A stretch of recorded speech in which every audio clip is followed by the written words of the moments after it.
Hello, everybody, and welcome to CCA Division 2 Finals. It's been a big weekend. It's been a big day so far for anyone who's been awake and practicing, and it's going to get even bigger. How's it going, Shiny? It's going great here. I'm Shiny Pickwick. You might have seen me around here from time to time. Look at this, I got my little mascot here, actually made by Lily over here. I know. I am so ready for some good Splatoon. We are commentating Division 2, the entire winner bracket side. So I don't know. I'm looking forward to see what we have here. I just got up, so this is gonna be a nice wake up. My nice wake up. You know, coffee over here and some good Splatoon. Honestly, yeah, I'm looking forward to it, Lily. Yeah, I mean, I've got cookies. You can come eat some cookies with me.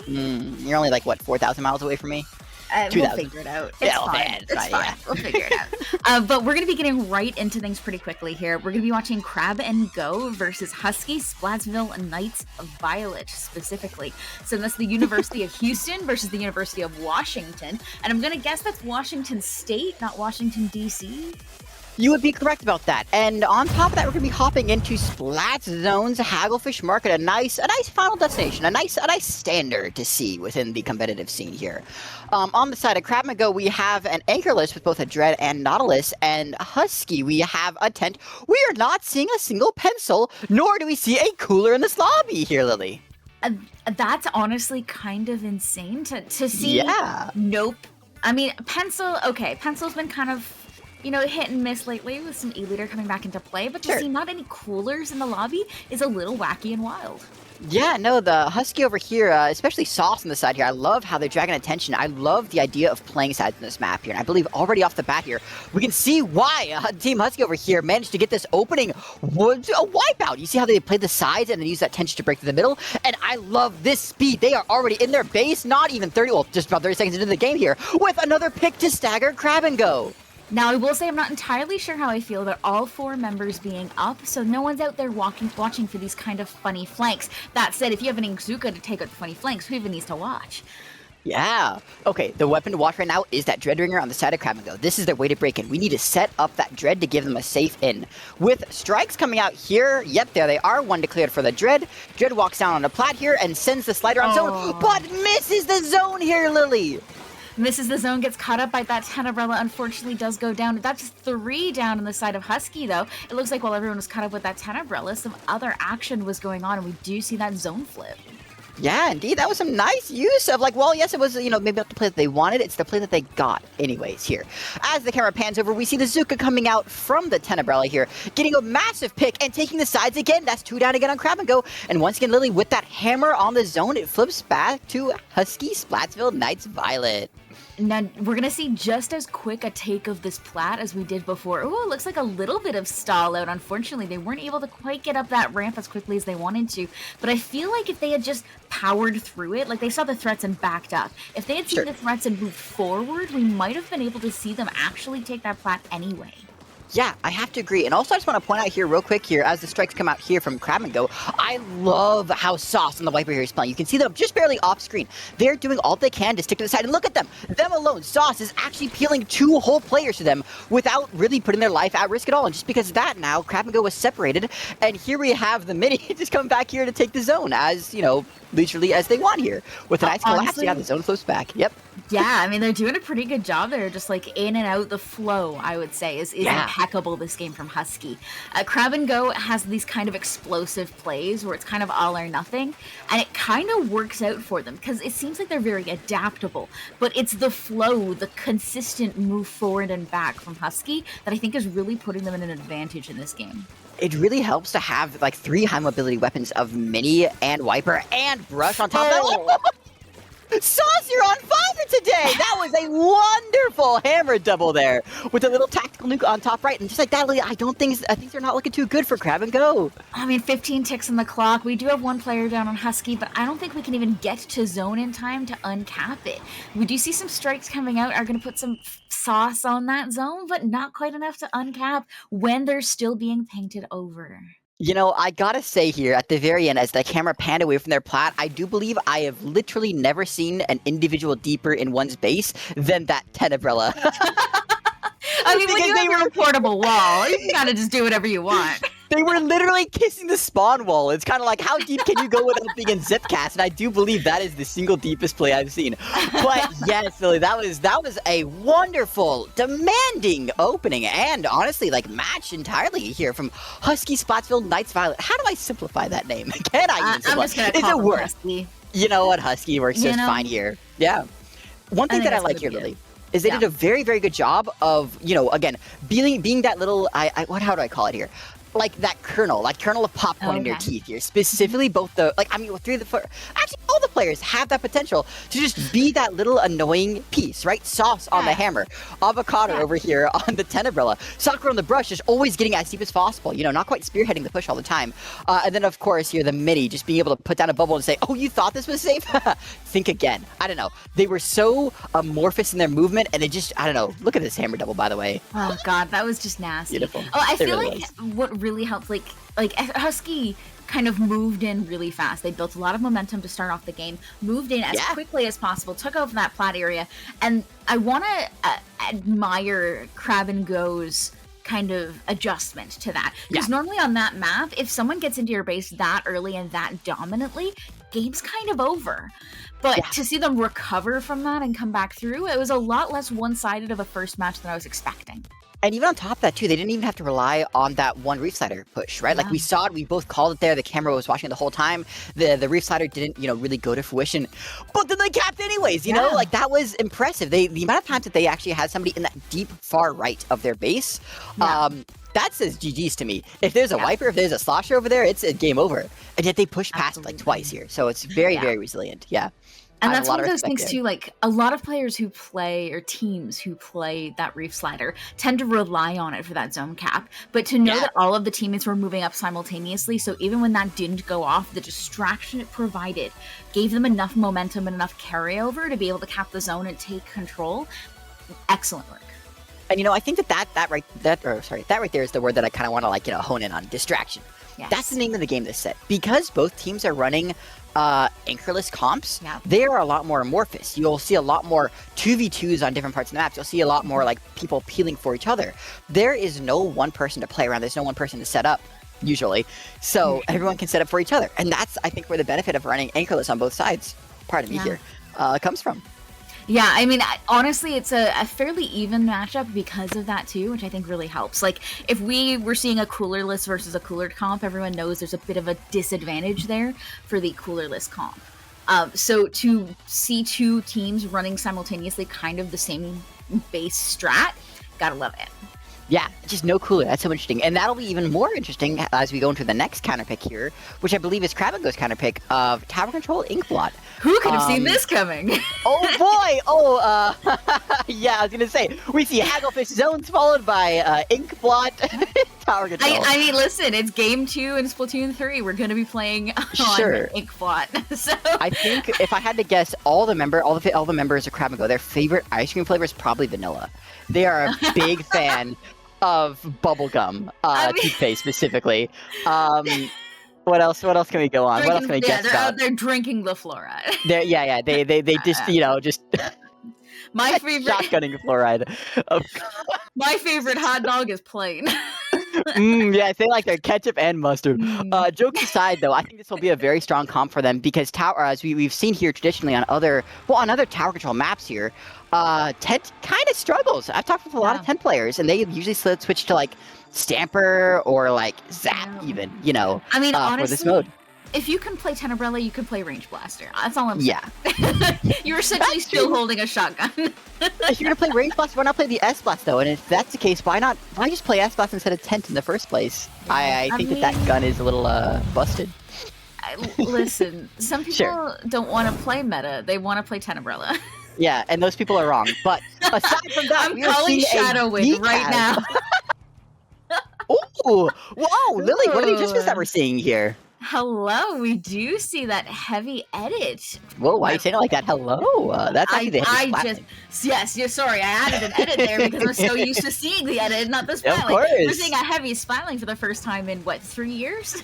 I think that's right, yeah. That's great. I mean, and on top of that, just seeing a T-Tech come out even is just a little unusual. It is. I will say I've had seen T-Tech more, and the thing that I like about that as well is they're keeping the strikes on both sides of the team here. Yes. Without even, by the way, saying anything, can we talk about that instant opening play here from Husky here? Without their 10 comp, it works just fine. Dominating the field with the, with the decap. Beautiful bubble to set up on plat there, but a member of Crab and Go did get behind and stall at that push there, though I do think, well, they're now 2-2 here, Lily. They may break the checkpoint. That's kind of about it, though. Yeah, it does look like we're going to stall this out just a little bit, but it's not that big a deal. We're going to keep on moving. Yeah, no, I kind of like what I'm seeing here. We do have 1 down, 2 down from Crab and Go here. Oh, wait, Choco Loco in the corner here, playing wonderful angles. Does not manage to pick Sauce, but everyone else goes down, so that's effectively a wipeout. As Crab and Go advances towards the next checkpoint. Okay, the thing that I want to keep the eye on here, right, is I do not want to see overextension. We want to take our bats like we are here, perfect, but we want to stop there, put a bubble up, and just say pause. They didn't get as deep as we kind of wanted, though, Lily, and they do break the checkpoint, but again, that's kind of about it here. We saw a beautiful play from Husky on the defense there, where they threw the strikes, and I had a moment thinking, like, those strikes are coming a little early. But what we did see instead was the strikes created a wall in front of Plat to stop the advancement of Crab and Go and allow the members of Husky to come into that space instead, which built a beautiful defensive play. You're right. That's not a play that I often see, but it's a play that definitely did work in their favor here. Oh, as a beautiful bomb combo comes out and Plat here, and we see the members here of Husky already taking over their bats here, but Choco Loco defending it with their life as they go down here, but do trade out on tower to stall the push a little bit. Choco Loco does go a little loco there, unfortunately does go down, and we are seeing, we put the bubble on tower there, which, hear me out, when all of the members of the other team are already dead, why put it on tower? I have criticisms. Yeah, a little bit. Sure. No, go on. That aside, it did cause a little bit of a pause, in the advancements of Crab and Go, but all we really managed to do is move the tower back to first checkpoint. Yeah, I will say, though, breaking through the second checkpoint is a hard checkpoint to break. The splashdown coming out, not getting a post-mortem pick. And Ellie says, peekaboo, I'm here. All right, Elle. They hope to take back here, Plat. This is what I like to see here, though, Lily. Members of Crab and Go do have a nice setup over here on bats here. Avocado, though, getting this bubble set up and getting a pick off of 180 with another assist there, but we still have Elle being being God's strongest soldier over here. Not enough, though, as they push towards the third checkpoint here. So we have a wipeout, so I'm going to choose not to care about what's going on. And I'm instead going to compliment the name Avocado. Like, yes! Like, fruit and animal pun. You are excellent and beautiful and probably a furry, and I love you. After I heard that, I just said their name out loud, I was like, wait, that is actually genius. By the way, as Avocado gets 1, gets 2, goes down to the Wavebreaker, Sauce not able to get the final pick. Now we can talk about that. I was like, we're just going to run this to the goal. It's not important. Let's compliment the name of the person instead. But Crab and Go did manage to get an amazing save there. Now, that said, minute and 20 in, they've only broken first checkpoint. This is going to be an uphill battle. This will be. They're going to have to rely on those strikes. By the way, I do say Crab and Go does have double strike here. 1 strike to get them into the corner here. If Elle can get it, which they can, Avocado going down with that bubble out here, Lily. I want to see big things. Although Sakura behind them. This could be massive. The whale coming out to be that little bit of a distraction that we'd like to see here. If we can get a pick on tower, we see a little bit of a bump. Say, hey, here's 20 damage for you. As Sakura, again, just does what they do best here, hanging behind tower. The strike helping them in here. They're not getting any picks, but it doesn't matter. They've stole out this push entirely here, Lily. Some beautiful distractics coming in there from Sakura. The coming in from behind, the wave, you have to pay attention to that behind you, or a brush can just take you out. And that was just enough distraction at an interesting and debatable part of the map. But, we're 2 down now on the side of Husky. We do see a little bit of some harassment coming in behind here, as Elle and the T-Tech who just died were having a little bit of fun fighting these flanks. But Sakura is just doing what they do best. They got in behind. They're going to cause a little bit of distraction. They're going to make sure you have to look behind you. And, beautiful splashdown. And that's the great part. They didn't even have to look behind them as Aiko over here does get 2. Elle coming out on tower, getting 1. The strike coming in here. Well, is it enough here? They do get 2. That's a wipeout, and that's game. That was such a close game there with the close range strikes kind of sealing it the game for Huskies, going up 2-0. Wow. Man, that was a nail biter. They almost had that right there at the end. Did. If they had managed to take out that bucket before those strikes came online, because it was an instant pop. We got strikes and immediately threw them out because we had to. And that was yes. That was it. That was fucking good.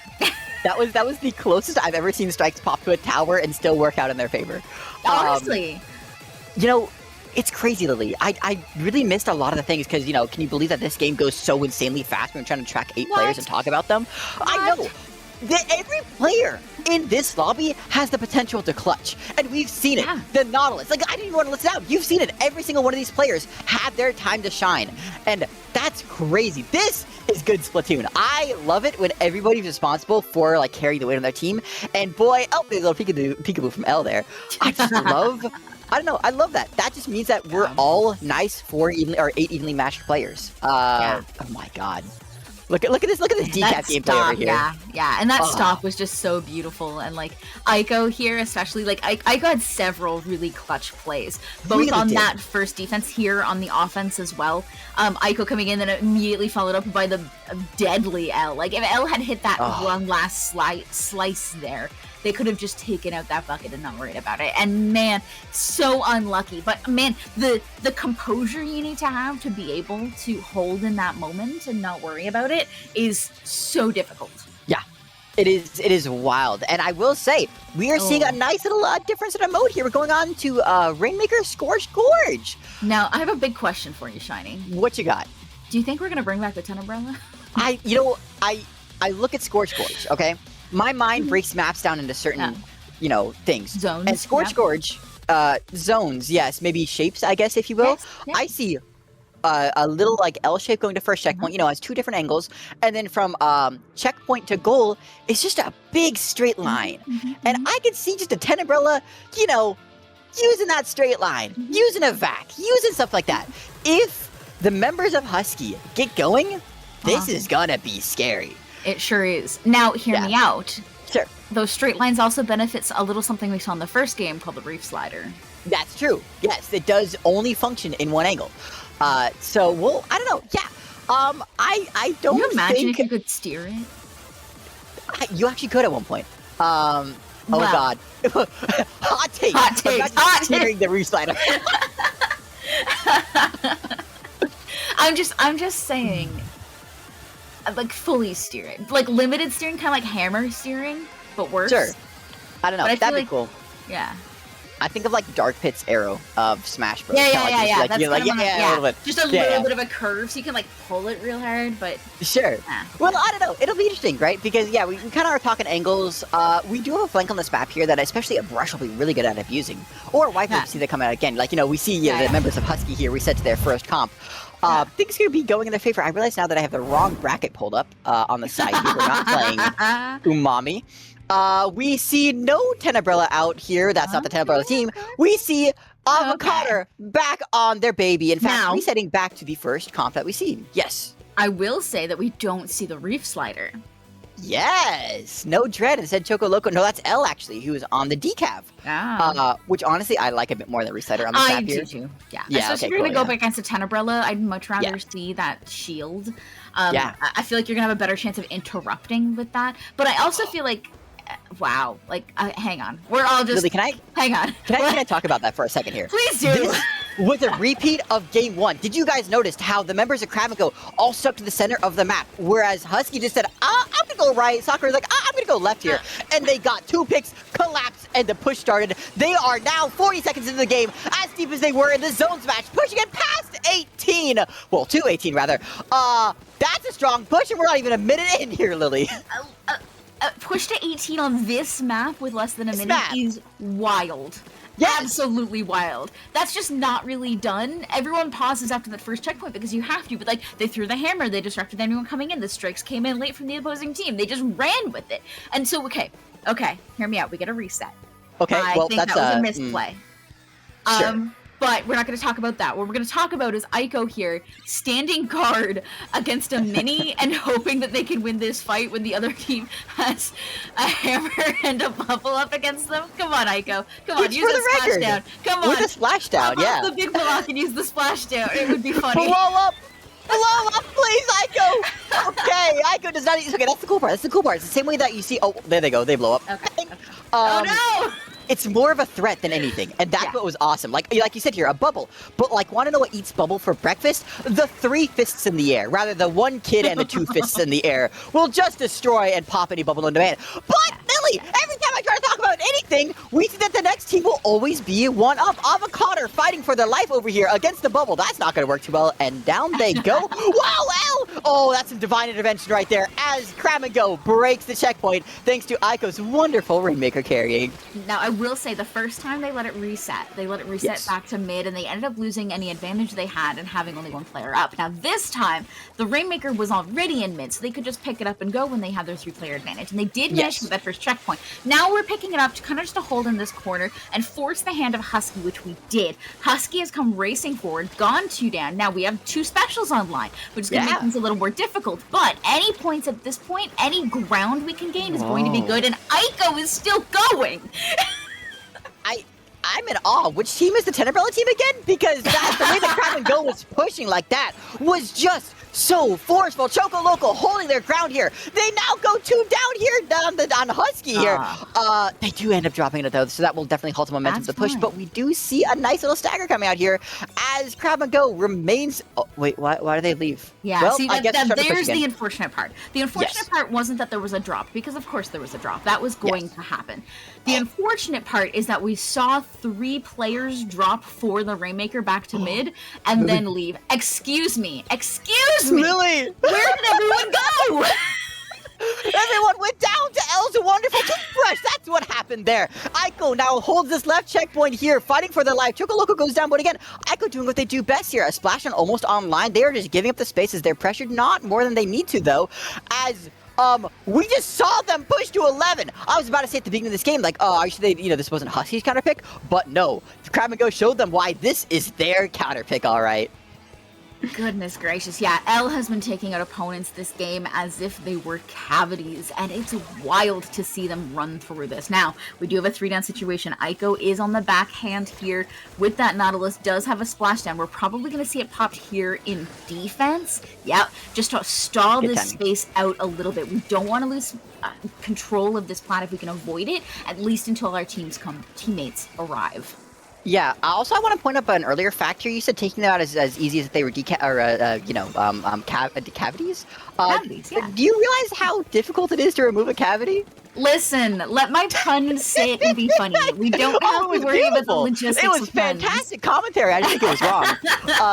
Anyway, as you see, CSAC holding the side over here. Once again, being a nice and wonderful little, kernel in the tooth and, well, never mind! Crab goes now 3 down as Lily, I'm done. I can't commentate this anymore. Things are moving too quickly. That's okay. We got a full wipe on the side of Crab and Go, so Husky is in a good position here. However, there's only 10 seconds left on the clock, which makes things hard. Now, we almost have a special, maybe 2 online. There's 1 out. The strike's coming out a little earlier than I'd like to see, but just enough to stall things out for them.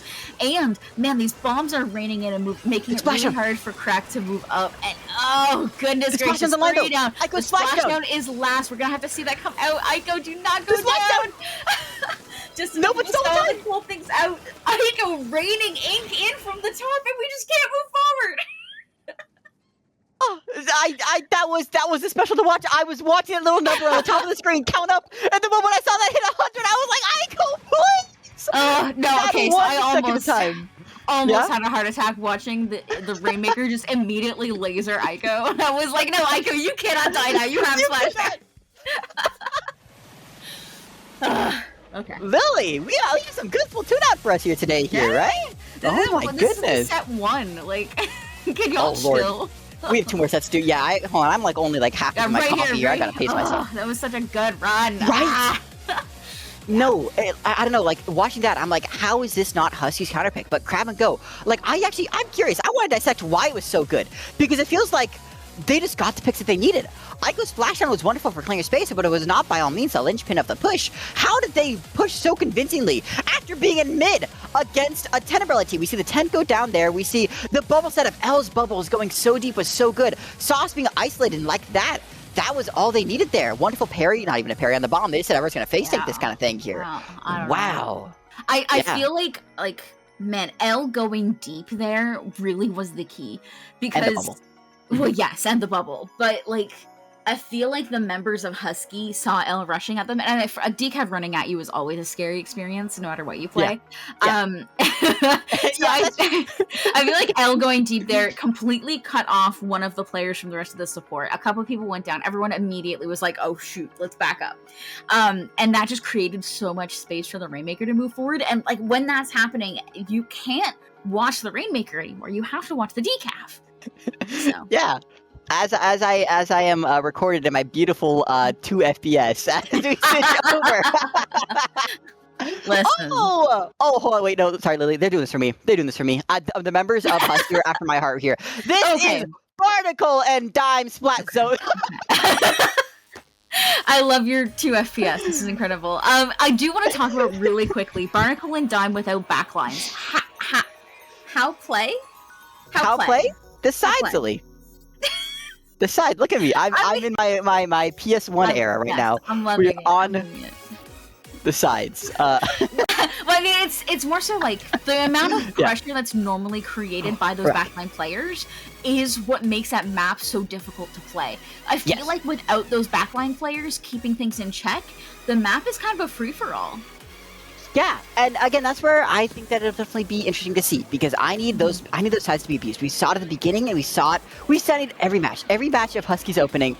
Yeah, it's been the sides, and I think that I want to keep my hands on the sides. I need to see a wiper. One side, I need to see a tent in the middle. I need to see the brush on the other, and then we push. And I want to see a 10 umbrella. If we see a 10 umbrella deep in their base on this hold, I will. I don't know. Eat your chocolate the rest of. I'll eat my own sock. My nice. It's not going on stream, never mind. Bring the dogs on stream. I will eat this sock here. This nice, comfy Huga sock. Yeah, I don't know. That's my hot take there. I'll eat a sock if I see a tent in their base. I'll drink from my mug. I feel like you've got like a 70% chance of needing to eat a sock after this. Go down with my nice coffee. Yeah.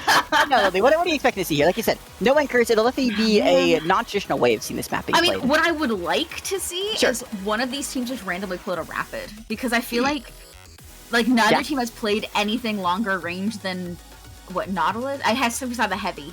I think Slosher Heavy's the longest range, but Slosher's been the next closest. Yeah. Yeah, so I just want to see one of the teams just be like, huh, you didn't expect this, but here's a rapid. Sure.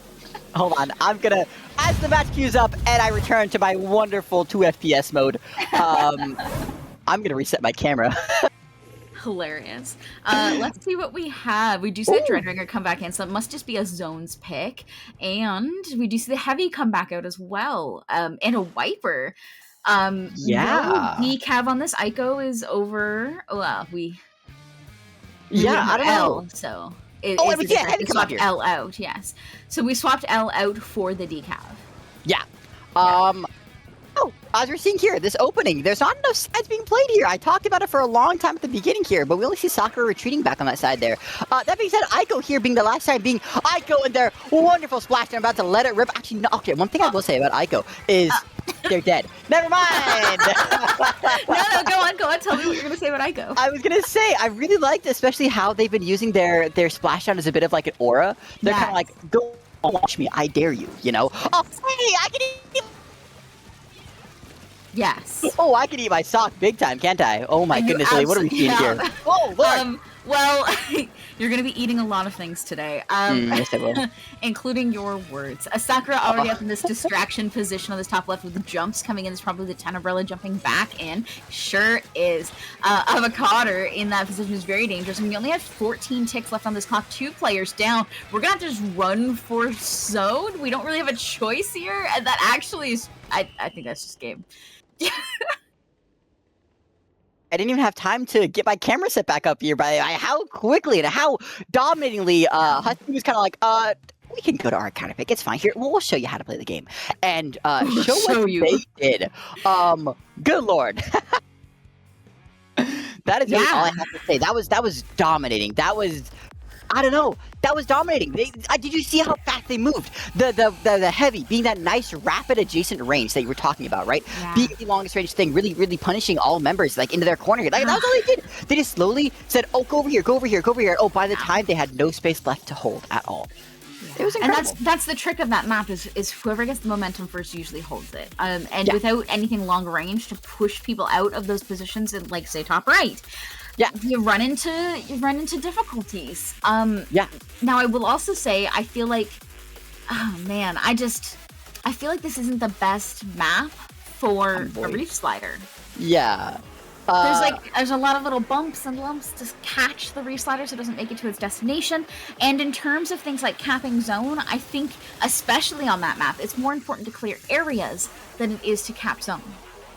It is, yeah, and especially as you were saying here, like the sides, right? Like, you know, a slider capping the left side, like the left flank here. By the way, hello, I'm the Void. The Void is departing knowledge onto you. Yeah, I don't know. Like, you're exactly right. You can't cap plat with a slider. You can really only send it to zone, and at that point, you've already, like, you know, missed out on the sides. Once again, the key word again being the sides. That's where I do believe Husky kind of just outplayed Crab and Go on a fundamental level. So hats off to them. That's something that, oh, hello, that's me. That's something that I believe I can't wait to see Husky take going forward. And something that I really hope that we see Crab and Go maybe adapt to as time goes on. If they could hear me, the Void, talking to them, I would be happy. But, you know. I mean, they can always look the VOD back over and see if they can talk to you. Like, and they'll just listen to the Void there. They'll be like, "Hi, Void, thank you for some good information." Yeah. And boy, would I like to, boy, do I hope they listen. Okay, my camera's back up. Anyways. Yeah, no, good Splatoon gameplay. What are we seeing happening next here? Unless there's anything else you want to comment on, for this set. Hot Dame. That was a good opening match. That was dominating Zone's gameplay. Again, for the reasons that I talked about before. I don't know. I like it. I like it a lot. So our next set, assuming we're not going to watch Husky again, because I know how streams work when doing double and brackets. Oh, look at you go. I know. We're going to be watching SHSU Orange, probably against, oh, I went too far, CSULB Black. Yes. I'm going to guess what this stands for. CSU is probably Colorado State University Pounds. What? LB is just the short. It's the acronym for pounds. So. That is indeed correct. That's very surprising coming from a filthy metric user such as yourself. No, see, the problem here is that I'm Canadian, so we use a bit of both, and everyone hates us for it. Yeah, I was gonna say you're correct, but also, like, it's good to be haters. Actually, you are wrong. It is California State University, Long Beach. No, I like my better version. What did you say again? Colorado? I think Colorado State University Pounds. You see, I was going to say, like, Colorado State University, Louisiana Bulls, or whatever the hell. Louisiana Bayou. Louisiana Bayou! There we go. Dude, the Bayou in Louisiana, I miss that a lot. It looks like that set is currently 2-2, so while we were 2-1 for CSULB, so it looks like things are going a little more tight than we were expecting. Here's a live look-in. Exciting! Oh, so we get to see a little bit of that set before we move on. I love this production. Okay, so just as you know, hi, I'm Shiny. I TO for Sunset Surge. And as of recently, this is the thing that we tried to implement during the last Sunset Surge, is keep stuff going on stream. And I love this being carried over here to CCA, I just gotta say, because you guys get a nice little extra Game 5 set on, it looks like to be Rainmaker Manta is what we're gonna be playing. Right, like, it's not even a set we're watching right now. Like, we're not in that set. However, we are in that set. And this is a little extra Splatoon for y'all here. Just a little bit of truth there. It reminds me of Splatoon 1 days when we were we got to, because we didn't have spectator mode. So every time you did a tournament stream, you had to hope somebody was streaming their perspective. So you would just, like, hop on Twitch and hunt to see if you could find somebody streaming. And that's what it reminds me of. I love it. You know what? Okay, listen. In that case, we improved over at Sunset Surge. We took from the great set our CCA. Thank you, our Lord and Savior Jorian. behind the scenes producing this wonderful stream. Yeah, I don't know. Oh, I realized this says analyst desk up there. Were we supposed to be analyzing? I also Analyze how analyst cool is the spelled stream is. wrong as well, so I'm gonna analyze that. Gerard, we love you so much. By the way. Wait, how do you spell analyst? Here, let's analyze this real quick. There's no U. Is that a U? Yeah, U-Y-S-T. A-N-A-L-Y. Oh my goodness. It's okay, it's French, probably. I actually don't think analyst is French. Now I have to check. It is cursive, indeed. It is a dead language, and by dead language, I mean... that is a cursive Y, but right next to it is also a cursive U. That shouldn't be there. Hold on, let me look up cursive U real quick. Cursive U. No, on the left side, between the L and the Y, there's a cursive U. It looks like N-A-L-Y-S-T is what it speaks to, right?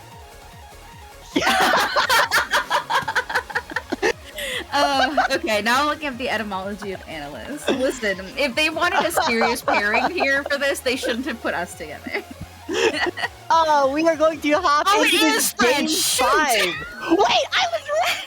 I mean, I should have known, because the French for analyst is analyste, so I should have known that it was French. Wait, hold on. I think I'm just the best to ever do it, okay? We see here, as we hop into this game here, we're going to see a interesting Wellstring comp. Okay, so if you were to catch me, like, a year ago, I would say this is the best comp to run on this map. Nowadays, I'd be wrong.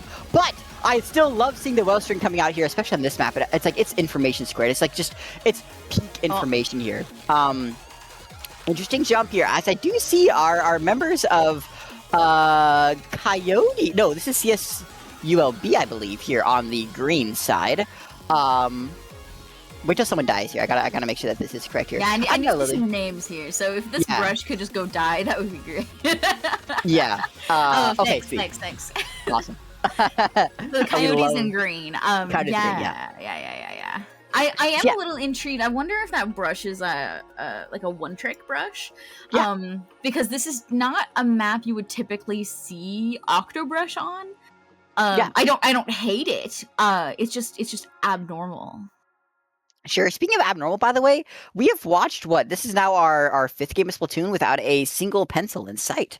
Goodness gracious. Hey, there's one cooler. Finally, we see a cooler. Also, by the way, Coyotes here making a devastating push to 13. That's kind of like, that's kind of what we like to see if we are the members here of Coyotes. Oh, yes. Hang on. Don't reset it. Don't reset it. Yeah. If you reset it, I'm going to be mad.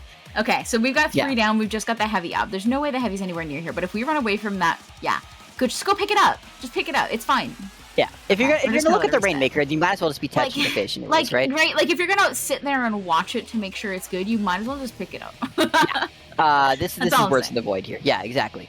I don't know. This is some nice. This will be interesting here. Oh, the cooler zip back to get the cooler, or the zip to get the cooler. Whatever. Yeah, that was interesting. We also zipped away from missiles falling, which was good. But then proceeded to zip directly at the ground and become gore on stream.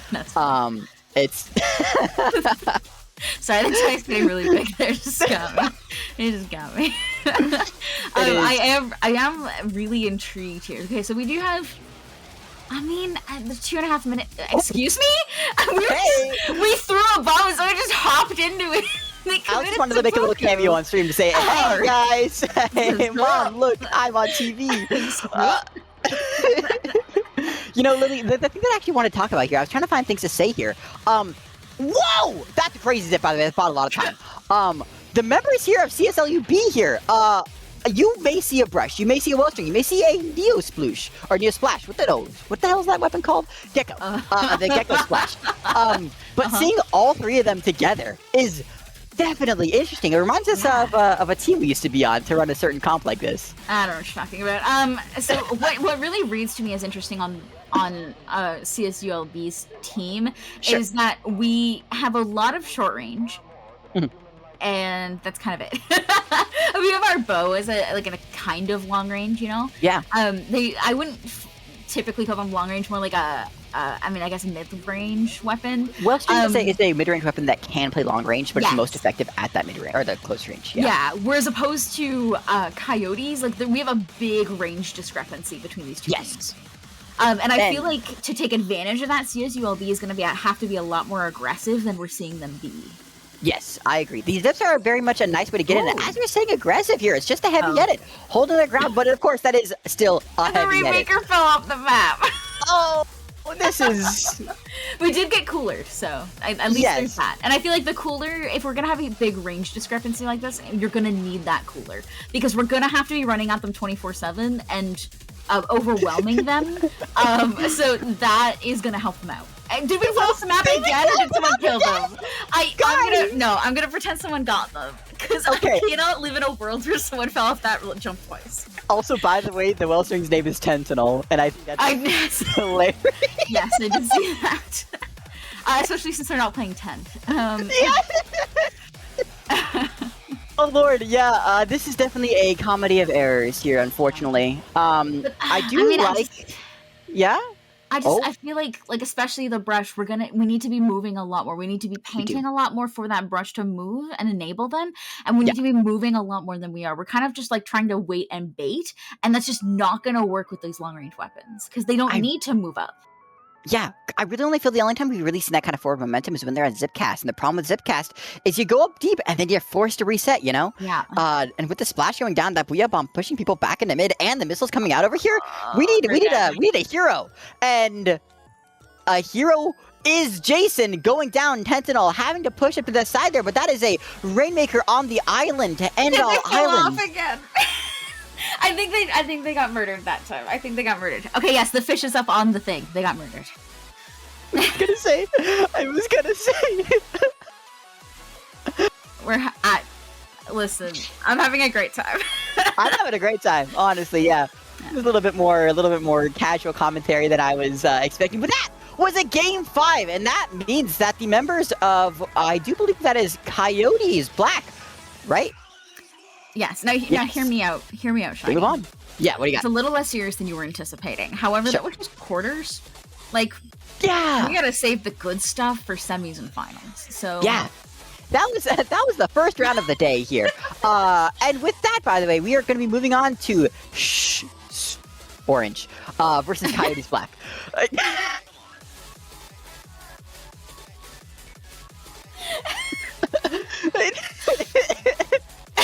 SHSU versus CSLUB. CSULB Black. I'm leaving. I'm out. Okay, so as we just saw here from the CSULB Black, that was the mid-range heaven team right there. That'll be fun. That'll be fun to see how they work on this mid-range. Especially since the mid-range heaven team also wasn't running cooler. So we're still seeing, we don't really know what SHSU is running. Yes. Hang on, I'm pulling up. I'm going deep. Taking a peek at their Sendu, I believe we see a Charger player. I cannot tell what Felmare plays like every long range weapon. So and there's another long range weapon, and there's more Gootuber. Okay, Chris Angel's playing Gootuber. Yeah. Hero with Themes has just a lot of splatter shots. I mean, with someone named Unknown Hero, and they play every splatter shot available is just actually the most poetic thing I've ever heard. I'm personally loving it as well. So yeah, we're gonna see. I don't know. SHSU Orange definitely has some very interesting comp in the making. They can do anything except for Unknown Hero, which looks like no, actually.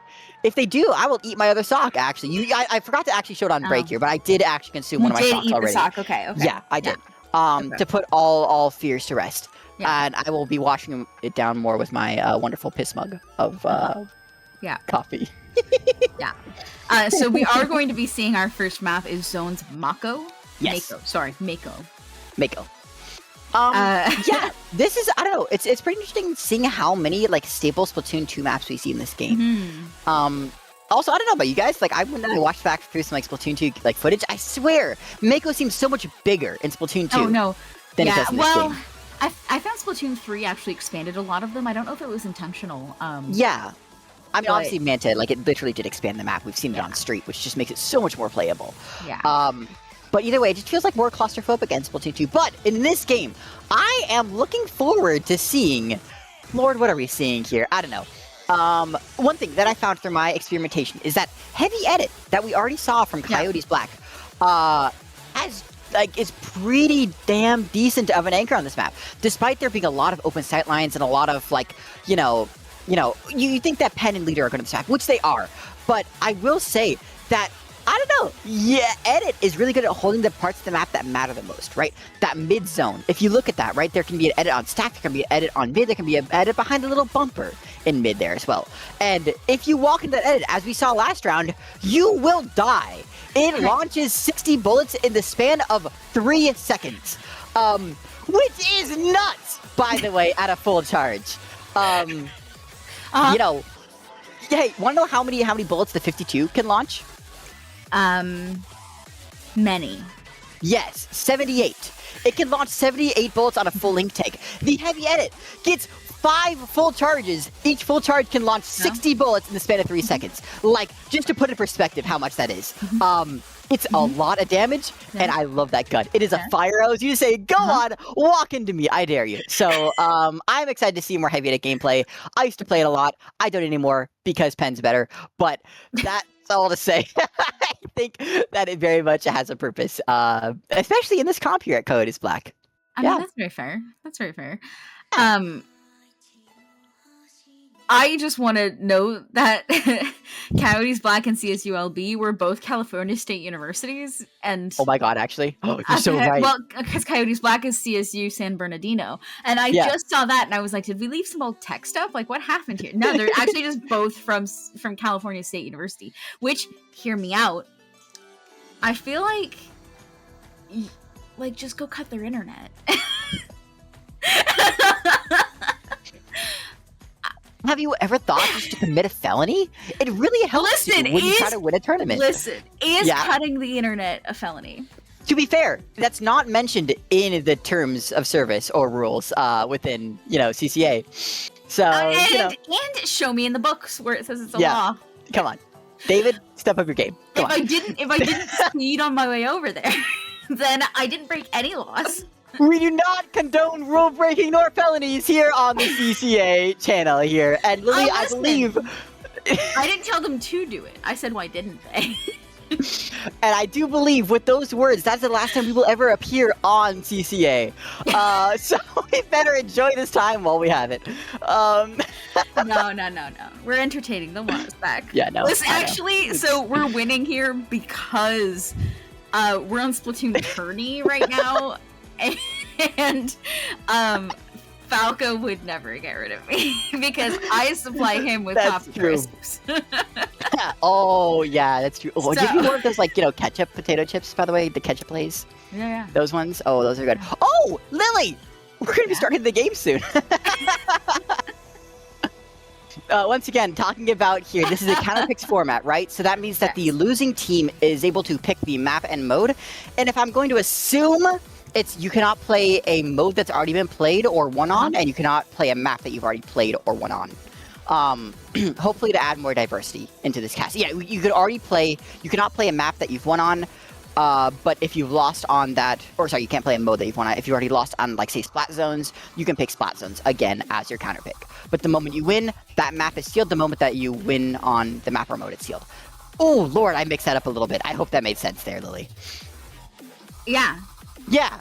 You Good. can't play a mode you've won on. Gotcha. You cannot play a mode nor a map that you've already won on, to put it very simply. Yes. Does it have to be the stage and mode combination, or can you... Okay. So it's a map or mode. Okay, so it's one or the other, regardless. Perfect. Yes. Yeah, I got you. I'm here. I'm listening. Good. Awesome. I kind of am. As the timer takes down here, I'm excited to see what we got here. We have the Midline Haven team versus whatever the hell SHSU Orange wants to play. We will see a splatter shot, and that's about it that I'm sure about. Yeah, we will see a splatter shot. Period. Yes. What if we don't, it has. Who knows? But hold on, ready. Do we see a splatter shot? Yeah. We do see a splatter shot, and that flings it with the camo charger coming out here, Lily. This is quite the interesting comp. Okay. No cooler from Orange as well. Yeah, so we are seeing again 00 cooler. We will be seeing that Reef. Well, no, sorry, not 00, just the singular 0. But listen, yes. Yes. Coolios already is after my heart, as that is like a Splatoon 2 opening on a charger, and that is what we'd like to see here. Coolios very on that charger, exerting their opening pressure as Philomer is able to push up very aggressively. I like how aggressive these players are here on SHSU Orange here, Lily. Yeah, Orange is doing a fantastic job in the blue. Oh, wait a second. Moving up and taking space. A beautiful watch on this flank. However, a sword versus a Flingza, I'm kind of betting on the swords. We're going to have to send a few more resources over here to take care of that, which is unfortunately going to give a little bit more space to Coyotes to come back in. Yeah, Coolios over here taking that little play here on the sword. Sword already going behind. I'd say just keep on going deep. Why stop there? Go to their base. Be behind them. Oh, that being said, actually, the zone is getting a little bit too low there. Oh, wait, hold on, Lily. We don't have the firepower. That Flings is going to cover everything. Trashy here, sharking out the Booyah Bomb. Does get a pick, but that's a wipeout. And Orange in the blue takes game 1. What? That was a lot faster than I expected it to be, but also what I wanted to say, and I didn't get to say it. I might not get to say it again, so I'm going to say it now anyways. Please. It was that I'm starting to see why Ratless is named Ratless. And they why just is that? They just went in real hard like a rat. That sounds very ratful, right here, actually. see, look at Ratless over here.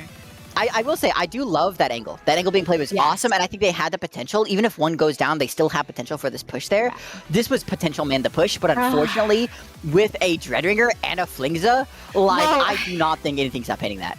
Part of the problem, too, is that the Booyah Bomb kind of clipped that middle pillow as well, so it didn't get as much paint on the ground. Yeah. So without the paint on the ground, without the actual support following it up, it wasn't quite enough.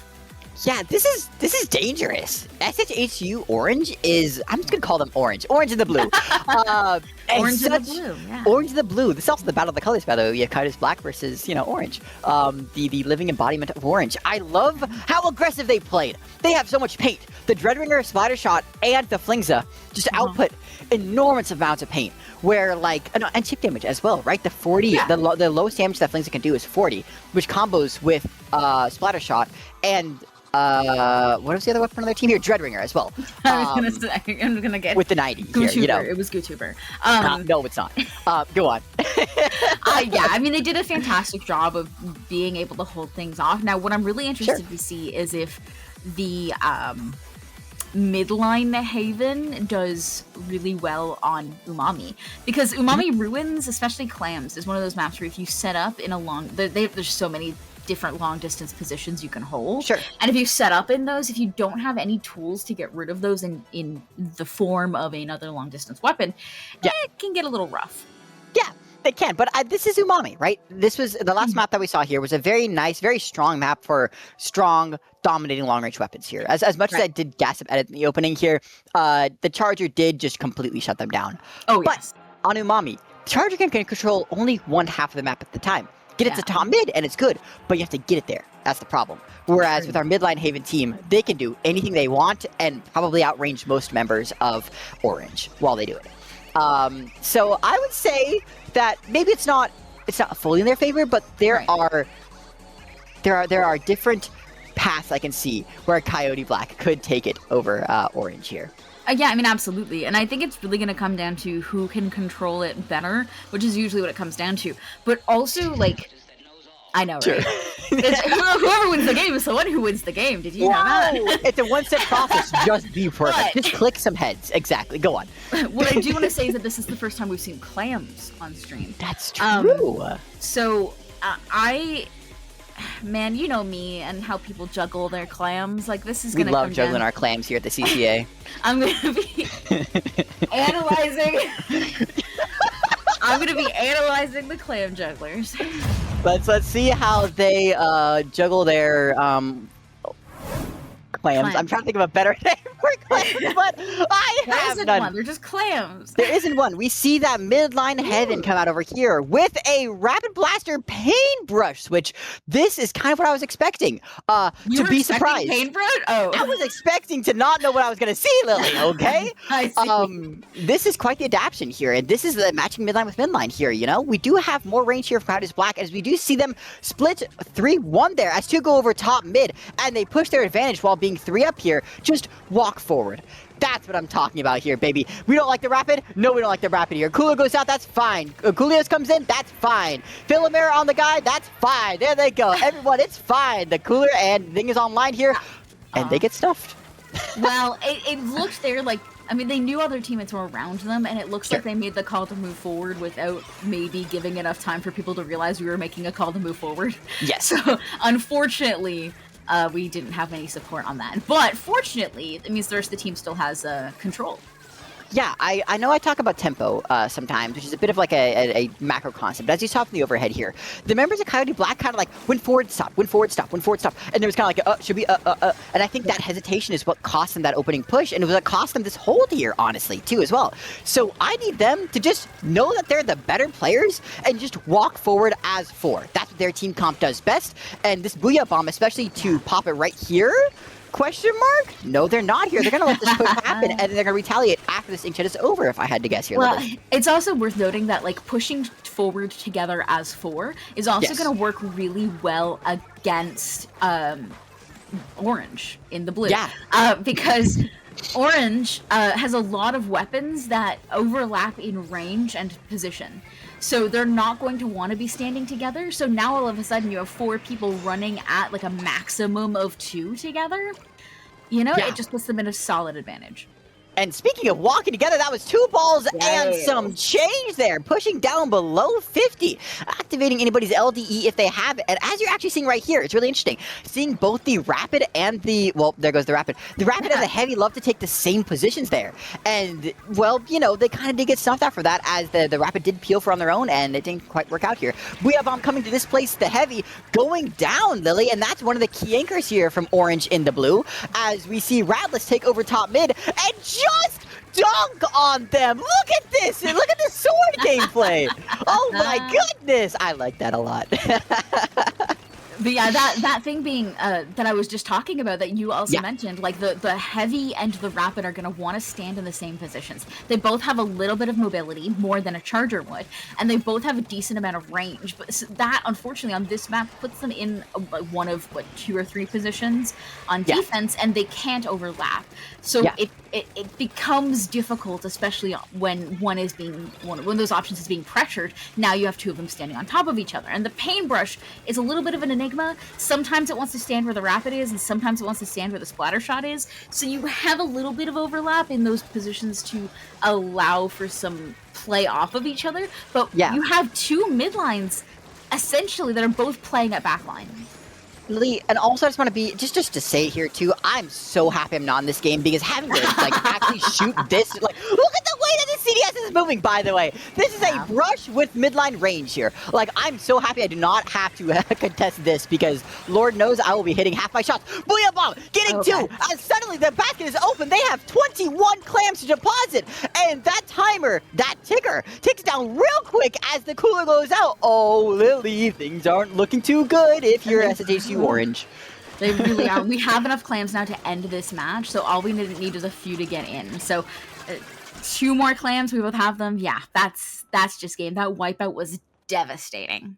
The cause of loss, if I had to diagnose it, is going off of Dr. Lily, what they said earlier, was the stacking of certain weapons and positions where they wanted to be, and the members of Coyotes Black just being every single one of their weapons being a midline who can take a fight against any one of the members of SHSU Orange at any time. To put it more simply, Coyotes Black could just do more things at more times. So they could just, afford to make more mistakes, but also because they were doing more things with a better chance of winning, they could just, come out on top. Whereas Orange had to wait for the perfect opportunity to make a push, and that opportunity just never arose, which is why we saw 2 whole pushes coming out from Coyote Black and 0 here from Orange. Honestly, yeah, it was that wipeout really was the big problem there. They just... It was devastating here at the end, especially when they had so much clam control. And, I mean, 2 specials about to come online. That's just... Yeah. Yikes. And then beyond that, the members, there's a stagger there at the end where, like, Orange panicked because they could see how many clams they had. They had to get in there now. But now you have 2 longer range weapons that can't really get close. And you have to stop the clam push. It's just not looking good, you know? Yeah, I don't think any of those weapons, except for, like, the paintbrush, can clear a ledge well, right? Which is the downside. Again, you could play that well if you had, like, a slosher, but, you know, we didn't quite have that. Rainmaker, Humpback is the SHSU counter pick here. Going on to game 3, by the way, 1-1 right now. Shaping up for a wonderful semifinals here today. I like this. I'm happy. Oh, Lord, I'm happy I'm not playing Splatoon this weekend. I've played too many game 5s. I have played so much Splatoon. So I have... just really quick, I want to look at round 1. There was not a single 3-0 in round 1. You're kidding me, really? It's 2-3, 1-3, 3-2, 3-1. There's not a single 3-0. Oh my goodness. We might see one in semis, depending on if Cream Corn can pull back, but, like, that is wild. Yeah, it is, and I believe it's best of 3 here in losers up until losers finals here. So yeah, we may see some 0-2s going on in the losers bracket right now. But yeah, no, hats off to all who have competed here in D2 finals at the very least right now. And even like taking a look at the day before, Lily, look at that. There's not a 0 on my screen at all. I do believe that is... Okay, I see maybe 3 sets of Swiss yesterday that went to... That only ended in a game 3, and which is nuts. All of the 0s are in round 4 and 5 as well, so like... Yeah. Wow. Oh, this is modified Swiss, that's why. Awesome. Well, anyways, as we head in here to Rainmaker Humpback, we see 0 adjustments from the comp here of Coyote Black, and we see a... Okay. A Wellstring and a Kraken Brush. Okay, like I said, Lily, I'm prepared to be surprised. The core of Flingza and Splattershot is there, is seen, is felt on SHSU Orange. But what was Philomer? What's Coolius gonna play? Oh, could be a charge, could be a brush. Rattler's already behind, getting a massive pick on the Wellstring and doing what I like to see. I don't know, but they got to Lily, and they are poised, and they dropped, unfortunately. But still, that's pretty here from Rattlers. Wonderful opening here, I gotta say. I mean, 3 down from Ratless going to the side. You really can see why they have Rat in their name. Absolutely wild. Beautiful advantage here in the first, 25 seconds of the game. And we're already just going in. A beautiful jump out using that cooler speed and dodging the hammer. I mean, we have one special coming up in the missiles, but I mean, who's even worried about those? Just move forward. Or back, I guess. Well, back Sunday, we're going back in time as it seems here. Actually, no, today is Sunday. Happy Sunday, everybody. As they go down, they say we do not care about your days of the week as they push into mid here from the team of Orange. Kraken coming out here with that Wellstring having the hammer online here, a little pseudo Kraken.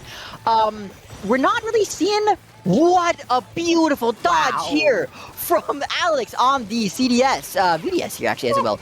But the checkpoint does fall here on the side of Coyotes Black. I said the checkpoint does fall here. The checkpoint does indeed fall here for Orange and the Blue. As we see a pretty strong push coming out here if I had to guess. Oh, yes, we do here, Lily. Oh, yes, we do here, Lily. Collapsing under 10, that is a push to 7, which is nothing to sneeze at. I'd call it a pretty good push if I were me, which I am. Are you doing good over there, Shiny? I need to breathe.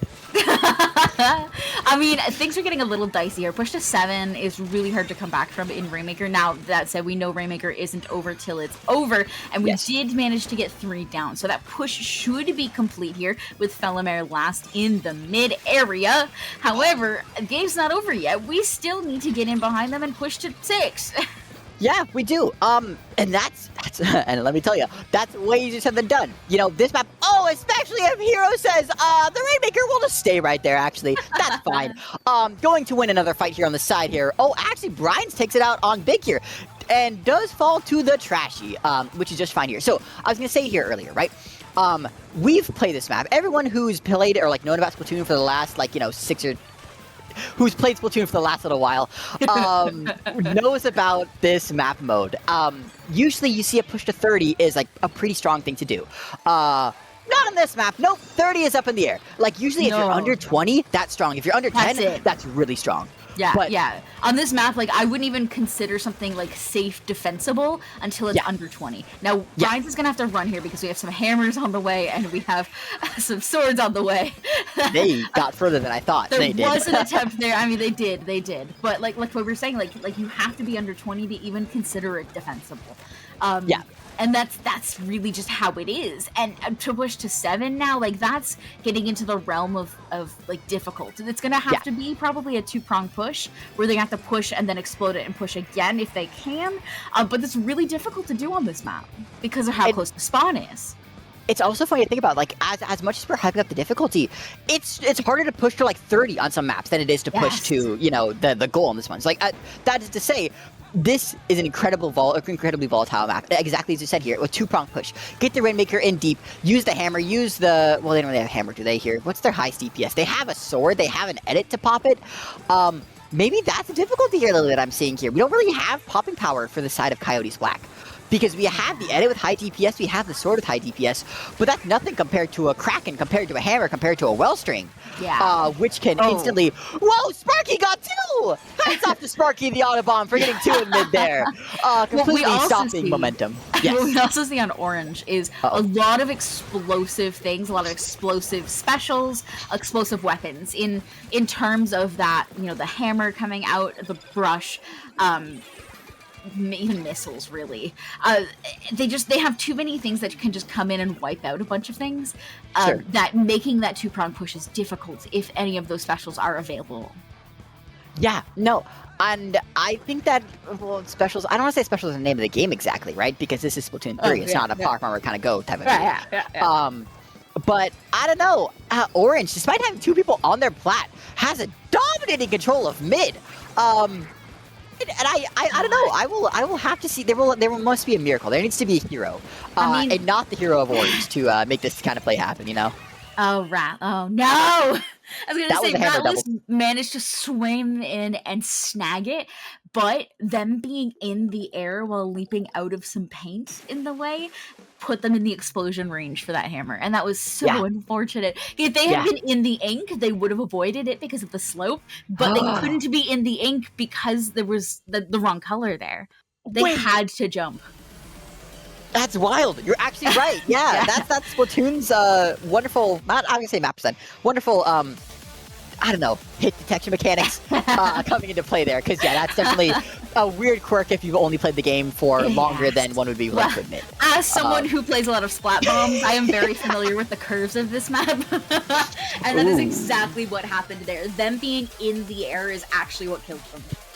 That's really fun, and not even a squid roll. In fact, actually, if they did squid roll, they would have parried the 60 hitbox at that time. I mean, they were pretty damaged already, so they might have... Fair point. They might have still gone down if they had a parry online. But, yeah.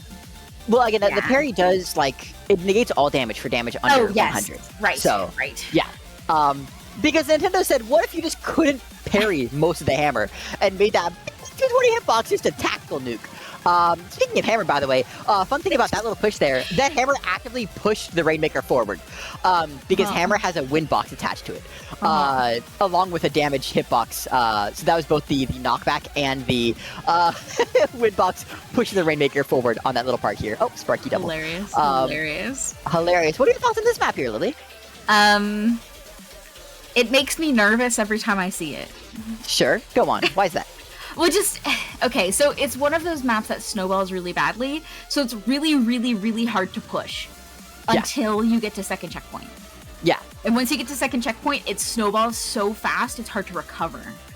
So... And, it makes me stressed out that, like, no matter how good your defense is if you fumble anywhere around that second checkpoint, suddenly the game is almost unwinnable, and I just don't like that. Yeah, and I don't think it really helps too that I believe it was on Orange here, Coolios on game 1 played the Camo Charger, the Charger with Crab. Also, this is Megalovania playing. This is fire. I don't know. When Camo Charger first came out, there were like a couple maps where I was like, this is busted on. Like having a Charger with a Crab, and one of those was TC Shipshape.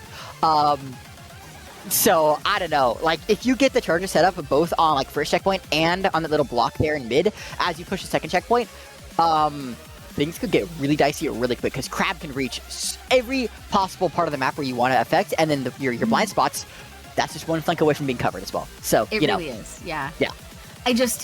Man, like any kind of wipe, any kind of 3 down, like even when there's so much distance, like because the tower path zigzags through that court, it looks and feels like you have more time than you do.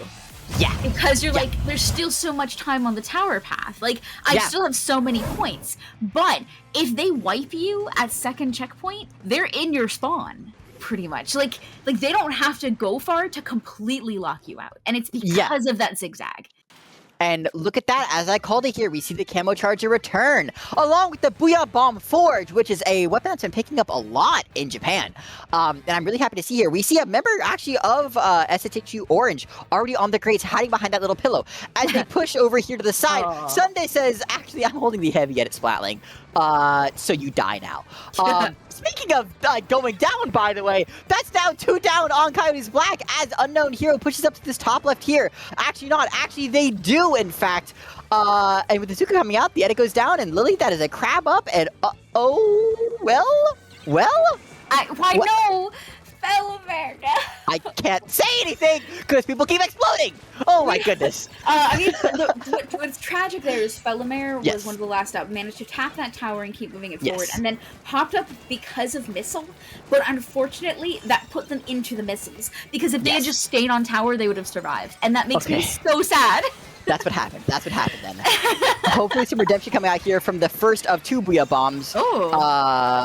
Does manage to get a pick, does manage to get 2, as Ratless has been known to do here. I would have actually pushed top left over here, but anyways, pushing the advantage here is kind of what we want to see here. If we remember, so Coyotes Black, Unknown Hero sharking. No, not Hero got here. Too deep, is what they did. There. I don't know. I would have stood there if I were them, but being able to not take the first check, Lily, why? Lily, why is the checkpoint not broken yet? Well, you see, Azuka happened, and some very funny swirly shots killed people behind the tower. Got it. Oh boy, I love that special. I do Orange. I want to take a moment to talk about Ratless, and please. Their sword play is actually kind of gorgeous. Like, they chucked a Booyah Bomb, slashed and jumped backwards off of top left, and then swung back up to swing a couple more times and kill some more people. Like, I am impressed with the way Ratless is playing around shots. They just don't make them like Ratless anymore, honestly. Like, that's my biggest takeaway here. I see them, and again, I'm afraid to play against that. Like, having to play against that, plus the CDS, plus a pro who's gonna missile me every, 5 seconds. Exactly, I'd rather stay behind the commentary desk. You know, I'd rather, tell people how to play the game instead of actually doing it myself. That is said here, we have made a very nice push to 34, but again, this is one of those maps here where, a push to second checkpoint. Oh, hi, Ratless. Sorry, let's take some time to glaze Ratless here again real quick, as they get a wonderful pick on that left side here. But, like I said here, a push to 34 on this map, again, would seem like a lot on other maps, but this is TC ship shape, and 34 isn't even second checkpoint, you know? This could still go anyway. Yeah. It really could. And that Booyah Bomb is, I think, going to really come in clutch. It pushes that charger off and allows some forward momentum here, but unfortunately we took our eyes off the charger. Yeah. And they got the better of us. No, Ratless, we have to remember the chargers. They backed up, but they weren't gone. You may be the GOAT, but the charger can still blow you up from more range than your entire team. So, yes, even but I will say... Even goes down to a grenade. This just in, the GOAT does lose the matchup to an actual hand grenade. With that image in our heads here, I gotta say, I am a big fan of those mid lines taking this top left area. Having the pro here, having, again, Hero knowing when to back off, but having Felomare hold that top left here, as they immediately didn't do it again. Just somebody on the top left. I like that top left. We see Coolios in mid, and I do like their attempt here. It's just the problem is we gave them that top left too early. Now, Felomare does take it over here with the help of the Zuka, does get a pick on the anchor, and now suddenly is behind them. Watch our angles here, because that is a sword below us, and we suffered because of that. Trashy on the side, trying to find that flank there, does manage to scare them out here, but we just don't see enough coordinated effort. People are looking left, people are looking right, but we're not looking at the same, we're not looking at the power positions that we need to at the right time. Yeah, we saw Felomare take in that left flank, and they were doing a fantastic job. And if they had had the forward momentum from the people in court, that would have been great. But there was one person in court that pulled the attention of the remaining 3. So unfortunately, it ended up being a 1v2 instead of a 2v2. Wonderful way of putting it there. And speaking of, some feeds happening here. That was the heavy edit going up alone, getting chipped, going down without cooler, mind you, as well. Alex is just the last one left here, and I wish, and that's an early crab there, but it's fine because only 5 points separate them. That is still an entire push that they have to get done here. Sunday going a little bit, maybe overextension. I say that as the Booyah Bomb comes out to split. Brides does get a kill over here as Sunday is onto the side here. A wonderful crossfire. Okay. It's okay. Happens to the best of us. Happens to me too. You don't play shooters. I like 6-starred that thing. Anyways, the timer ticks down here, and unless they tap the tower, which they do here, this is going to be an uphill battle for Coyote Black. Especially with Trashy flanking over here, Lily. Trashy on tower. I was gonna say, all you need is a roller close because the roller gets on the tower. Goodbye. Goodbye. No wave breaker to check that angle. And that is Orange in the blue, taking game 4, taking the set. In fact, moving on to winners finals. I like them. I like them a lot, Lily. I do too. And now I do have a complaint, and Please. that is that Orange is in the blue. So Orange needs to be in the orange next time. Because I don't know. I think Orange and the blue goes kind of hard. I mean, hang on. It looks like they're going to be facing up against Husky. So we'll be seeing Husky come back, who is Violet. So no, we do need to swap them because the blue is close enough to purple that this is a problem. Yeah. Also, I want to point out here, first off, I gotta say, hats off to Orange. I gotta say here, actually, no, before I glaze Orange, because we're gonna glaze them, Coyotes Black is currently seeded 11th, and Orange is seeded 1st. Oh, wow. So, to take a game off them and to put up an insanely competitive match, that was this last ship-shape game, I'm a fan. Especially, and there was only like a 4 or 5 point score difference between win and lose. So, like, it's not like it was, like a knockout, right? Like this was a match that could have gone either way, and I feel like we just flubbed a couple moments that could have turned it into a win. Yeah, so it's as much as it may seem to be like not even one-sided, but like it really was that close here. And again, just to call it a random player again, I love Alex's movement. That was like watching a little child on coffee. That was like watching like a little bit. Actually, that was little me on Adderall. Just go like all around the place. That's what we would love to see here. That was, again, you're right. It was just a couple plays, like literally seconds away. Yes. And certain plays, right? Yeah. Well, and that's when it comes down to like very well matched teams at this level of competitive. Oftentimes, it is just microseconds. It's micro adjustments. It's moments that make or break the game. And that's it. Yeah. And it comes down to refining those moments and recognizing them and being able to communicate them or being able to see them and react to them. And that's it. Yeah. That's one thing that I tell a lot of my students, especially when I'm like teaching them, like the difference between like a good player and a great player is like 2 decisions. And like those are 2 niche decisions that you'll probably never see, but will come up, right? Oh yeah. Because there's only one scripted move. There's only one scripted play of Splatoon, and that's the opening. Everything else past then is jazz. You have positions, you have like special combos that you want to play with, but like you have preferences, you have positions you like to be in, but nothing else is scripted. Yeah, a good team has the ability, every one of those members has the ability to carry. Every one of those members has the ability to clutch. That's what makes a good team of Splatoon. We got another game 5 here, Lily. We're bouncing over to some team versus UCSD Esports Navy. The Splatter Screen Sabres from California State Polytechnic University from Paloma. And another where there's so many Californian players. Right, okay, I have a so complaint. many California I have players. a complaint. Please, California? yes. Why are there so many of you here? Do these people all show up to the... Well, I guess it depends on where you are in California, because it is a very long state. So they might not all be able to go to Booyah Bay. Or SoCali in the south. Yes, I suppose. I will say, we actually had some members of UCSD Gold in Division 1 fly out to Sunset Surge most recently on the 15th. And that was awesome because we got to actually see like the original roster of UCSD Gold versus the current roster of UCSD Gold. So like it was like generations. It was like legacy versus current. Yeah. And it was crazy because like the exact like similar comps and everything, similar styles, and it came down to a game 5 in winter semis where the current team of UCSD Gold retired. The retirees, and it was beautiful. It was poetic as hell. It was a passing of the torch. Lily, that's one of the things that I love about CCA.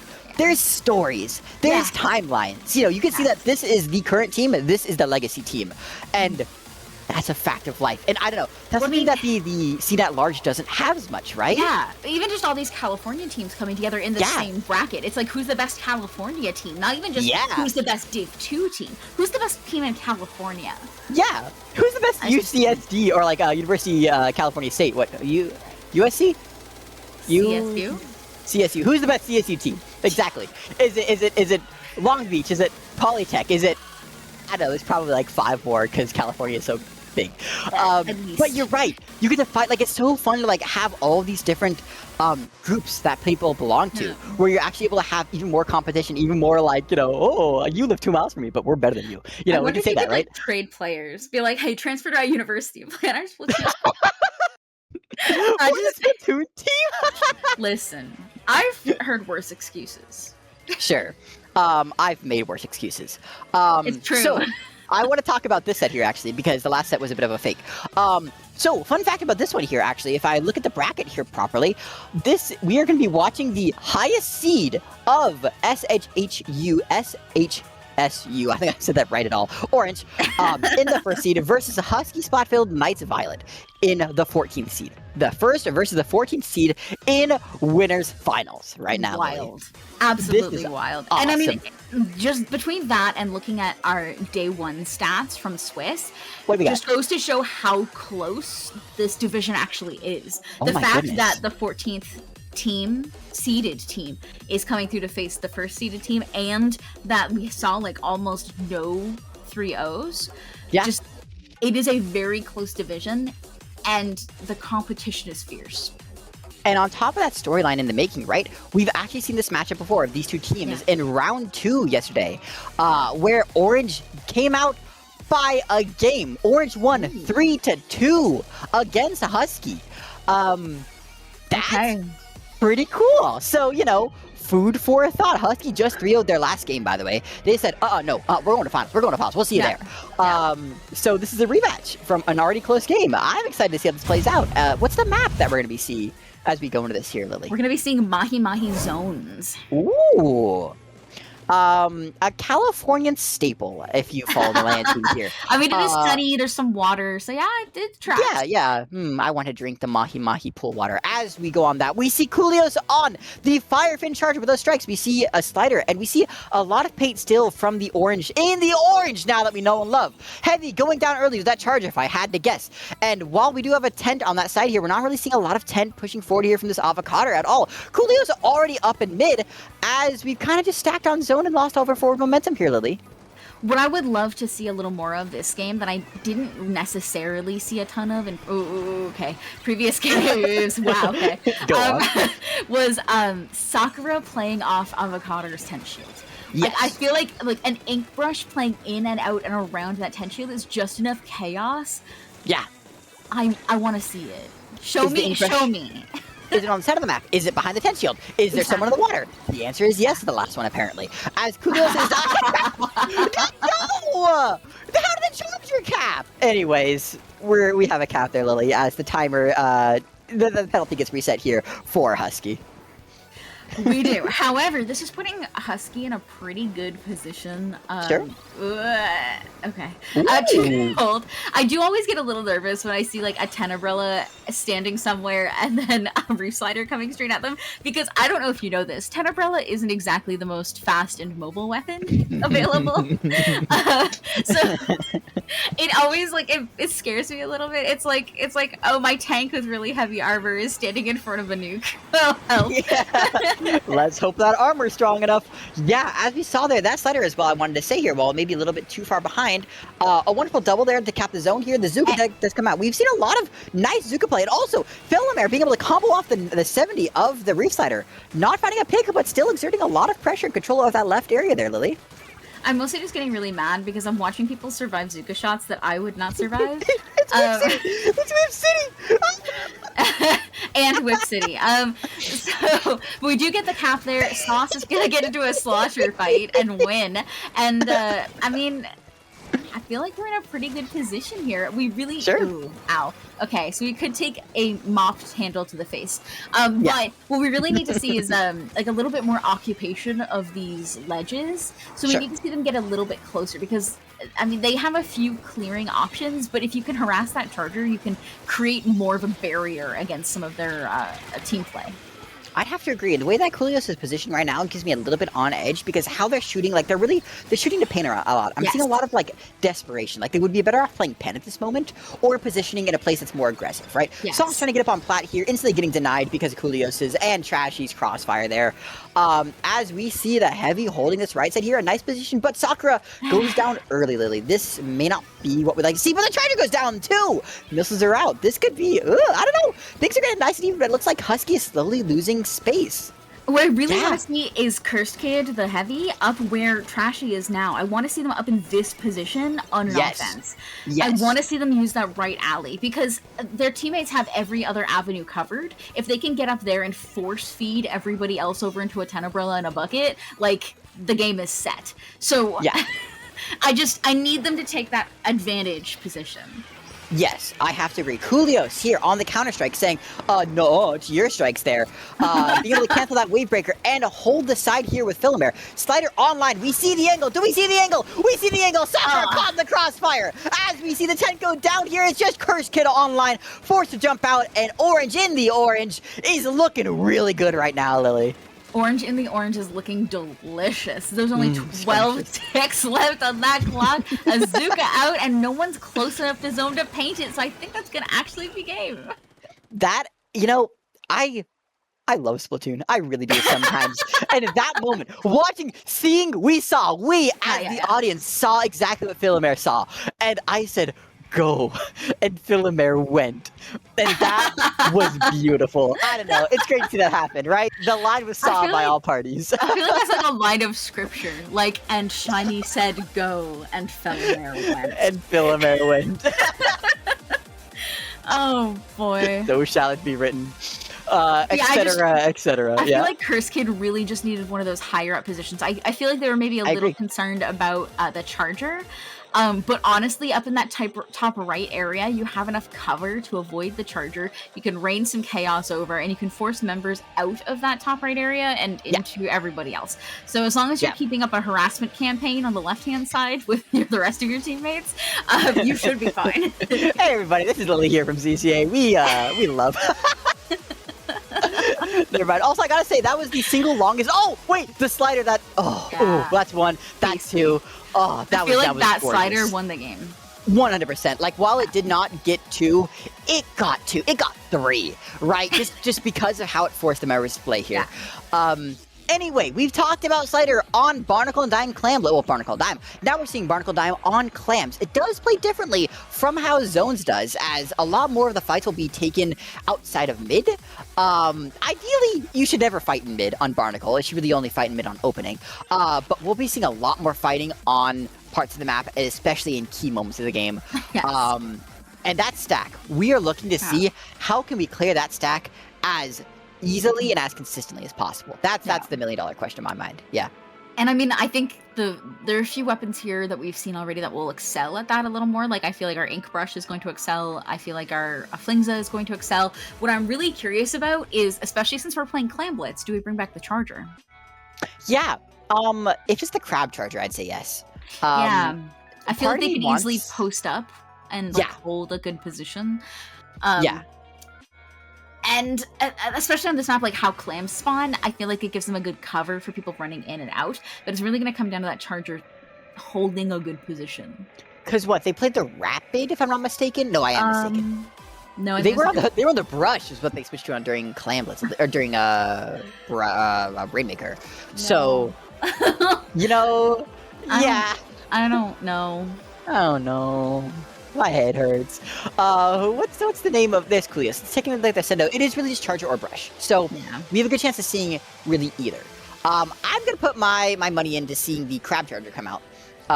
Because, We like Crab on this map. We like Charger on this map. Put them together, it just makes sense. As the game starts over here, Orange here switching out to a brush here, actually, as we said before. So, you know, color me wrong. That's not the phrase. That's not indeed a Charger. That is a brush. And we see Cursed Kid still on the Splatling. And I believe that's the same comp that we saw from last game from the side of Husky.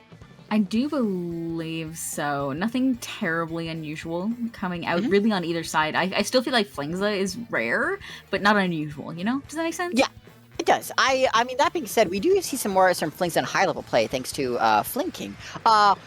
But he's not here now. What I'm more interested in here is the two going down here, actually.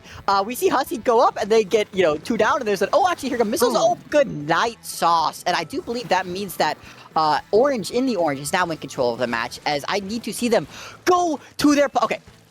Okay, real quick here, while we're playing neutral. You play Barnacle in a very simple fashion. Take their plat by any means possible. And I am not seeing plat being taken by any means possible. I'm seeing us fighting mid. That's not correct. We see the tent already in there. Oh, look at that. The tent got into their plat. Suddenly, the game is over. They got 2. They got 3. That is a wipeout, Trashy. That's a wipeout right there. As they juggle clams in mid, and the ball is scored and dunked because they took plat, Lily. Look at that. Oh. Yeah. Plat by any means necessary. Once that happens, the game opens right up. And that really is just the name of the game in pretty much every mode except the ones we don't play in Even Tower Control is played like that. Well, yeah, but I mean, Tower Control, like, you take plat first and then you have to move up. But, like, in this one, we don't necessarily have to move up. As long as we're holding plat, we're kind of peachy in this. At least a stalemate. Yeah. It is a nice home base. Missile's getting a pick there in the back there. Not what we'd like to see for the members here of Husky. That being said, Lily, they still have plat. They still have stack. They still have that left side of the map there. And with the strikes coming out here, Kuga's trying to push it. The strike saying, no, I don't think so. As Soccer and that Temp Shield, as you were talking about earlier, rushes forward, getting an assist, getting a pick on the Trashy. Yes, they did here. And that's, suddenly the score is dropping real fast for Husky. Yes, we do have quite a few clans online. We're at least going to get down into the 30s, but we're going to need a few more clans on top of that. The Brush coming in, Flingza coming in, Heavy coming in, all things essentially dropping down into this pit, which is a choice that can be made. Bye-bye, Sauce. Good night, Sauce. Bye-bye. Bye-bye, Sauce. Bye-bye. Sorry, you were saying. Just a little bit. Anyone who's looking to defend on this map, I'm just going to make a little bit of a suggestion. Unless you're playing a Brush, of course, because Brush or a Sploosh needs to be up in their face. Generally, taking control of your top right-hand side above the basket is going to give you a bigger advantage than dropping into the pit. Partially because of height advantage. Partially because you're not doing a blind drop into a place where you can't get back to spawn from. And partially because I said so. So... Which arguably is the most important part here. Yes, it is. Everyone should listen to the part that I said. So. But that said, we do see Husky again holding onto this plat area and holding onto an advantage position. Yeah, problem is we're not seeing the clam economy go in their favor. That being said, they actually just formed a clam on their snipe here. So, you know. I mean, that's part of my next complaint, which is that no one is pod locking. But that's not relevant here. Yeah, sure. Not at all. Sakura does get the score. Sauce on snipe, exactly what we like to see here. I would not want to fight that if I were there. If I were you, Sunday. Sorry, Trashy. Trashy does do end up surviving there. The Zuka does come out, stops the push. I actually just lied. As the push is continuing on. Someone slam dunked a Clam and got immediately taken out by a Zuka, and it was the funniest thing I've seen today. Oh, we love point blank Zuka. Sakura cleaning up here, and unless we see some clams coming in here soon, one more clam will seal the game here. Can we find it? Can we find it, please? We see Sauce has the jump. Can we make it in time? We did. We did. We did, correct, yes. Game 2, going to Husky in the blue. And would you imagine that it goes to the team that, believe it or not, took plat? Yeah. Oh!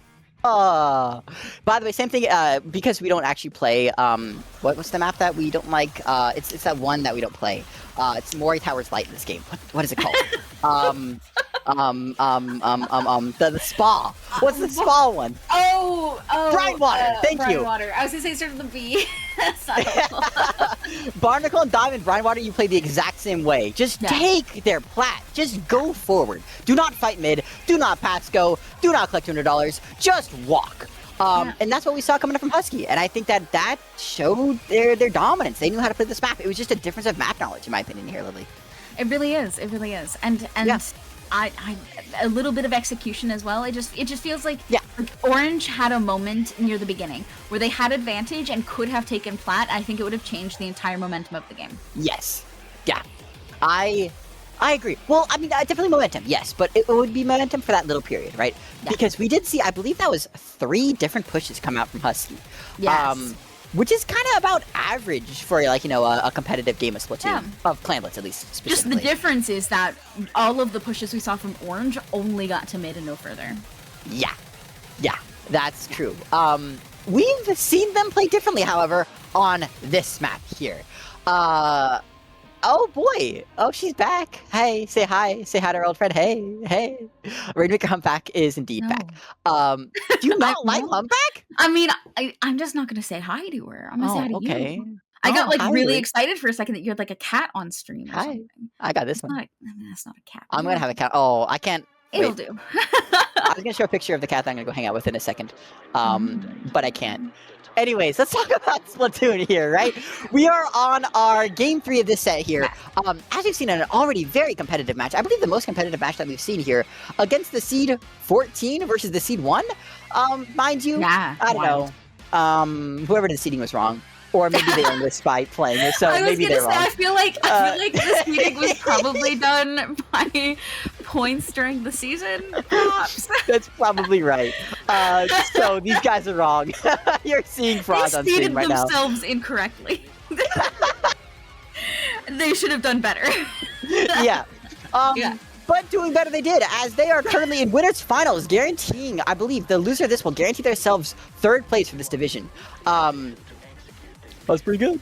That's pretty good. I'd be happy with either of them. I want 1st place, personally. But guaranteed 3rd place for either team is if it were me, I'd want nice. You know, if it were me, I would want to win the whole thing. If it were me, but it's not me, so I guess 3rd place is fine. Yeah, if it were me, I'd be a Div 1. But that's neither here nor there. We see the return of the Kraken Brush and the Wellstring comp from Husky, while we see a, I don't know, the usual, here are the boys, come out here from Husky as well. Yeah. The boys. We have double splat bomb. We see. I don't know. Yeah, we're seeing. We've seen this. We've seen the song and dance before. I mean, like the Bubble Mini coming back out from Cursecade, which I think is a good option for this map. Yeah.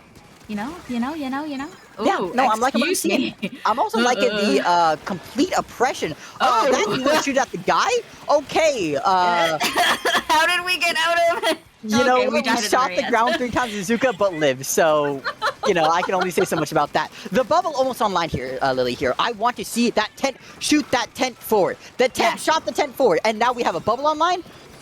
No, we don't. I mean, we also had a Kraken online, but that's not relevant. At this point, we just do this. Yeah, you're right. That was the correct choice, Kirsten. But yes, what I wanted to see was the tent go forward. I wanted to see the mini follow and pop the bubble as soon as the tent was threatened.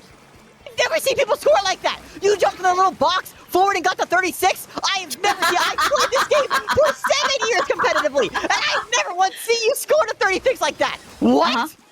I learned something new today, I guess. Yeah. Check that out. That's why, Shiny? You know why? Why? It's because you don't carry the Rainmaker. I literally do. I am the best Rainmaker carrier on my team. Anyways, no, I want to say, okay, you're wrong. I also want to say here how cool it is that Coolios over here is on the Rainmaker. We decided to grab here, but we didn't here with the hammer coming out, getting a pick there. Kraken coming online. That is forward. What? I mean, okay, we're body blocking, but I feel like we also could have body blocked by just running at the opponent so they back up. By just killing them, exactly, yes. Sakura coming from behind, Felomare not able to cancel that out in time, maybe able to distraction, but that Zuka, everyone's in a corner. Goodbye, Sakura sealing the deal, unknown hero somehow living.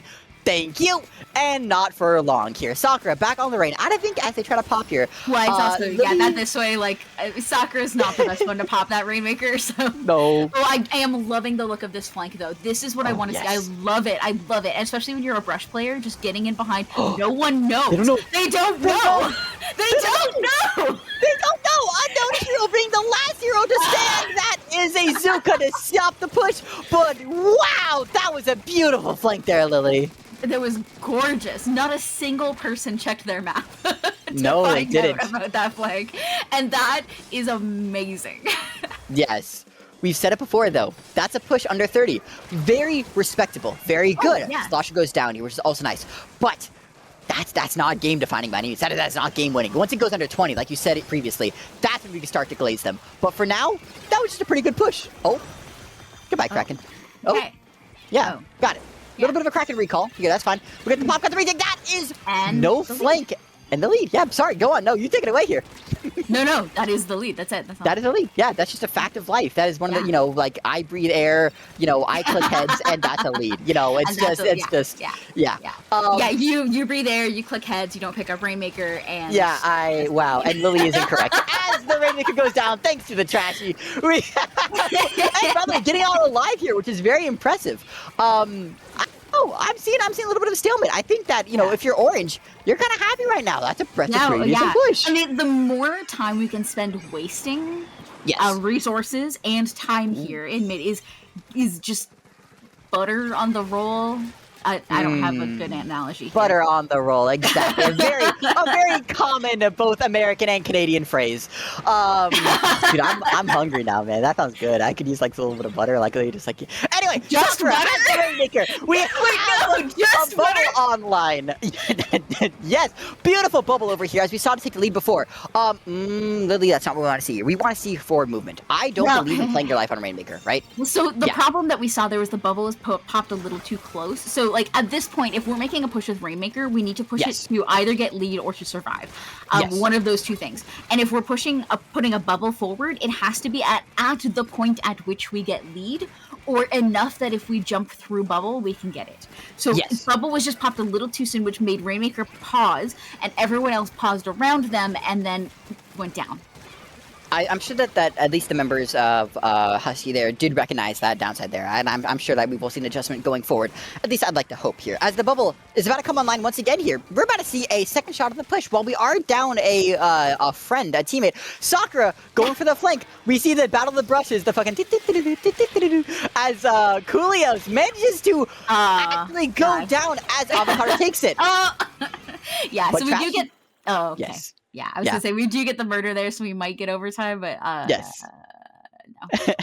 Yeah, definitely Sakura was setting up at the end there for another funny flank, and Coolios, they went down. They didn't really need to do anything, just wasting Sakura's time was enough. But, the Rainmaker just wasn't able to get there to make advantage of it, so it didn't really matter. So we are 2-1 on the side of Orange and the Orange, and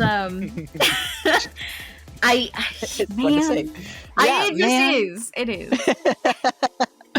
No, that was fun. I think that really showed, one thing I love about Splatoon is, you can see personality in people's gameplay. You can see how, you can see their egos, you can see their game knowledge, you can see their fears, you can see just how they like to do this. By the way, that was a really good push. Hats off to you, Curse Kid. I've never seen him play like that before, and I will be taking that next time I inevitably take the Rainmaker because I'm a maker. Sakura was kind of the bane of Orange's existence, okay? Hey, we're not talking about me, okay? I can talk about me all I want, but I want to talk about this right here. Sakura has shown to be pretty good. This was the best.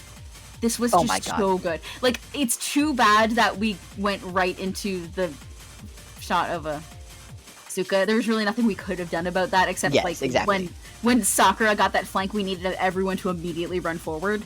I think we're just a little slow on the draw there, unfortunately. But man, that flank was gorgeous. Oh my goodness, yeah, and I think Sakura has been showing. We've seen it even since the TC Inkblock game when we first actually called it out.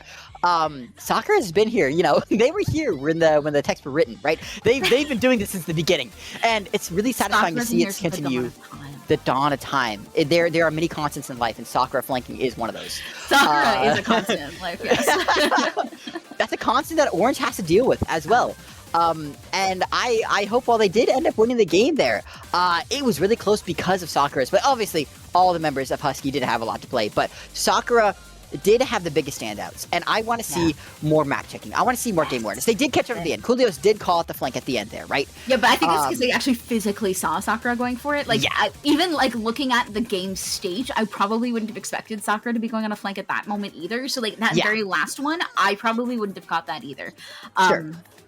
But that said, we just need some more map flips. We do. As we wait for the counter pick, this will, I believe, be Husky's counter pick here. Potential set point is where we're at right now, actually. Yeah. I don't know. We haven't seen tower control yet this set at all. And we have seen Husky win on tower control as well. So, I don't know. That's right? I'm not talking out of my ass. I mean, we didn't see them win earlier. Hang on, let me You know what? I said it, so it's probably right. It's probably true. That's why I'm up here. Okay, so Husky did win on TC Inkblot in their 3-0 against Creamed Corn. And we saw them on stream earlier as well, I think also winning on TC. That is correct. Husky won TC Inkblot again. So if I'm going to have to guess what Husky's going to pick, it's going to be TC Inkblot. And you are wrong. It is Zone Zone. Oh, interesting. Yeah. Ooh. Well, okay, so we're gonna force Coolios off the charger because no one plays charger here unless they're insane.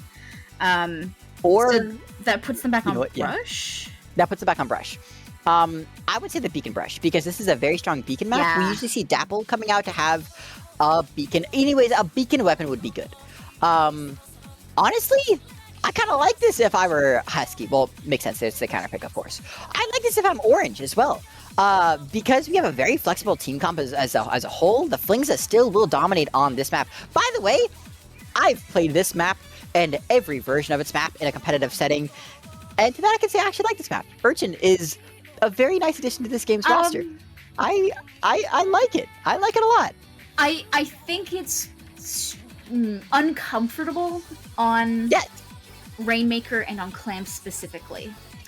I know. I don't think it's unplayable, but I definitely think it's uncomfortable. Yeah.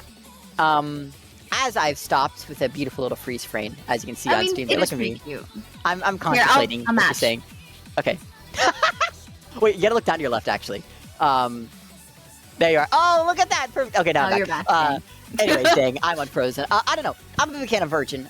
Being a charger player myself, I play anchor weapons, specifically Pencil. I think the only map where you actually really want to play a charger is on Rainmaker or on Tower Control. Both of those maps work really well for the charger. Because a lot of the fight's not in mid, you know.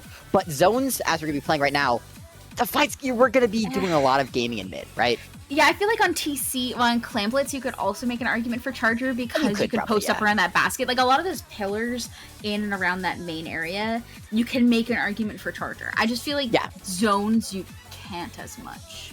Yeah, I've played it and I still think that it's strong, but the problem is it's strong in the places of the map that don't matter as much, right? Yes, you can control flat, you can control the top right angles and everything. Those are really, really strong because they're just giant rectangles that, you know, have no cover. But like I said, you're going to be fighting a lot in mid. You can't clear a ledge as a charger, right? So if I would not be surprised to see that brush coming back out, right? Too many slopes, like accessible slopes. It's not like a sheer drop where you could set up the drop and shoot over. The slope provides more complications. Yes. Let's see how they deal with these complications as we begin the game here. I am excited to see how these comps change, as this is a map known for that. We see a 52 coming out from Orange, and a Wiper, I believe. That's a new one in substitute for the, I believe that was the Stanford beforehand, right? No, that was the Bucket. That was Sauce in the Bucket. Yes. Okay, so we're seeing some interesting substitutions. Still no coolers. Oh my good lord, you're actually right. Yeah. Back to no coolers for the team. Which I think is a rough choice on this map in particular because of how large it is. Yes, and no beacon as well, to note. Neither beacon on the tent nor beacon on the brush. So those are interesting picks here. They are very much gearing towards a all or nothing type of play. Otter going in deep, jumping back out. Beautiful rotate, I gotta say here. As the members of Orange are all bunched up over here, Tent being like, hi. Setting up over there. Sauce going down. And Lilia, it's looking like to be a zone flip for Orange. Yeah, I don't think there's, like, nothing. These flips right now are what I would call inconsequential. Like, we're technically holding the zone and ticking down the clock, but no one has enough control of mid at all to be able to call it important. Though I would say right now that seems to be swinging a little further. Though Felomare got an interesting sneak over to the right-hand side here that no one seems to have noticed. Oh, no, it just exploded. Never mind. Commentators curse once again there. Sakura, that was really funny. Shh, no one knows the hammer. The suspiciously flying hammer. Wonderful watching of the flank here from both Curse Kid and Sakura. One thing I want to see here, we do see Sauce on the top right contesting Trashy as Coolios on the Kraken does go to zone here. Sakura kind of called out, looking for a flank here, but that's kind of where Sakura wants to be. Just enjoying, relishing in this chaos as the Flingza does pop screen on zone. Two members of Orange take the right side. Curse Kid able to defend themselves on plat. And it's looking like a little bit of a scramble here, Lily. Despite how chaotic things look, Husky's still coming out on top. I mean, Husky, like, they're losing some control, and they did lose zone for a little while. But they managed to back up just enough that they maintained space without losing much area control. And they managed to build some specials in the meantime. So while, like, Orange got in and got control of zone, they didn't have control of mid. Yes. Sauce doing a fantastic job of controlling that top left area, by the way. Just saying, hi, how are you? Just absolutely blowing up people. Hero going down to a fantastically rolled splat bomb as Sauce continues to hold this flank. Wonderful, by the way, to be able to hold front and crossfire any flank. As we see coming out here from both the Brush here, the screen coming out from the Flingza, we see the Flingza go down. Brush and Kraken, which means a campaign zone. And Lily, things are looking good for Orange. That is so tragic. You pop. Oh, I'm sure they popped Kraken thinking like this is a good offensive moment, and I have Kraken and can go murder some people. Yep. And on top of that, my teammates can come paint zone. However, we were missing part of the equation on that one, unfortunately. So we are tied up 2-2. Going this to game is the 5. same spot, Lily, where these teams were just yesterday. Yes. And in fact, actually. Yes. Wow. Oh, this has been some good Splatoon. This has been some really fun. Again, you can see the personality. There's so much personality in these plays that happen here. I don't know. I love CCA because it's, I don't know, the teams are at such an even level where it's not just, okay, the 52's flanking. Okay, awesome. Like, they're flanking, but they're flanking with style. Like I called it right here, Sauce with the hammer. I saw it, they saw it too. It's so satisfying to see these plays happen. Speaking of personality in the gameplay, like every time we watch Sakura play, I hear a little bit of clown music in my head. You know, like they're just like in and out, like loop, loop, loop, and I'm just like, and it's amazing. It's amazing. Yeah, so we had some team members coming in, but like Sakura hopped up on that left-hand side, stopped the coming in player on top who was going to help paint that zone, and they were just a little bit too late. You know, with a brush in your face, what can you do? So, you know. Well, what can you do, right? Orange, I mean, that's Orange's question to answer, right? This is their counterpick. So, I don't know. If they're smart, which they're college students, so I assume that they are, we're going to have some hopefully nice tactical plays around that brush and around that. That's the hard part, right? Because, like, the wiper came out of nowhere. Yeah, what do you got? So, Orange cannot play Rainmaker or zones. Correct. That's where they've lost. Or that's where they won already. Yeah. They won already. They lost on Clan Blitz, which probably wants to push them into tower control, but we know that Husky has already won on Inkblot TC. So if they pick Inkblot TC thinking that they might have a good shot at it, okay, good. Good. Okay. You called it right here. We're definitely going to TC. Now, I will say that we did see them win on this TC, but like just in semis, but it wasn't a convincing win. However, I mean, it's at least it wasn't the one that they actively lost on, and it's not Inkblot. So, you know, you said it best. Exactly. They have a positive win rate so far. Yeah. While yes, it wasn't convincing, they didn't. Yeah, it's true. They didn't even make it to the second checkpoint fully. Mm-hmm. They got almost there, but they're not quite. So, and I think that this team is not the same team that we saw in semis. They've learned. They've been through their training arc. They've 3-0'd other teams, right? They've in fact, it was quarters when we saw them last. Anyways, no, semis from Orange. Anyways, what I'm trying to say here is I believe, I don't know, I don't want to pick favorites because this is a winners finals game 5 deciding who gets sent down to the losers bracket to fight Krabengu, who's already on a pretty damn nice run. And I mean, here's my concern, or I guess not concern, like my debate internally, is like, we've seen Husky dominate on a TC game. It was brutal. And we've seen Orange do okay on a TC game in this specific stage. Yeah. So I think they can do it, but I'm concerned just because how strong Husky looked when we saw them on TC earlier. Yeah. I agree. And I believe Sakura is the name of the game. Not Sakura, but like the flanks. The flanks is the name of the game. Yes, absolutely. And we saw it before, right? That top left is instrumental to any victory, just like how it was on Urchin. So I want to see them actually adopt that same kind of mentality that we saw on Urchin to here. We see the Camo Charger coming back out from Orange in the orange, and the good old faithful Heavy Splatling, the losing matchup to Charger, actually. A very commonly known losing matchup on Chris Kid. I don't know. We lost some speed from switching back to the bucket from the Wiper, but we still have Avocado, and Avocado's like, actually, this is our plat. And Trashy says, you're wrong. And instantly gets a nice little beam there on Avocado to assert control, still back on their plat.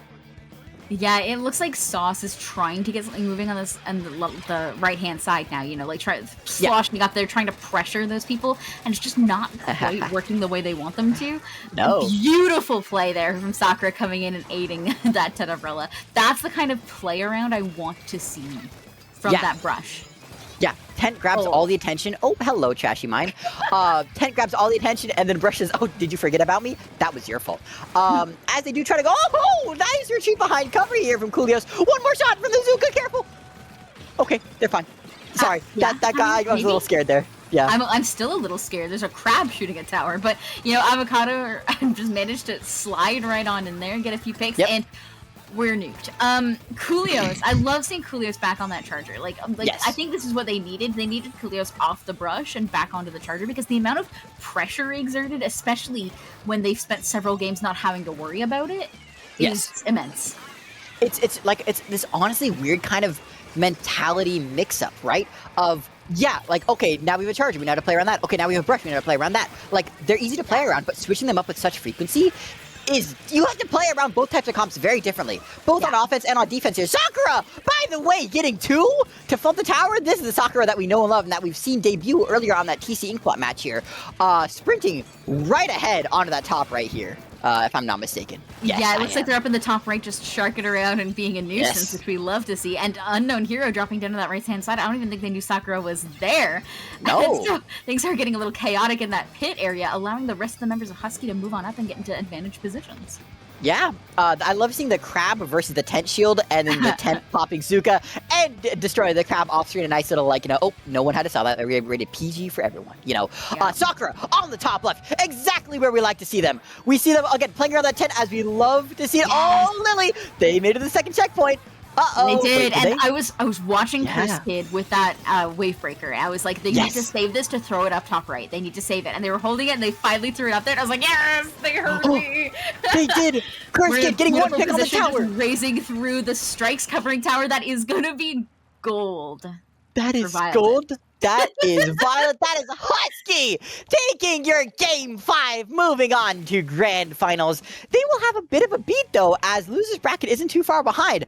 But, Lily, yesterday, Orange took the Game 5. Now today, Husky takes the Game 5. It's just a little bit of revenge. Yeah. Now here's how we have to play it out, because we need the full story, right? Yes. So the script writers, if you're listening, I'm gonna need y'all to have Orange make it all the way through Losers Bracket and come back up for Grands so we can see a rematch. And I'm gonna need a bracket reset. Yes. So like when we had the reversal here. So Game 5 yesterday for Husky.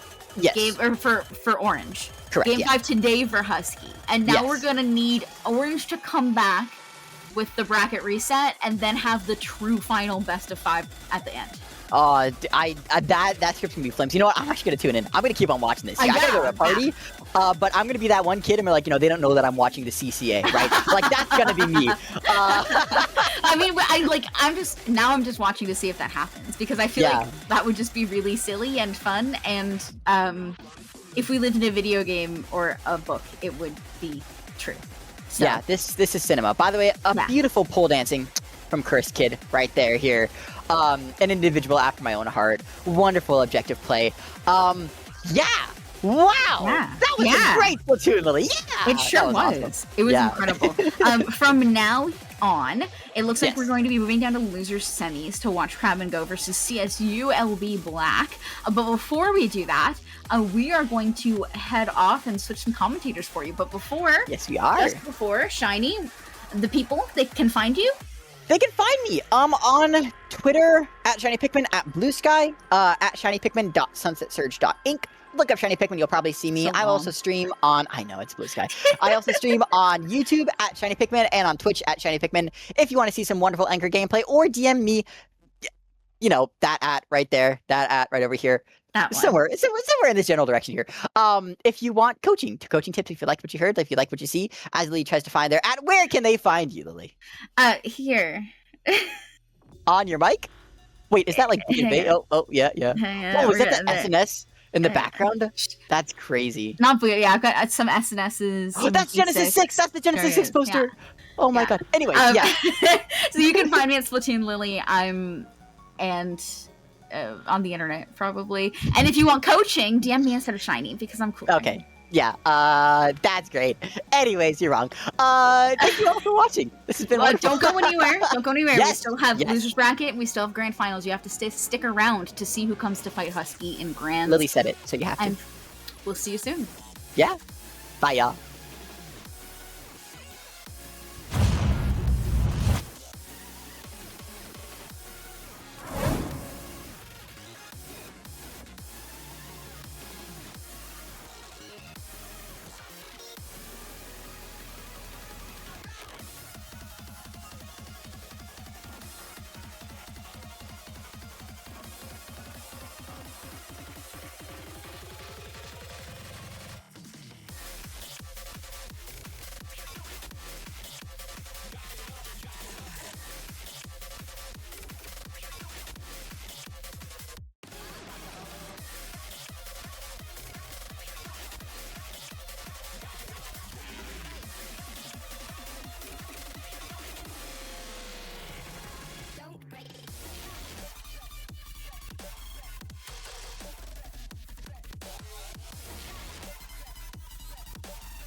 And we are back with the second half here of CCA Circuit Finals. Looking at Division 2 Finals, my name is Rockit, joining me the one and only Sasu, fresh off of Big Dapple here.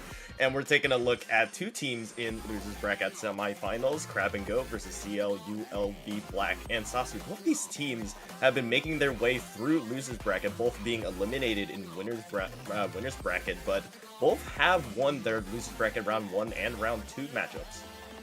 Oh wow, I feel like it's kind of a hard situation because you're in that losers bracket on one hand, but like you're doing both of them are doing really well, so they're gonna basically have to lock in and make sure that they don't let it slip here because they're both doing a good job, but all things must come to an end, so we're gonna see for who that's gonna be for.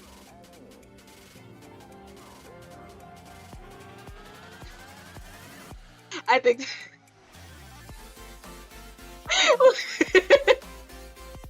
Oh, excuse me. Sorry about that.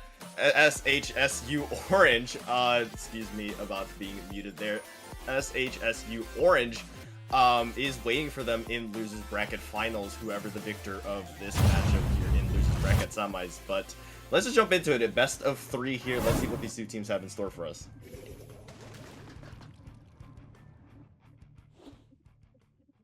I think we're gonna have a reset off the front. There's a little bit of things not necessarily exactly as they should be, and quite frankly, you mentioned I just came from Big Dapple. Lots of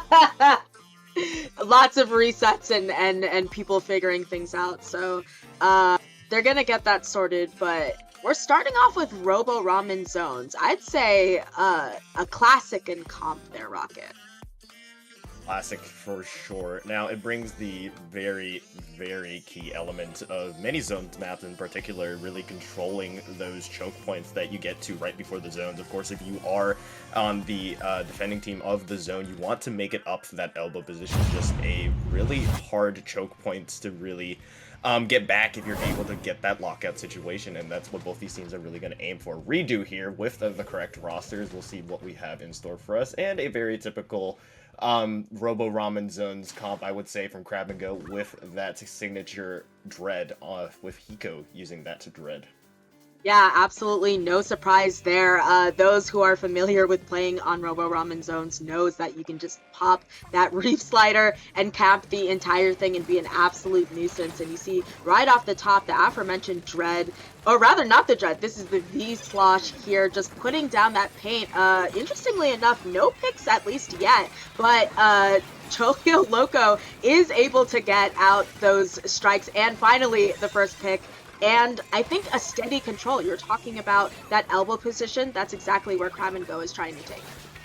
Yeah, you have Crab and Go going coolerless, really leaning into those paint specials. You have the Reef, of course, aforementioned, those trip strikes. Actually, a double trip strike coming out from the T-Tech and the V-Slosher, who we saw earlier, like you mentioned. So really going heavy on that paint control. Hiko going up this really, really contested elbow position. It does make it out alive, which is the most important part in keeping CSULB back. This is the exact lockout that I was talking about earlier that you want to maintain. Yes, this is a super difficult position, but I think that's going to be a total of 3 members down from Crab and Go into what almost ended up being a direct, a delayed wipe rather, and Aiko is back in position on this Nautilus, trying to probably wait for a special. I find that sometimes when you get really brutally pushed out, you have to kind of sit there in that elbow, get what you can get in order to move in, and they do just that, bringing the zone back into their possession. Continuing to apply this pressure is exactly what Crab and Go is doing. Still 2 players down is CSULB. They're just trying to find any entranceway to get open. You have Jason moving on that left side with the Frozen Pro, potentially trying to get out some Tenon missiles or a flank. And right on cue, there are the Tenon missiles to create some space. One go down really early there. Crab and Go's T-Tech. And here comes the Octobar Zipcaster as well. They need to get these picks going, and that's exactly what they do there. Sasu already now back into the zone and forcing Crab and Go on the back foot. Now, trying to ensue some vengeance, but 2 go down to a bomb, which could be a quick flipping right back in Crab and Go's favor. Yeah, you see, CSU Black is doing a really good job of making sure that even if they're on lockout, they're always able to make their way out, and that is not easy on a place like Robo Ramen. The lockout can be absolutely brutal, and they're finding their way out, but at the end of the day, you have to hold the zone, and I think that's exactly what they're struggling with. Hiko making it absolutely impossible for anyone to drop in a way in which they feel safe. 2 down on both sides, and finally the score starts ticking in the favor of Crab and Go once again.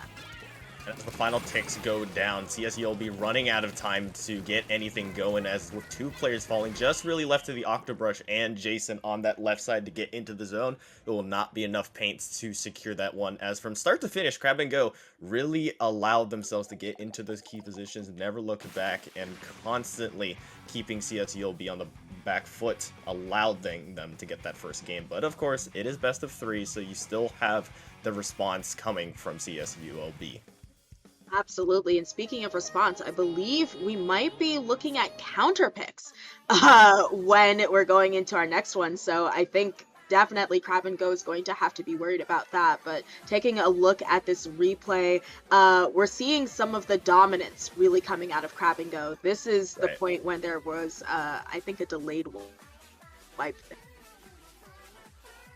Yeah, and you had the quick responses always from Crab and Go, just right on cue as well. You had CSULB finding that opening with Jason, with those missiles, like I mentioned, moving up that elbow position. And then just as quickly, the momentum shifts, like right here, you had a 2v3 situation, instantly, boom, turned into a 2v1 situation in favor for Crab and Go. And that's exactly what you want out of your teams here. Just, yes, you can bend a little bit, but don't break. And that's exactly what Crab and Go did there to retake it right in a quick succession.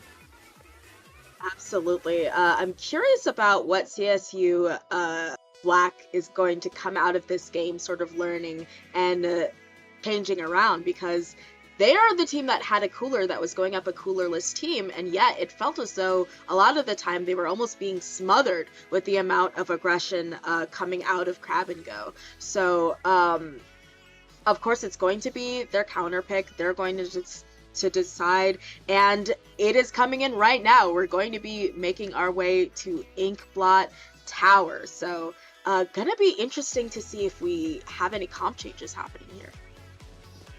Uphill battle is what the theme of this map mode is, and that's just the entirety of the tower path. You really just move forward up the entire way, keep poking away. But the main thing to really emphasize that I think CSULB can really use to their advantage is going to be that Octobrush, that Zipcaster, to really create those initiations, really get into these tough to contest spots, specifically those bats areas where you really have these players just constantly applying that just stronghold position, making it like Fort Knox, if you will. But if we do see the same comp from Crab and Go, they have a lot of specials to really work with. The main thing that really led to their advantage there was going to be all those specials, those paint specials, which is the benefit of not running cooler. Of course, it is a give and a take, and they were able to make it work for them because they were able to get the key picks they needed.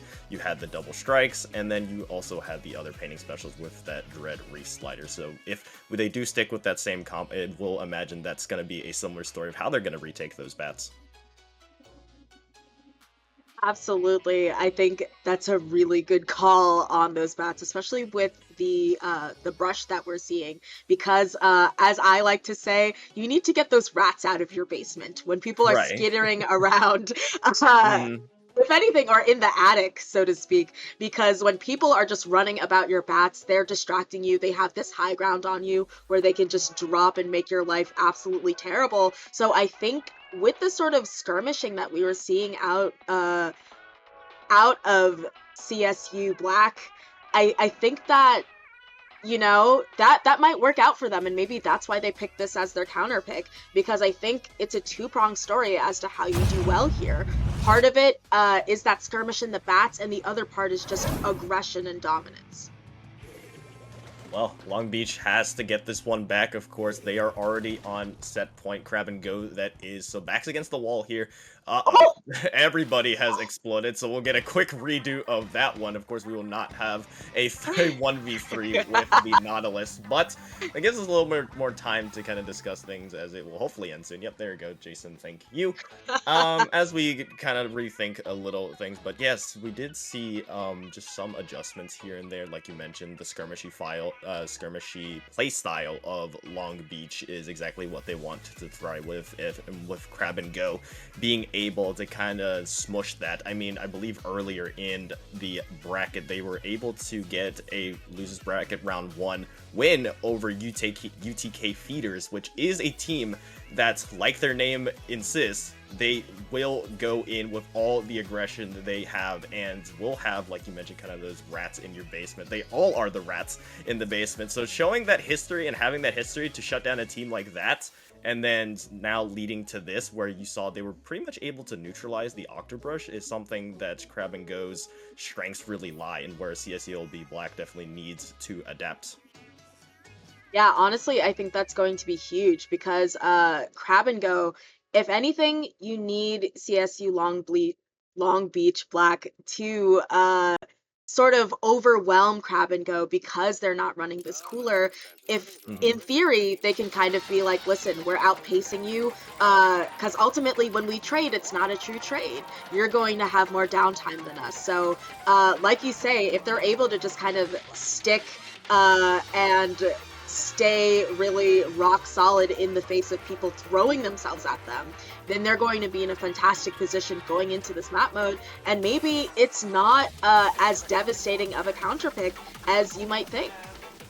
Yes, so with them being already down 1 though, of course they will have to very much win this map to force a game 3, but of course now you have to worry about Crab and Go's turn to counterpick as well. So we will just be waiting a little bit longer here, as I believe we will be having some communication errors in terms of the players trying to get into the match.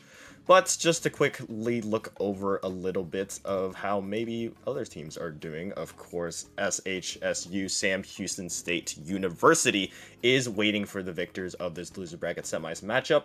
And we saw in that winners bracket finals, you have Husky, Splatsville, Knights, Violet being the ones there waiting in grand finals. So those two teams still waiting for this result here, but still just kind of stalling as we wait out this communications error that will hopefully be resolved here shortly.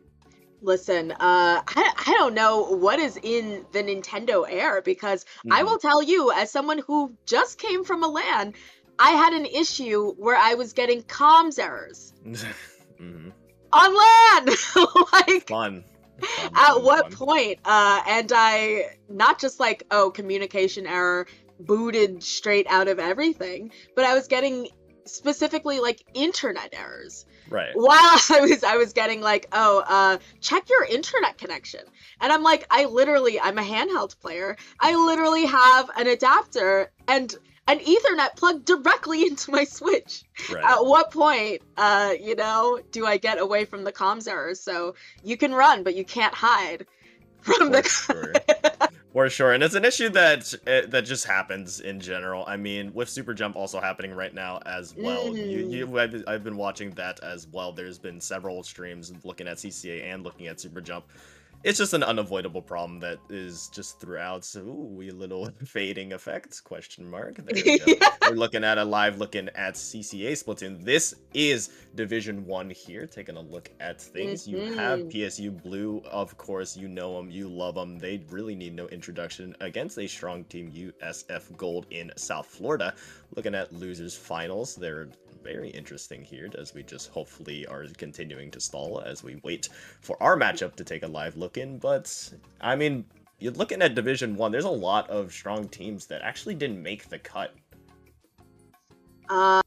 I'm not surprised, because some people have to win and some people have to lose. And I remember, I think the last time I was on the mic with Rose, we saw some pretty crazy upsets where, if I'm not mistaken, I think it might have been those same very two teams that were playing for third. of that week. So, like, crazy things happen. There's a lot of teams that you're like, they're definitely going to be there, and they don't make it. And honestly, that's the scourge, but also the beauty of Splatoon and of tournaments, is that at the end of the day, you know, you have to see some of these titans fall, but also you see these other really strong teams rise to the top. So that's definitely interesting. But we're going to be focusing here on Div 2 and what's going on here. On Tower, no, we're not. We still have a little bit of an issue there. Yep, a little bit. Right back to the drawing board. We at least get to see the entirety of Long Beach's comp, which will be, I believe, remaining pretty similar to what it had previously. You have Jason with those trip strikes. It does look like eventually we will get a replay, unless we may not, as they will play it out 4v3. It does look like they're playing it out here, Sasu. Oh, wow. See, what I was thinking is, I don't remember I always make my co-captain do the restart. Because I don't know it, so I was like, maybe everyone's just kind of Spider-Man meme, but apparently not. You see, they are playing it out. The Zipcaster is ready and popped ASAP, and already rats in the basement, practically frame 1. Yeah, and there you go.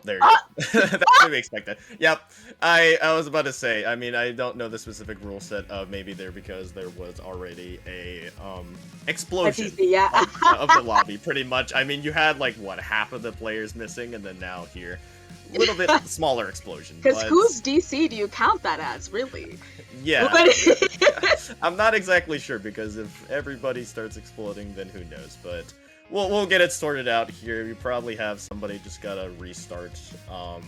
Maybe remake the lobby here as we wait. But taking a look at, let's stall a little bit by taking a look at the history of these teams here, at least how they got to this point. I believe Crab and Go were able to get their ballot in Division 2 playoffs here with a second place finish in top 6 for Split 1. So they're able to rank second in points. They were able to qualify through that aspect, and they've kind of been sitting pretty. They haven't really done much besides that after they qualified. I believe they played in a couple other splits before, just to kind of keep fresh. Yeah, they played in Split 2 in Qualifier 5 and 6 as well, just to get a little bit of those competitive juices flowing, and taking a look over at CSULB Black and kind of a little bit of what they've done in their own aspects. They've been having a similar story as well. They, I believe, played a little bit in Split 1, if I'm not mistaken. Let's take a look at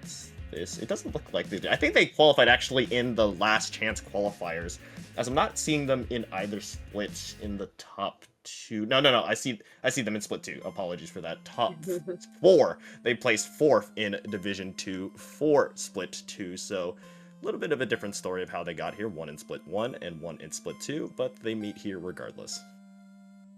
Yes, I think both of these teams have definitely put in a lot of work, and despite being in losers, are definitely juggernauts in their own right. Like, even just looking at the bracket this time around, I think they both did a really strong job right off the top, and, you know, just barely buzzer beating almost 2-1 in their last losers round. So now they're both looking to close it out, hopefully with full rosters and no DCs, as they make their way back into tower control. But you know, maybe in the time they've been getting themselves figured out, they've also been strategizing, and hopefully both teams are ready to go.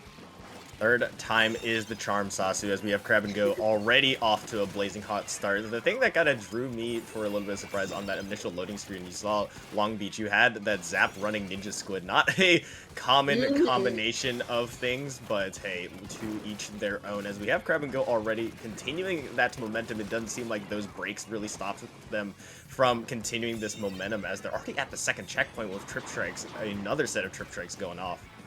We were talking about in the preview that Crab and Go just has an immense amount of pressure, and they're really good at just not going down, despite how much pressure I think Long Beach can kind of output. So this map mode is all about momentum, and they've got exactly that. Though I think right now Long Beach is finally putting the kibosh on this push, essentially.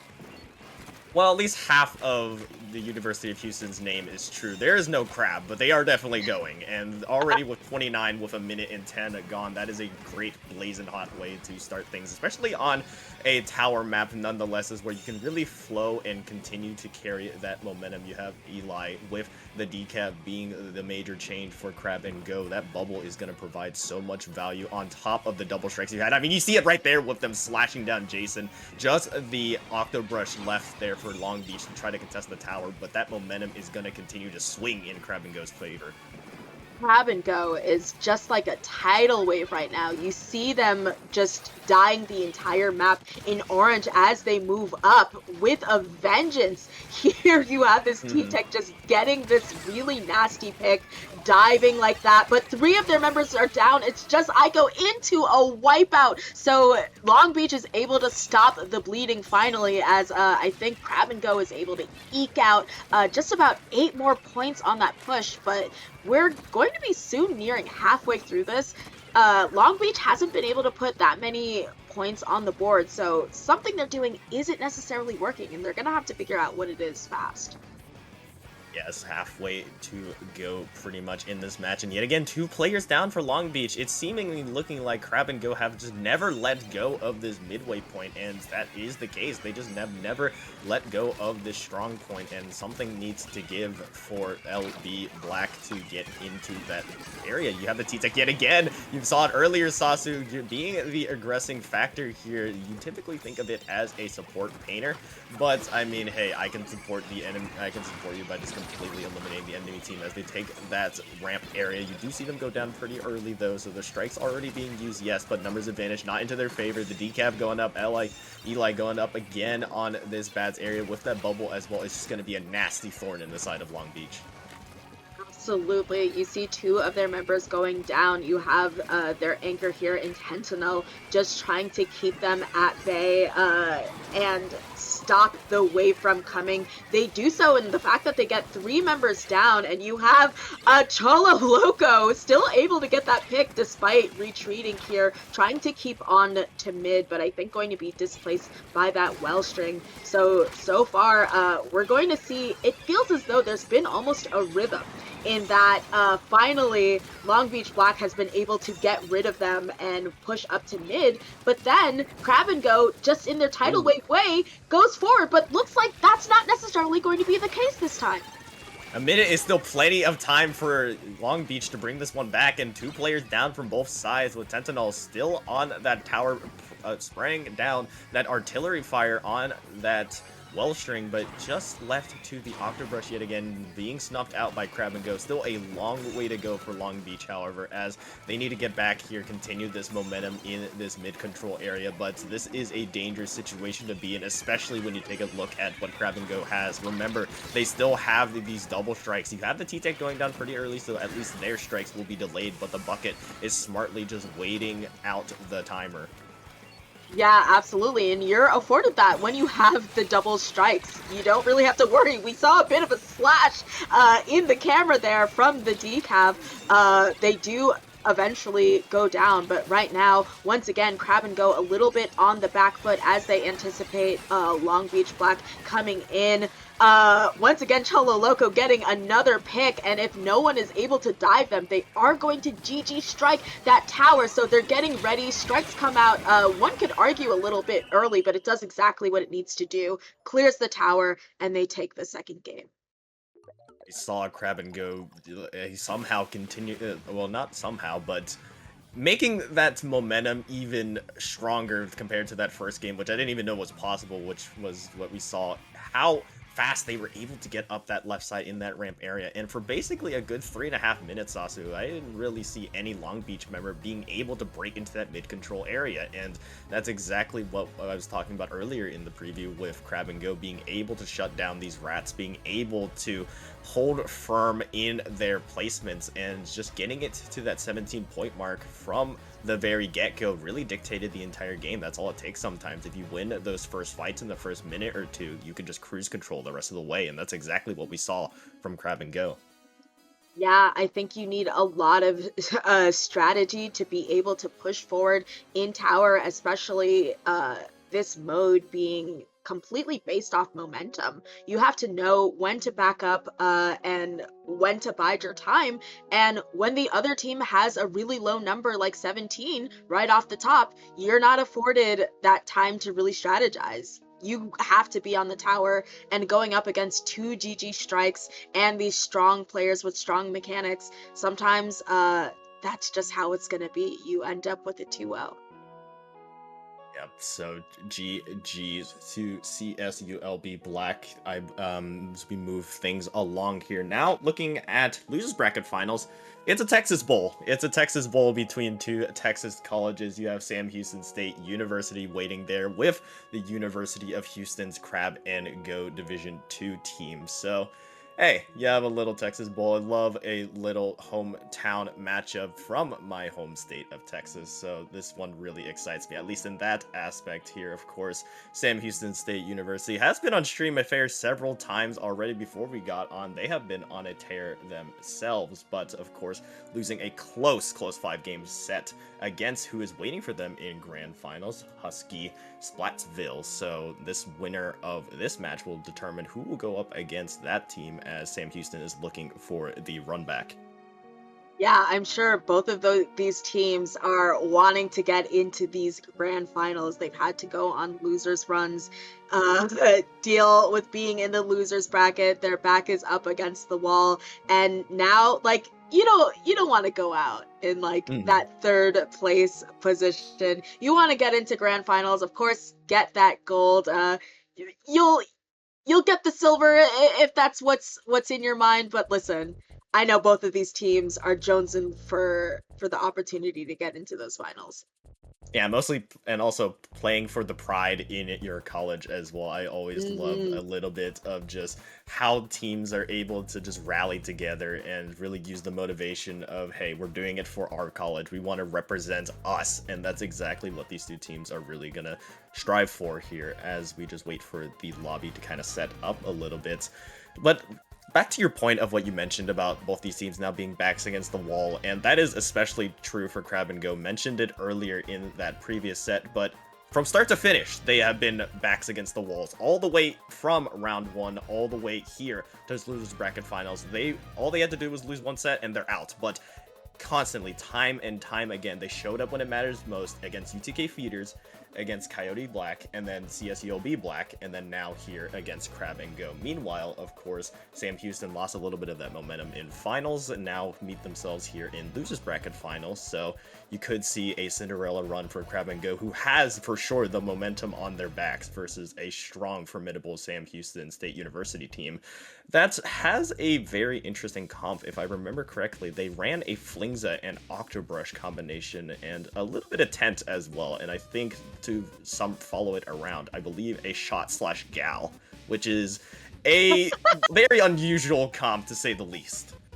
Yeah, but sometimes if it works, it works. I think that right now there even is a top level team in Hypernova that is running a Flingza as well. So sometimes, I was gonna say metas switch and stuff like that, right. But also it's just like what works for your team.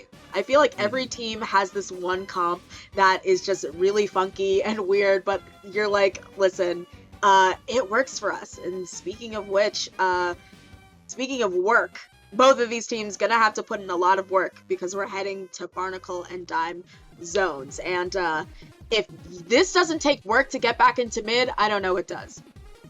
For sure, especially if you are Sam Houston State, because Crab and Go, they're running all of the paint specials, I imagine. Double Strike, Reef is going to be my prediction, and it works wonders for them on Robo Ramen. So I think the strategy for Sam Houston needs to be take the fights to Crab and Go before they can even build up these specials to continue to apply that pressure that we saw Crab and Go did previously. As we've seen Sam Houston just constantly been able to do themselves, but enough of the speculation. The Texas Bowl kind of kicking off here in losers bracket finals, best of 5, long set. Let's jump into it. And let's see, we, interestingly enough, only have one Dread online, and that is going to come out of Sam Houston Orange. They're from Felomar. versus, I think we have instead a Zimmy. As a matter of fact, we're running double Splatling here on the side of Crab and Go. So an interesting switch, especially choosing to forego that Reef Slider. Yeah, and no soda across the board either for either of these teams. So four painting specials, or 4 of those different specials here to be utilized as Cholo Loco gets the pick onto Felomir, winning that bucket off on the right side. But Crab and Go continuously applying that pressure, constantly off to a blazing start. Surviving that Zuka is a very nice factor to add as well, but always the one to get that first control of zone and hold it wonderfully as well. But here comes that Reef Slider coming in from Felomir to maybe change things around. You would think, but also they're gonna need some support from their team, and you have that in Coolios, which funny enough is, I think, the only person with a Crab, and none of those people are on Crab and Go. But I think you have this T-Tech locking in. They do get traded out, and Crab and Go ultimately going to get this wipeout here on Sam Houston Orange, move up and see if they can get this lockout, which we all know is super possible on a stage like this. Constantly applying that pressure, name of the game. Zuka coming in from Sam Houston just to create some space with Unknown Hero and Felomir working up their ways, being those 2 1-2 combo, as Trashy is also looking for their own picks. Here comes the Reef Slider, but there isn't much follow-up as Crab and Go quick with the response, and here come the second set of Trip Strikes. That is the strength, finding one onto Coolios as well, as Sam Houston completely wiped off of the board. Yes, one does go down on Crab and Go's side, but that jump in is going to come in really, really quick. Felomir now looking for that quick Reef Slider. That is the only thing that Sam Houston can really do here to try to get it back, trying to get back the zone. 10 ticks left. Here comes the Reef Slider. Will it find the picks? It will find the picks, which will help out in the painting department, but Crab and Go desperately trying to hold on with everything they got. They won't be able to complete that knockout as Sam Houston breathes a little bit of fresh air. Yes, they were very good to get that Reef Slider exactly when they did, or it might have been too late. But finally, they have the zone, they're in mid, they're nice and comfortable. Now it is Crab and Go who has to figure out their approach. It's going to come in this flank that does get checked. 2 down on the side of Crab and Go as well. And it seems as though the tables have turned here. Orange, as I say that, has 2 people go down, but their numbers are still ticking. So it seems like Crab and Go is having a difficult time getting into mid. If there's anything to retake from, though, it's these double Trip Strikes. You saw one of them go out already. Here comes LPSBS going in as well with them, but they still don't manage to cap the zone, Sasu. 2 players are down for Sam Houston, but the Crab is there from Coolios to try to contest this, but finally the zone retaken as the T-Tech and that splashdown will help in the aspect of at least saving that zone, but Sam Houston right back in business, in control, forcing that delayed wipe. That bubble won't get much value here as penalty points will now tick down. Still a very manageable game for Sam Houston, especially with Felomir's Reef Slider available as well. Yeah, I'm sure they are hoping that they were able to eke out that lead. Not necessarily going to happen, but as you can see, they're more than halfway through all of those penalty points, and that is double Trip Strikes there that we see. Ooh. And a double, speaking of a double into a wipe there for Sam Houston Orange, whose numbers just keep ticking. So now Crab and Go is in the position where they have to absolutely dive zone. Not looking good when they've lost 2 people, not to mention this is a huge play, and there's just not enough time to get back to that zone. And a come from behind win for Sam Houston Orange here. Take a bow in that game. A come-from-behind victory from what looks like a potential knockout situation for Crab and Go. Completely flipped the script for Sam Houston. Felomir with a key Reef Slider, not only to retake that zone and follow up with the rest of Sam Houston, but the Reef Slider to get 2 to basically put the final nail in the coffin to secure that game for Sam Houston was absolutely huge, as Crab and Go, despite still having the double strikes to retake from, were left in a difficult situation when they weren't able to completely take it out. You had so many resources being invested into that aspect, into those retake specials, but Sam Houston held firm throughout. Yeah, absolutely. They did a fantastic job, one, of just keeping calm, because we saw when they barely had any time left and they were able to just reef slider in, they had their teammates following behind and painting down, able to stop them from just making off with the game completely. And here you see these are when the 2 trip stripes went out, Felomare just locking in, holding steady, and I think here is, if anything, the game-winning reef slider.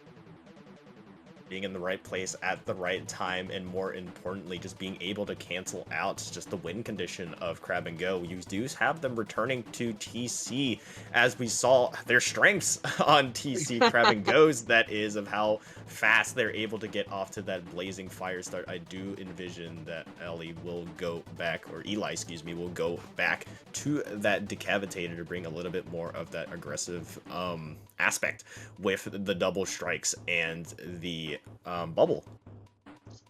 Yeah, I would imagine that as well. And I also imagine that Crab and Go is just wanting to, having done so strongly on that last game of Inkblot Tower, you definitely feel good here. You just played it, nothing feels new, and you're gonna need that win going into, I think this is a best of 5, no? Yes, it is. Going into a best of 5, you do not want to be down by 2. You need to get that win and tie it up, just so that you have a little bit more of a cushion going into things. So I imagine Crab and Go is saying, we think we've got this. We know how we did, less than an hour ago in our last set.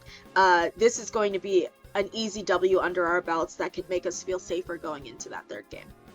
Yes, and if there was any lesson to really take from that game, it is for Crab and Go to really close out.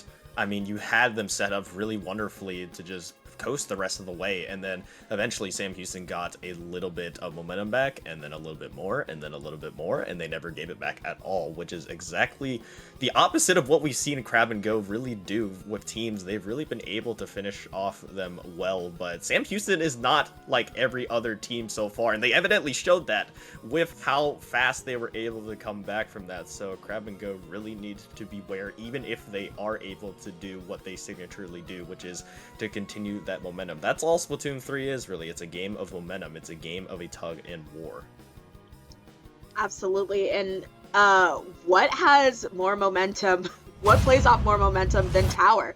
Where literally you're on the tower, you get forced off, and the momentum itself can win you the game if you have enough of it. So we're going into this, we have a switch off of that Crab charger instead to that ZF, going to be super helpful, having I think essentially double GGs in Felomare, who is also switching to a different slosher into the machine with the Booyah Bomb and strikes coming out of their backline.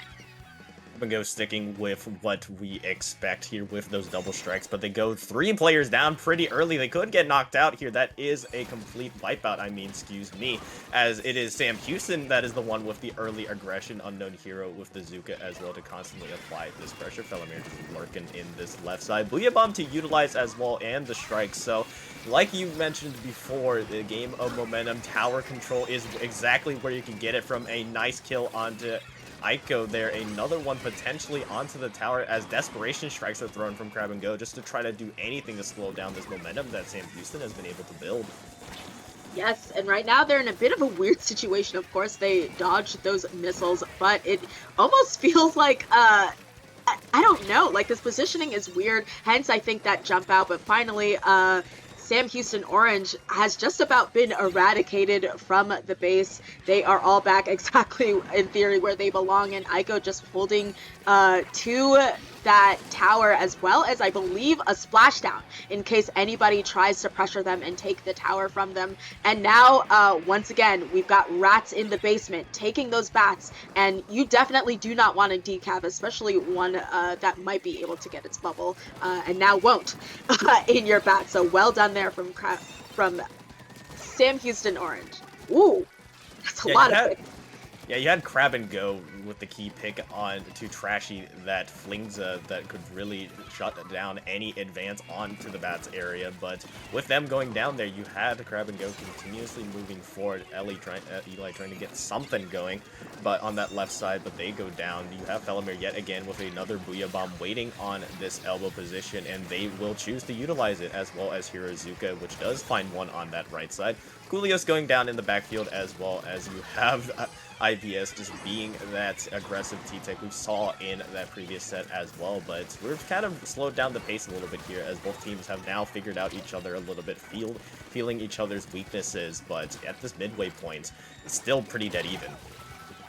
Yes, absolutely. And I think actually I see Sam Houston Orange kind of, like you said, lowering that pace, playing a little bit more careful. You're seeing a lot more jump outs. Felomir does get that pick and then goes around instead of immediately taking that space. So despite the fact that they're not currently leading, it seems as though they're playing very careful. I mentioned before that sometimes when you're completely in that final OT push, you don't have the time to really strategize. And I think maybe that's what Sam Houston is trying to take advantage of, the fact that they still have time.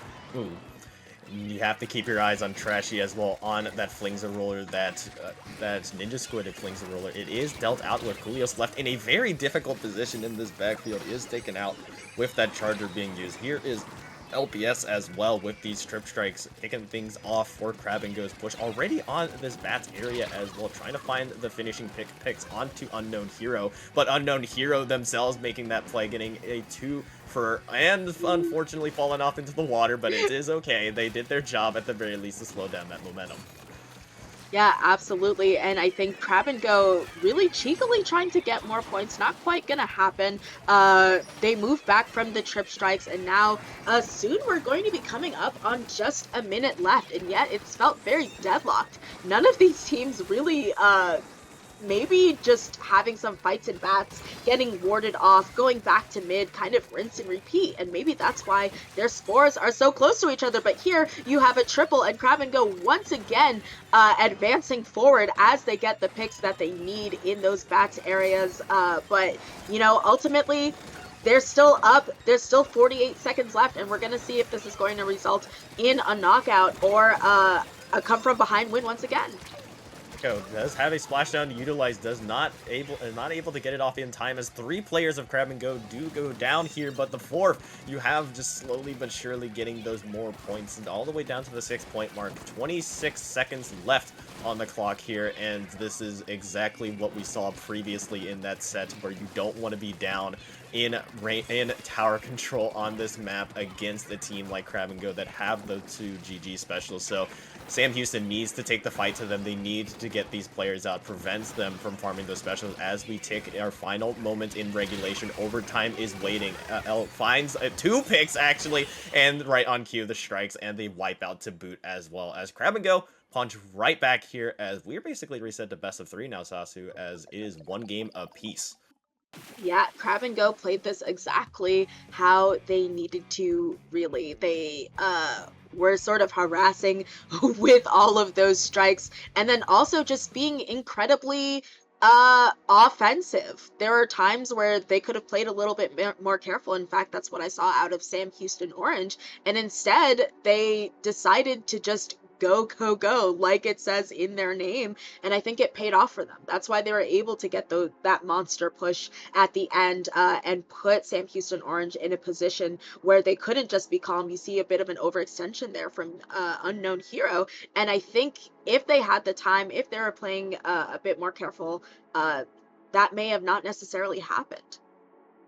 And this is where I would like to argue that the set truly begins. Now, both sides know exactly, or at least have an idea of what the other team may bring to the situation, and with it now being at best of 3, Sam Houston's pick, Sam Houston has a great chance here of having that slight edge over Crab and Go, because if they win on their map pick, they win out on their map picks, they will be able to take that set, because even if they lose in game 4, you still have that game 5 that will come back to their own pick. Crab and Go, of course, need to kind of break that momentum up a little bit, and we will be going to Rainmaker Humpback, which I believe we saw Sam Houston run earlier, or choose earlier, because of some strengths in the comps that they have, mainly that Flingza and also Felomir going to the Wellstring.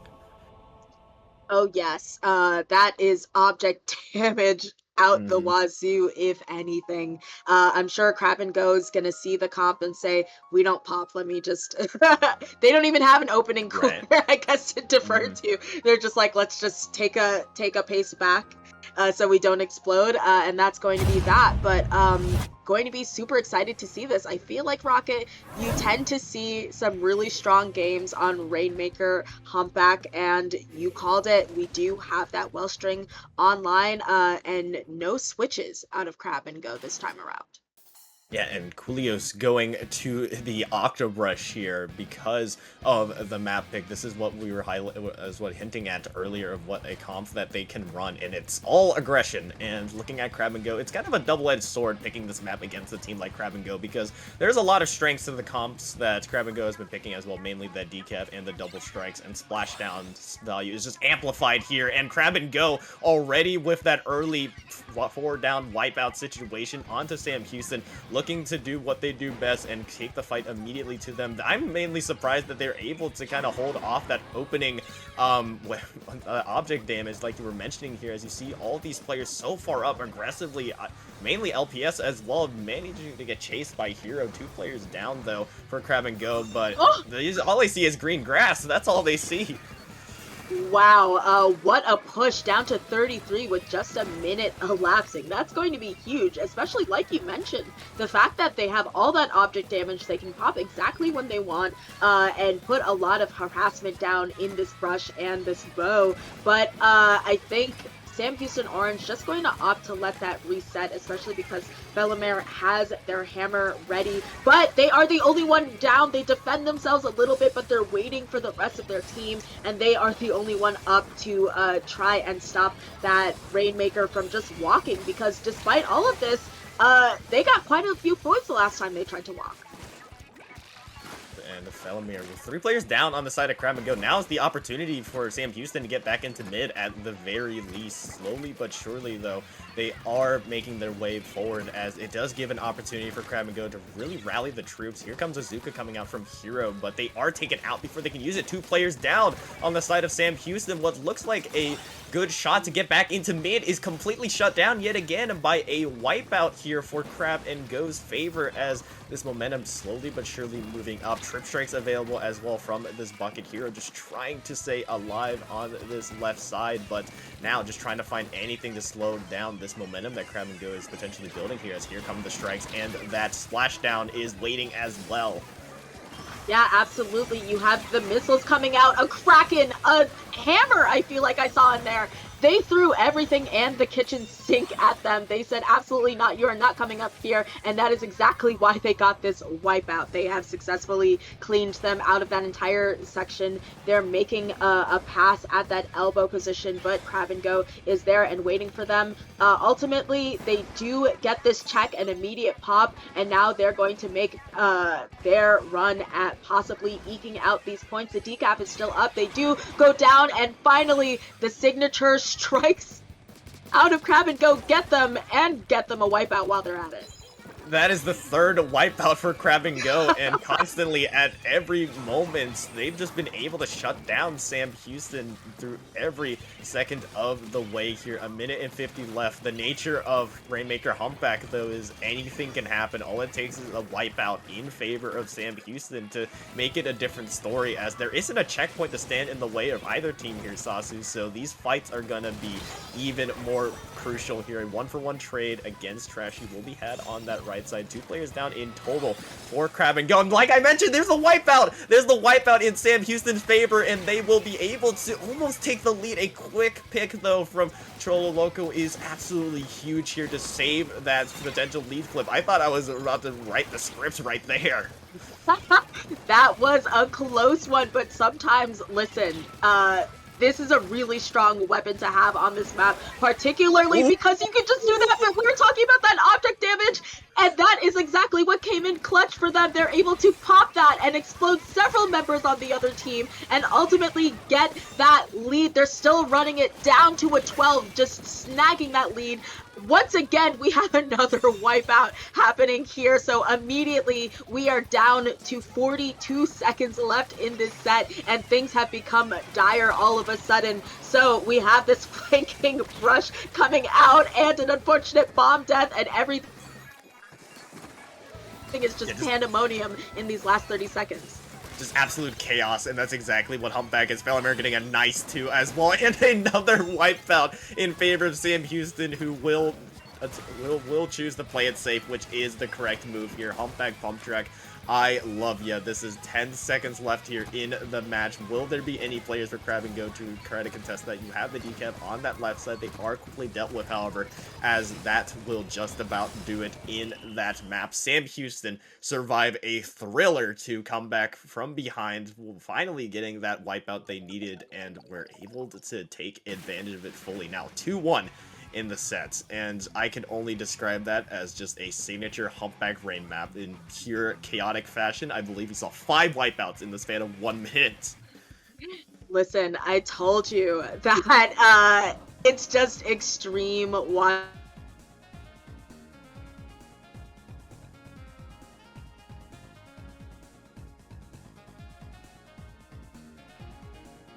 Yeah, it does look like I think Sasu's having a little bit of issues, but that's okay.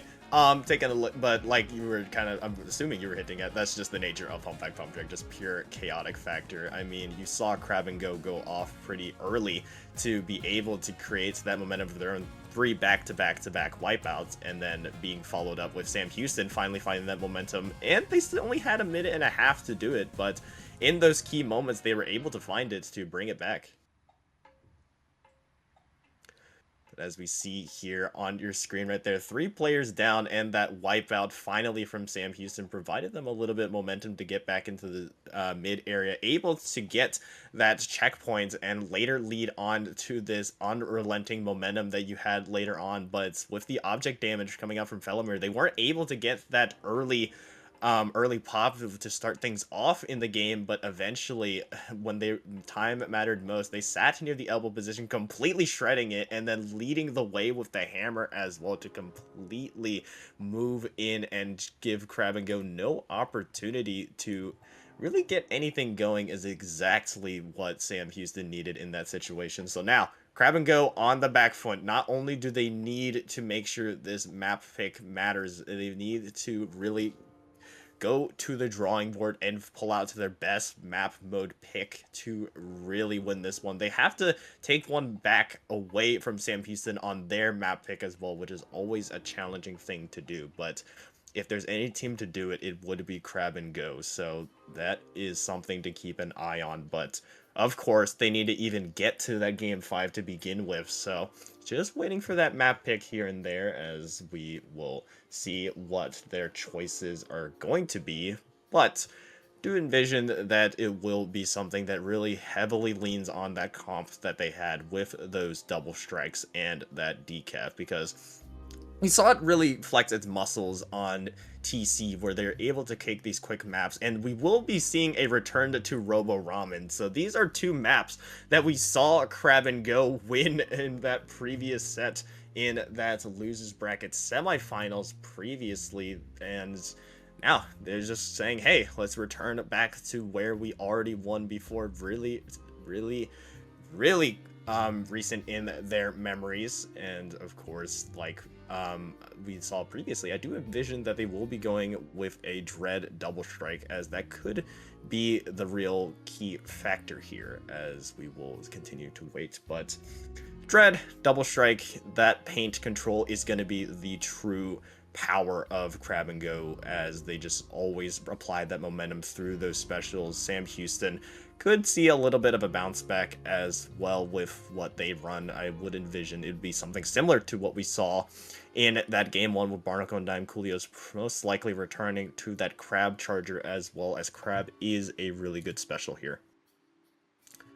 But as we wait for things, of course, I am doing a little bit of stalling. I know Sasu is having a little bit of connectivity issues. Apologies for that. But we are waiting here for the potential final game in this set. Sam Houston, of course, wants to get the rematch against Husky Splatsville Knights Violet, who beat them 3-2 in winners bracket finals, and Crab and Go looking for the upset here. Already down 2-1, however, so you really need this momentum to swing right back into their favor if they want to get anything going. But, yep, as you see right there, Sasu has unfortunately disconnected real quick, so we will get them right back here shortly. So, just waiting for things here as we tick down. 25 seconds left on the match timer, just waiting to see what these two teams will really bring up. But a lot at stake in this Texas Bowl, like I mentioned so far, Sam Houston State University versus the University of Houston's Crab and Go. Really a tale of two different teams and how they love to play Crab and Go, like I mentioned earlier. Really playing around those specials with that quick pace and those trip strikes and that reef slider that really allows them to kind of flex their muscles. But on the other side with Sam Houston, really a methodical type of play as well, and then just really an opportunistic type of play as well. But as we jump into it here, Game 5 will be loading up here shortly, if I'm not mistaken, and we'll be taking a look at it here shortly. It does look like we will be having a very similar comp from both sides as we were to expect. Of course, the map will be reset, but I was able to at least get a little keen eye on what it was. I believe there was some issues on the players' parts as well, so apologies for a little bit of delays on everything. This is just the nature of Splatoon. That's just how it is. But what you viewers weren't able to see was what we were able to see earlier. With the comps, it was the same comp from Crab and Go, with them running a double strike comp with the T-Tech and the Slosher, as well as that Dread and the Nautilus. So 4 painting specials is really strong for Crab and Go. And then on Sam Houston, pretty much the same comp that they had on that Zones map, except you have the Z and F coming out from Coolios. And it does look like we're actually will be waiting for Sasu, so a little bit, that is I think the reasoning of the delay, so apologies for that.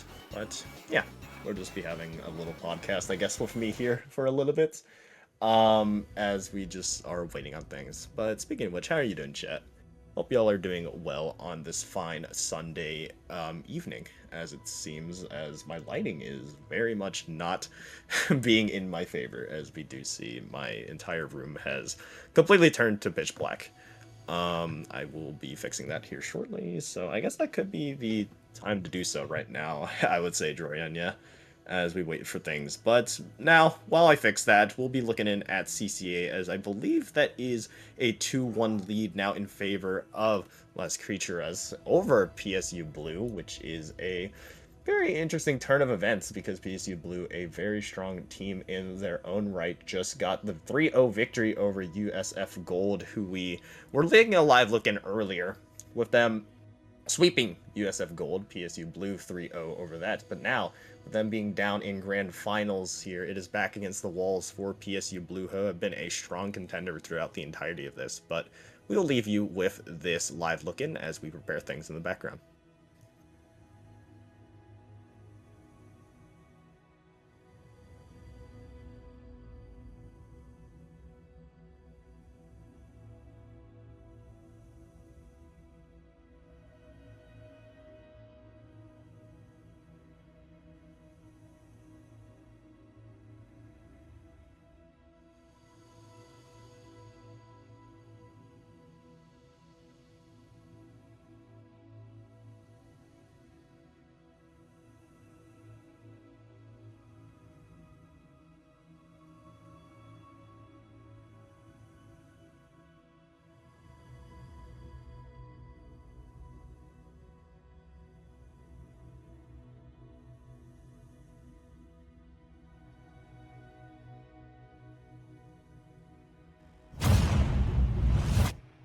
And really big switchback, as we will just be continuing the rest of this set here. Don't want to delay any further, as we will be taking a look yet again, of course, in Division 2 finals here. Sam Houston in Sam Houston Orange versus Crab and Go here. 2-1 is the set total so far for Sam Houston, who, if they are able to close this out, are able to move on to get a rematch against the team who eliminated them earlier. But enough of that so far. Let's take a look in. Already quick and early start for Sam Houston, who has strong control of the zone. You have the Reef Slider, though, from Felomir that has, or Hiko, actually, excuse me, from Crab and Go, that has been their strengths. But there is Felomir with the response in their Dread in their own right. As you see, a reef off is the nature of Robo Ramen zones, but the Crab and Go always the aggressor, always the annoyance. Just with the amount of paint specials they have, you have that double strike and the Reef Slider to really utilize. So you really need to get these picks onto the Crab and Go members before they're able to build up those specials. Coolio's looking to do just that on this left side, but unable to quite find those shots. But it won't really matter too much, is the rest of Sam Houston has found those picks themselves with a 2-player down situation. Here come the strikes, quick response. The Zuka as well from Hero finds Cholo Loco, as quickly moving forward, 2 players down on the side for Crab and Go will allow Sam Houston to get that advantage, but they have yet to get that elbow area, which could prove to be a rally point for Crab and Go to get themselves back in the zone, and they're looking to do just that with those trip strikes and that re-slider. But Felomir yet again right on cue. As soon as they see Hiko's Reef Slider, they answer in themselves with their own, as Trashy tries to find an escape outwards, but is quickly cleaned up by Aiko here, as still pretty dead even halfway through this match, as we're nearing that halfway point, actually, as Crab and Go now with that lead, now moving up that elbow position, slowly but surely, as you see here, both sides have now had an opportunity to get in their own pushes, but this has been a very back and forth match as Felomir goes in with that Reef Slider and the Zuka to pop as well. That has been the 1-2 punch for Sam Houston. Reef Slider is also available for Crab and Go as well to really utilize, and we will see it go in. And speaking of coming in, welcome back, Sasu. Hopefully. Maybe, but we'll have to wait and see. Trashy with the Trashy there as well with the flings, a solid painting weapon as well with the flings, a surprisingly good paint, I should actually say, as here come yet again the counter Reef Slider from Felomir. This has been right on cue there, finding it answered every aspect, and 3 players down for Crab and Go, but that last one, Cholo Loco holding on firm as they do find the answers back. Zuka coming out from here as well to try to hunt that bucket player, but strike going in as well. It has just been trades after trades, specials after specials onto the point, and pretty much every special, every painting special has gone onto the zone. Coolios with a really nice shot onto Cholo Locos as well, but Crab and Go with their double strike comp has another one to utilize. An interesting spot to utilize it from this bottom right side. It won't quite find the value that you might see it in the other aspects, but it does just enough for Crab and Go to get right back into it. And as you see as well, the T-Tech on this right side always proving to be the aggressors, really showing no fear in the face of these teams, as Felomir now moving up this left side, trying to get another Reef Slider going as well. This has really been the tale of just trading in Reef Sliders as well, because you see now trip strikes going in from Cholo Loco. Something's got to give eventually in this game, and it's gonna have to come from a special not quite finding that value, or somebody getting taken out with a special in their pocket here, as Sam Houston has been able to get this slight edge in this tug of war. Here comes the Reef Slider, not on the zone though from Hiko, and it is quickly taken out. That could be the factor like I was mentioning here. Felomir, most importantly, wasn't able to, or didn't need to utilize it, but they go down to a bomb themselves, so 25 ticks left, or 26 ticks now, actually, as strikes from both sides go into the zone. Sam Houston now in control of it still, but here comes the flip. Aiko going down with that splashdown will allow Crab and Go to get a little bit more paint into the zone. 45 seconds left. Felomir going in with this Reef Slider, finds one, chips a couple others as well, and that could be the swing factor, but Hiko there with the response with a dread of a Reef Slider of their own. They have the strikes going out now as well. As we go into the final 30 seconds of things, this is where fights will matter most. Even though Sam Houston does have the lead, we have seen from both these teams that it has been a struggle for them to really get that momentum to continue going. And in the final 20 seconds of things, 15 seconds left, here come the strikes. out from Crab and Go, slowly but surely getting this back. 10 seconds left on the board for Sam Houston here. Reef Slider is available for Felomir to try to get this control going, but will it be enough for them to get it back? You have Felomir going down. There's 3 players down on the side of Sam Houston here. Coolios, the last player standing, goes down themselves. They had the trip strikes almost available for them to utilize, but now the specials are going to be delayed for Sam Houston to get back into control of the zone. Crab and Go have their own advantages as well to move up that elbow area. Hiko having their own Reef Slider just waiting in the wings. 2 players are down for Sam Houston. The strikes are coming out from Coolios, but will it be enough? No, as Crab and Go take one back, and what looks like a solid Sam Houston hold and what looks like a potential retake with those specials in the Reef Slider and strikes were taken out in themselves as Felomir and Coolios fell down and weren't able to get back up as Crab and Go take it back to game 5, showing themselves a little bit of light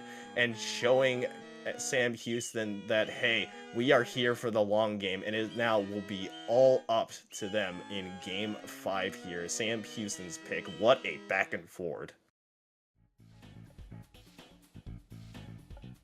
And you see a couple replays as well as both teams really just throwing everything in the kitchen sink at the zone, all their specials, everything at the zone, but just waiting here for the counter pick from Sam Houston. I mean, it looked all Sam Houston here. Look at the final minute left, 23 ticks left. You had Felomir and Coolios with their specials pretty much waiting for that opportunity to go. Once overtime loomed, 3 players went down, and Coolios, you see at the top right of your screen there, almost through their strikes, goes down Keeley.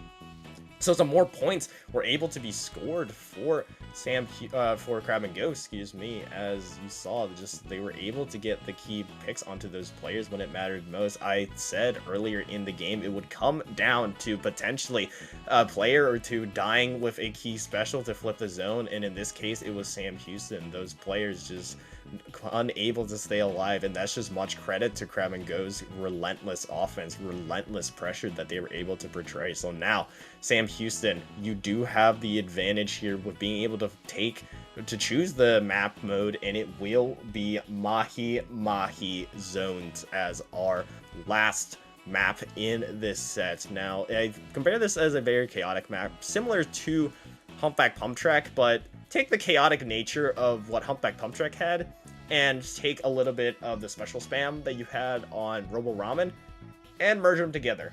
That is exactly what you get here on Mahi Mahi Zones. It is just an absolute chaotic fighting map and a chaotic map where you throw everything in the kitchen sink at it. So I do envision that we will be sticking with the same comps basically across the board, because that was the closest match we had. That was the closest one we had in this, yet again, Texas Bowl that we have here for Sam Houston State University versus the University of Houston's Crab and Go. Still waiting here for the rest of these players to kind of ready up as we are waiting here in awe. Of course, both these teams have a lot on the line now, with Sam Houston being the ones to counterpick this. They, of course, need to make it count. So is this the time that they bring out something new, or is this the time that they continue to just roll with what they got, maybe having a little bit of unfortunate luck? Sasu has popped in. Of course, the Sasu has appeared, but audio is still a little bit of an issue, but there's the appearance of Sasu. Hello, Sasu. Hopefully you're able to speak now. Question mark. Can you hear me? Yes, we hear you. Chance. Awesome. Yay. Awesome. Sasu's back. Thank you. It's good to be back, and I missed out on some of the action. Thank you, Joe Ryan, also cheering on the fact that I'm back, and I quite appreciate it. But there's not enough time, I guess, to celebrate. We are in a game 5, it seems, and we're heading right into it. Yes, so a little recap, not only for you, Sasu, but for some viewers who may be joining in here. You had Sam Houston closing out that Rainmaker Humpback, and then Crab and Go being able to take game 4 in a very back and forth fashion, where you had a lot of specials being thrown onto the zone, pretty much just back and forth trading of specials. And speaking of which, hold on, before I can get even anything to that, Coolios with a quick collateral opened things up for Sam Houston. Oh, that is huge. You see that Sam Houston Orange has a really early start, but of course we know that Crab and Go has all of those specials ready to go, but it is just going to be an absolute bloodbath. Look at this mid. We have a splashdown, reef slider, strikes, everything, and the kitchen sink is being thrown here, and when the dust settles, it is going to be Crab and Go who ultimately gets the zone and a lot of this control and the lead as well. Yes, here come the strikes, though, from Coolios. Saw how they were unable to get it in that previous game, which caused Sam Houston to just not have enough paint onto the zone. Here, trying to rectify a little bit of that, as they are getting dove, though, by that T-Tech constantly yet again and again and again for Crab and Go. That has been a key factor with them, with LPS versus S being the one, the wielder of that, as yes, a support weapon, but nonetheless still being able to get those great positions. And with 20 ticks left here, Sam Houston running out of time to make this one competitive. Trip strikes do go in, so this is their go time to get into that zone. They will be able to save it, though. Yeah, and they didn't have to burn a reef slider to do so. They just have it steadily in their hands. The splashdown, I think, going to come out so that Aiko can reposition here, and it does them really well because you see Crab and Go at the end once again gets their hands on the zones, and they're able to take out the reef slider user in that dread, which is going to be absolutely huge for them. But I think right now Cholo Loco just sort of painting for that special. They do come out with those trip strikes to further put Sam Houston Orange at bay, as they've been doing, but the counter strikes, honestly, trademark, because if it's anything that's happening in the game between both of these teams, it's just strikes, strikes, strikes, and I think that with this double into a triple, we might be seeing, and we do, them get it back, but not before Aiko takes two people back in this sort of vengeance play here. A lot is going on, Rockit. And I cannot overstate how crucial that double was from Hero, because Crab and Go's comp, the amount of painting specials they have, and it proved to be too much for Sam Houston in that previous one. Looks like they could have been able to take that one all the way to a knockout, but Hiko coming in with that reef slider and right on cue, right, just like in Robo Ramen, Felomir is right there with the response as well. Mahi swings so heavily, and it could be the one here for Sam Houston if they're able to get out this lockout. Hiko is taken down. That is an early painter down. LPS does have their trip strikes available. Splashdown is also available for Aiko. You see them moving up that tower side, just trying to get into the zone. They will be able to flip that zone right before Sam Houston can take that lead. So at least another push or two can be had for Crab and Go to retake this one. But if you're on the side of Sam Houston, you're kind of thinking, hey, they're eventually going to have to break. Yes, this is a true Game 5 in the fact that at the last second they were able to retain their lead, but we still have a lot of time left, and they might be able to break through their penalty. It goes faster than you think. You see they're already down to the 10s and counting, but we have strikes coming out from that bucket on the side of Crab and Go, as well as the splashdown, but they just barely lose the lead. Time is ticking. They're two people down, Cholo Loco, and I think just to seal the deal, they have that reef slider at the end. And once again, not the first time we've seen it this set, but it will be the last. Sam Houston Orange comes from behind and takes the win. And a crucial one in that themselves. This was their map pick. This was their Game 5 when it mattered most, when backs were against the wall across the board. This is where they went, and it proved to be the right choice. So you see off rip here, Coolios, nice double off rip, taking out both of the buckets on the side of Crab and Go, and really delaying those specials in it themselves, and that eventually led to them getting that initial zone pop. But the most important part was the momentum switch that we had at this point right here. After this retake, momentum was all in the favor of Sam Houston, with Hero getting that nice double on that right side, and Sam Houston really never looked back as they were able to slowly but surely whittle down Crab and Go's specials, force them to utilize them, and eventually they just didn't have the necessary paint left, and that's allowed Sam Houston to take that one.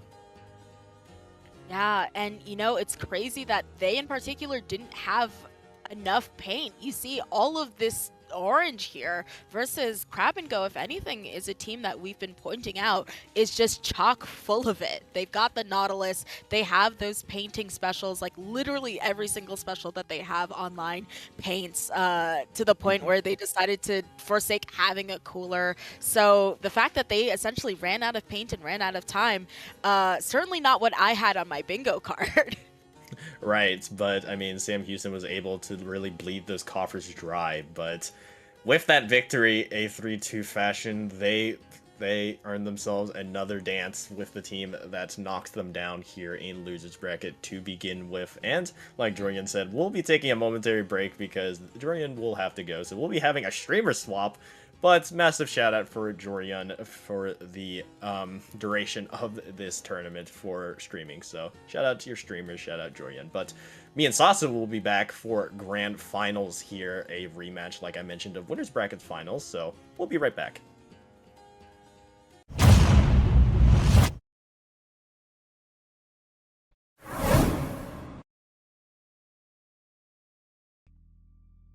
Hello and welcome back to the CCA Circuit Finals for Div 2. I'm Sasu here with Rockit, and we've made it to the grand finals, looking at Husky Splatsville Knights Violet of University of Washington versus SHSU and Sam Houston State University Orange. I'm wondering, I know that you yourself are from Texas, particularly...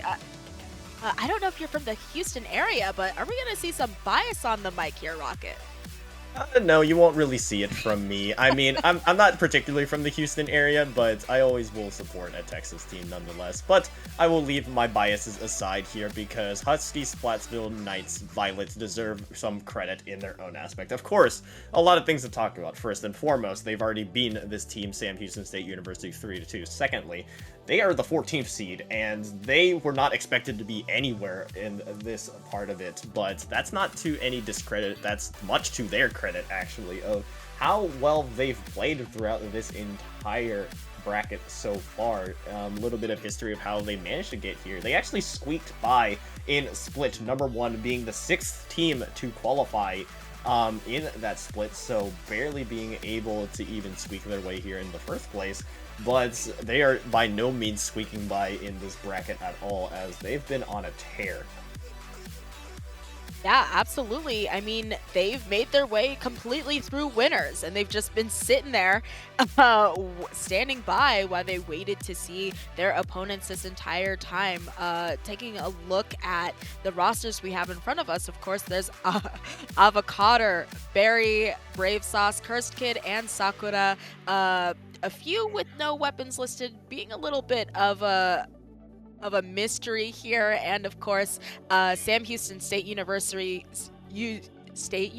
who we've already seen on stream, Felomare. I think mostly I remember seeing Unknown Hero. I think there's a bit of a mismatch in terms of their in-name games, but definitely a strong team who has done really well with their come-from-behind wins. Yeah, and a little bit of history I just quickly looked at and confirmed. Husky Splatsville Knights Violet is basically just Saturday Night Speedle. If you do know that team, it is Saturday Night Speedle in their aspect, so they will have that synergy in being able to have already played these open tournaments as well. But let's just jump into it here on Urchin Zones, a fairly small and capable zone to start things off with here, and that definitely will be an aspect to pay attention to. But speaking of aspects to pay attention to, look at the comps that's coming out from Sam Houston. You have the Paintbrush and the Flingza, but with 2 being cut down by Sakura and the Heavy as well. That is a quick wipeout to kick things off here in Grands. Yeah, absolutely. You see they are just booking it up to see what they can get done already.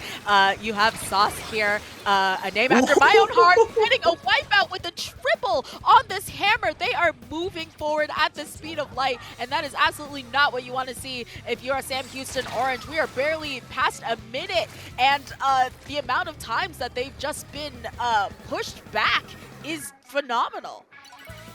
Yeah, and this is the element that Husky Splatsville brings with this Tenebrella. The Tenebrella really sets up these other players to really utilize its spacing, mainly the Ink Brush and the Wiper. You saw that Reef Slider coming in from Sam Houston just to try to save that zone, but all it will do is just delay it further, delay the hold a little bit further, as Felomir looking for another one, just being that key factor to try to get control of that zone. But more importantly, it has been all Husky Splatsville so far in controlling this right side and just leaving Sam Houston no room to retake, as yet again they go 2 players down.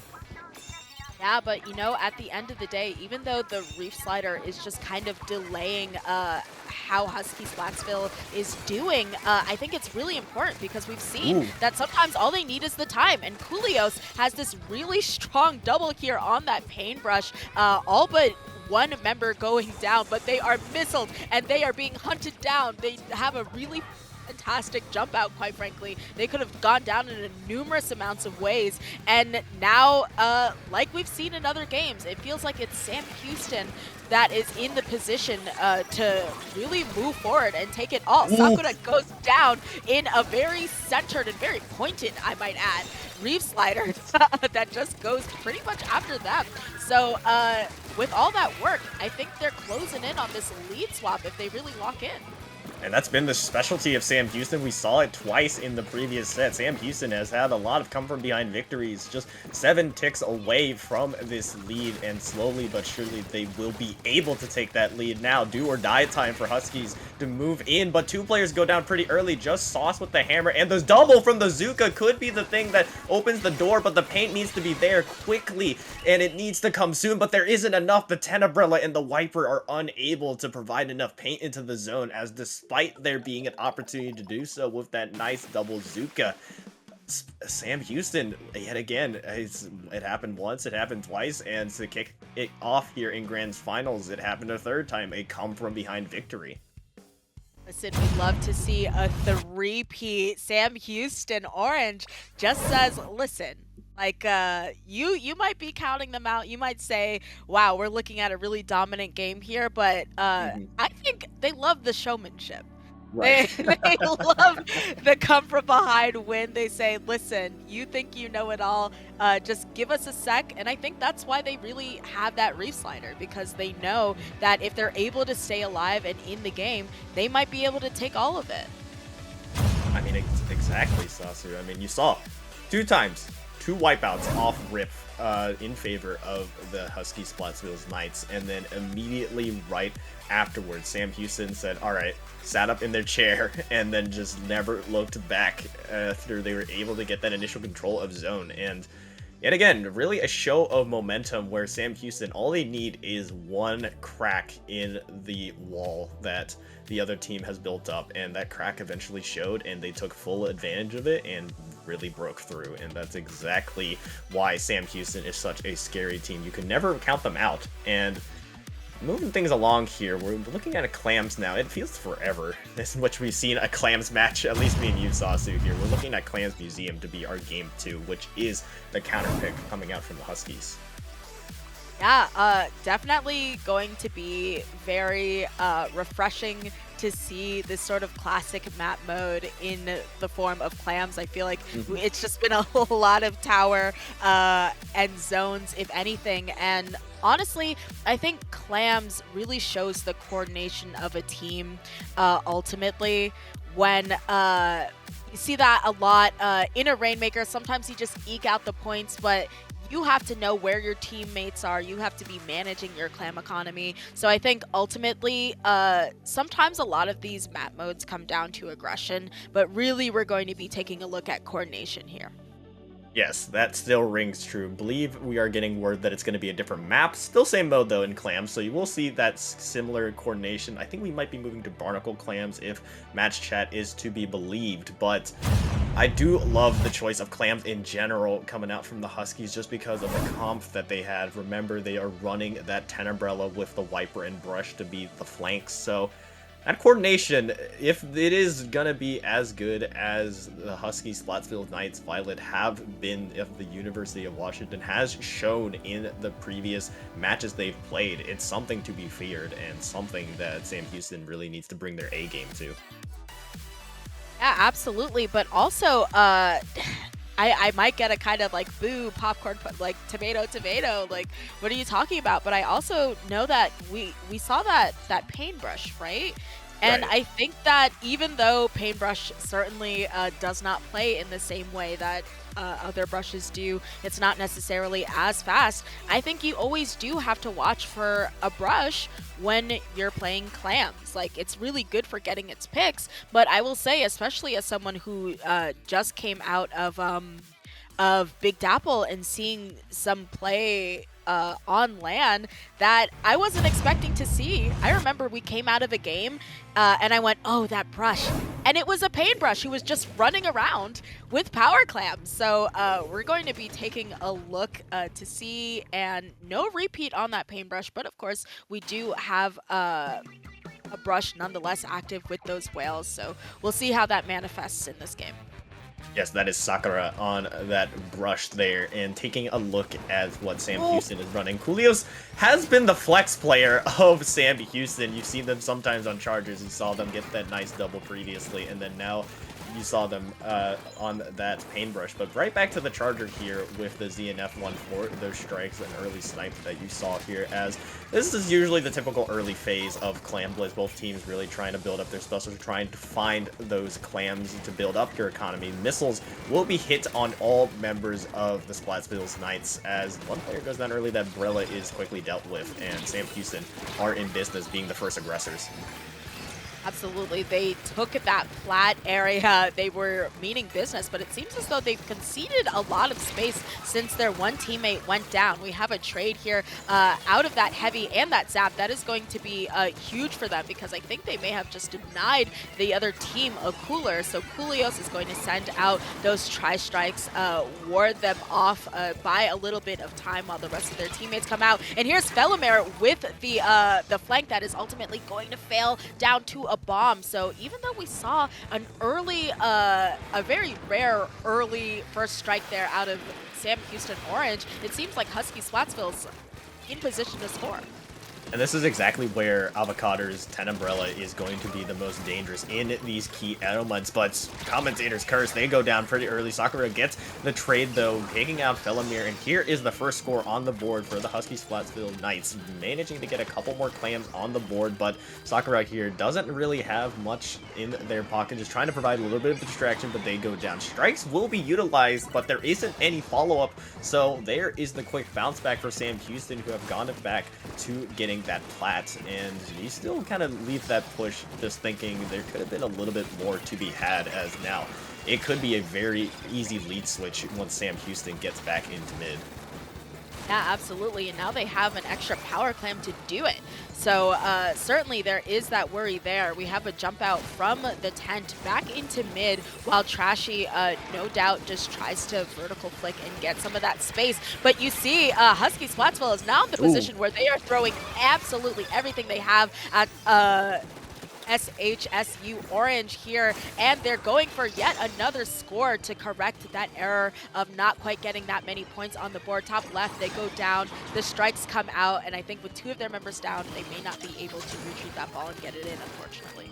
Yeah, but Sauce is there right underneath to at least get a little bit more clams on the board, all the way down to the 50-point mark. Would have been even more devastating if Trashy wasn't able to get those two key picks on that right side, but still, 50 is a much more respectable lead to have, so now even more pressure being added on to Sam Houston State Orange. Coolios does have strikes coming up here, but the main issue has been getting back into this mid-control area, because Husky Splatsville has just been doing a wonderful job at holding out to this area. Sauce is right there, trying to get the pick onto Felomir, but does go down. You do have, I believe, a player going around this right side. It is Avocado trying to make something going in these narrow alleyways, but they go down themselves. That ball will not be able to be retrieved here in the final minute and 30 seconds left here in the match. Still no answer from Sam Houston. Ooh, but we have a bit of a trick shot with that bomb, getting Sakura this pick on the left here, just trying to harass and distract, which is going to be super important here, because at the end of the day, if people are distracted, they are not necessarily pushing. And I think that if Sam Houston Orange is able to get their feet under them, they can easily break through this lead. It's not large at all. So I think that Husky Splatsville now in a position of defense, so to speak, as we head into this final minute, especially because they have a Charger watching them and the Zuka comes out. They are throwing everything they can to stop them from getting in a healthy push. This team is a difficult team to push into Husky Splatsville, that is, just given the nature of that they have that heavy Splatling to mow down anybody that gets close, and the Brella that is right there acting as their vanguard, their protector, as well as Sakura doing a similar story if that brush, just daring any member of Sam Houston to get into their effective range. Here come the strikes though from Sam Houston to maybe get anything going in that mid area, but it has been a monumentous effort to get anything going there. 15 seconds left on the board. A nice Zuka shot will help take out that heavy Splatling to provide a little bit of an alleyway. Unknown Hero maybe moving up that right side, but will at least survive to get that ball in the final moments of regulation. This is exactly where Sam Houston loves to thrive, so it doesn't surprise me that they take it until this moment, but Trashy won't be able to get that ball in, and they are blocked off with that Zen Umbrella saying, no, you will not get a second chance at it. Another will fall as well with Kulias dropping that ball, and a third one with Felomare just unable to get in anywhere as just Husky Splatsville has locked down that side of the map. Felomare last ditch effort won't be enough as Husky Splatsville will take a game back, and we are in best of 3 territory now. Wow, what a devastating whiff, unfortunately, of that power clam. Now, we don't know if, you know, it seemed like after that, either way, they were sort of divided and conquered, really by Husky Splatsville at the end there. So they may have just gone down nonetheless, but it's a different story when your own basket is open and you may start to panic and go out of position. So I guess we'll never know, but that was definitely really tough. For looking back once again in this overtime, I think that is the unfortunate one that expires. And if Felomare had just a few more seconds, I think they may have actually been able to jump to that basket. Who knows? Yes, who knows for sure, but they just got to take that one in stride, because even if they win this set, there's still a lot to go. They still will have to go to bracket reset coming out of losers bracket, so Sam Houston still has to make sure that these next map picks will go into their favor. They still control the table after getting that game 1 victory here, so if they win on their map picks, they will be able to force that bracket reset, but they do have to be smart with what they already know that Husky Splatsville is going to bring out. Of course, that Brella has been a major issue for them. Avak Otter, every step of the way, even as well when you saw that missed ball onto the goal there, you saw them put up that Brella and completely deny that Flingza even any ratting efforts to even swim around. That is the type of security that you want to see from the Brella, just saying, hey, although you're probably gonna get taken out here, we're just leaving you no room to even rat out, and that's exactly what they did there. So you need to have the response from Sam Houston to see what they can do to counteract this type of comp. Yeah, I'm inclined to agree. Honestly, that was sort of a masterclass in tent play. The fact that they were able to, because obviously I don't play tent, but flaring out your tent in a position like that, they had their back against the wall. They could have just kind of like put themselves in a corner and maybe jumped out to go to a place with more space. But no, by deploying that, they made it so that that whiff was sort of permanent and nothing could be done about it after then.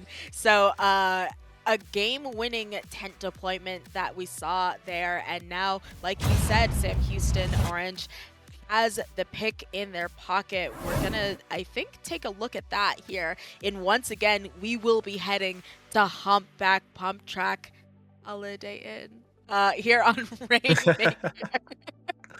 Oh boy, Humpback Pump Track. If the previous Humpback Pump Track we saw was any indication of how chaotic it can get, it's gonna get chaotic here.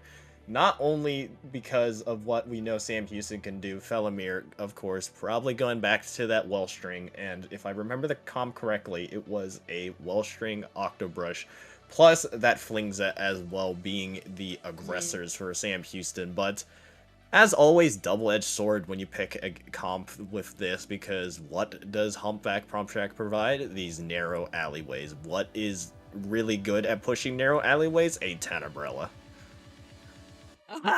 Yes, tent can be so very frustrating when they deploy that tent and you're not on that sort of center wave, that center, I guess you could call it a stack. Not really the center hill, so to speak. When you're on those alleyways, just the tent going forward is going to be super frustrating to deal with, especially because I would argue a lot of these games are played in the elbows, and an open tent there can just be so frustrating to deal with. But let's bring attention to the fact that Coolios has gotten off the charger and instead is on the new Kraken brush. So already, as expected, we have that pop on the side of Sam Houston Orange, and let the games begin as both of these teams try to get their picks off early. Let the games begin, indeed. You have already, though, Husky Splatsville losing off their brush. Sakura, pretty early hero, getting another one onto Avocado. That really annoying 10 umbrella as well. And with a 3-player down situation, it does look like Sam Houston will get that first stab at it with the checkpoint being broken. Now, that's usually a given on Humpback Pump Track in general, but Coolio's continuing to continue that bleeding here, getting one onto Avocado. The main issue that Sam Houston Orange has been dealt with, and they will lock down all the way to the 34-point mark with only a minute elapsing. Really impressive start from them. Yes, I was going to say not surprised, but I know that sometimes it takes them a little bit in the game to sort of get going. So they even had a comeback from behind win here as well, if I'm not mistaken. So we have Felomare ready to go, taking that off angle so that they can just chuck that and swim back. Not quite going to find anything, but everyone has made their way to that elbow area. And now here comes the walk of death. The whales have come out and taken out the Rainmaker user, so that buys Husky Splatsville a little bit more time while Sam Houston Orange has to retreat out there. 3 minutes, 20 left in the match, and still no answer from Husky Splatsville so far, as just Sam Houston has been able to just rain down so much artillery fire there. You saw so many missiles, nowhere to run for that heavy splatling, and continuously applying that pressure is Felomir's hammer. You do have the wraparound here from the Slosher, but Felomir is there with the response, trying to deal with them. A little bit of a scuffy fight, but it will go into the favor of Husky Splatsville, who have finally found that opening they've needed. There is the quick wipeout, and they need to be fast with that response. They are pushing right to that elbow area, right to that checkpoint pop, and with only half the match to go remaining, we are still very much in that territory where one wipeout or one team fight can completely flip the script here. Yeah, but you see Cursed Kid getting that dunk is going to be huge for them.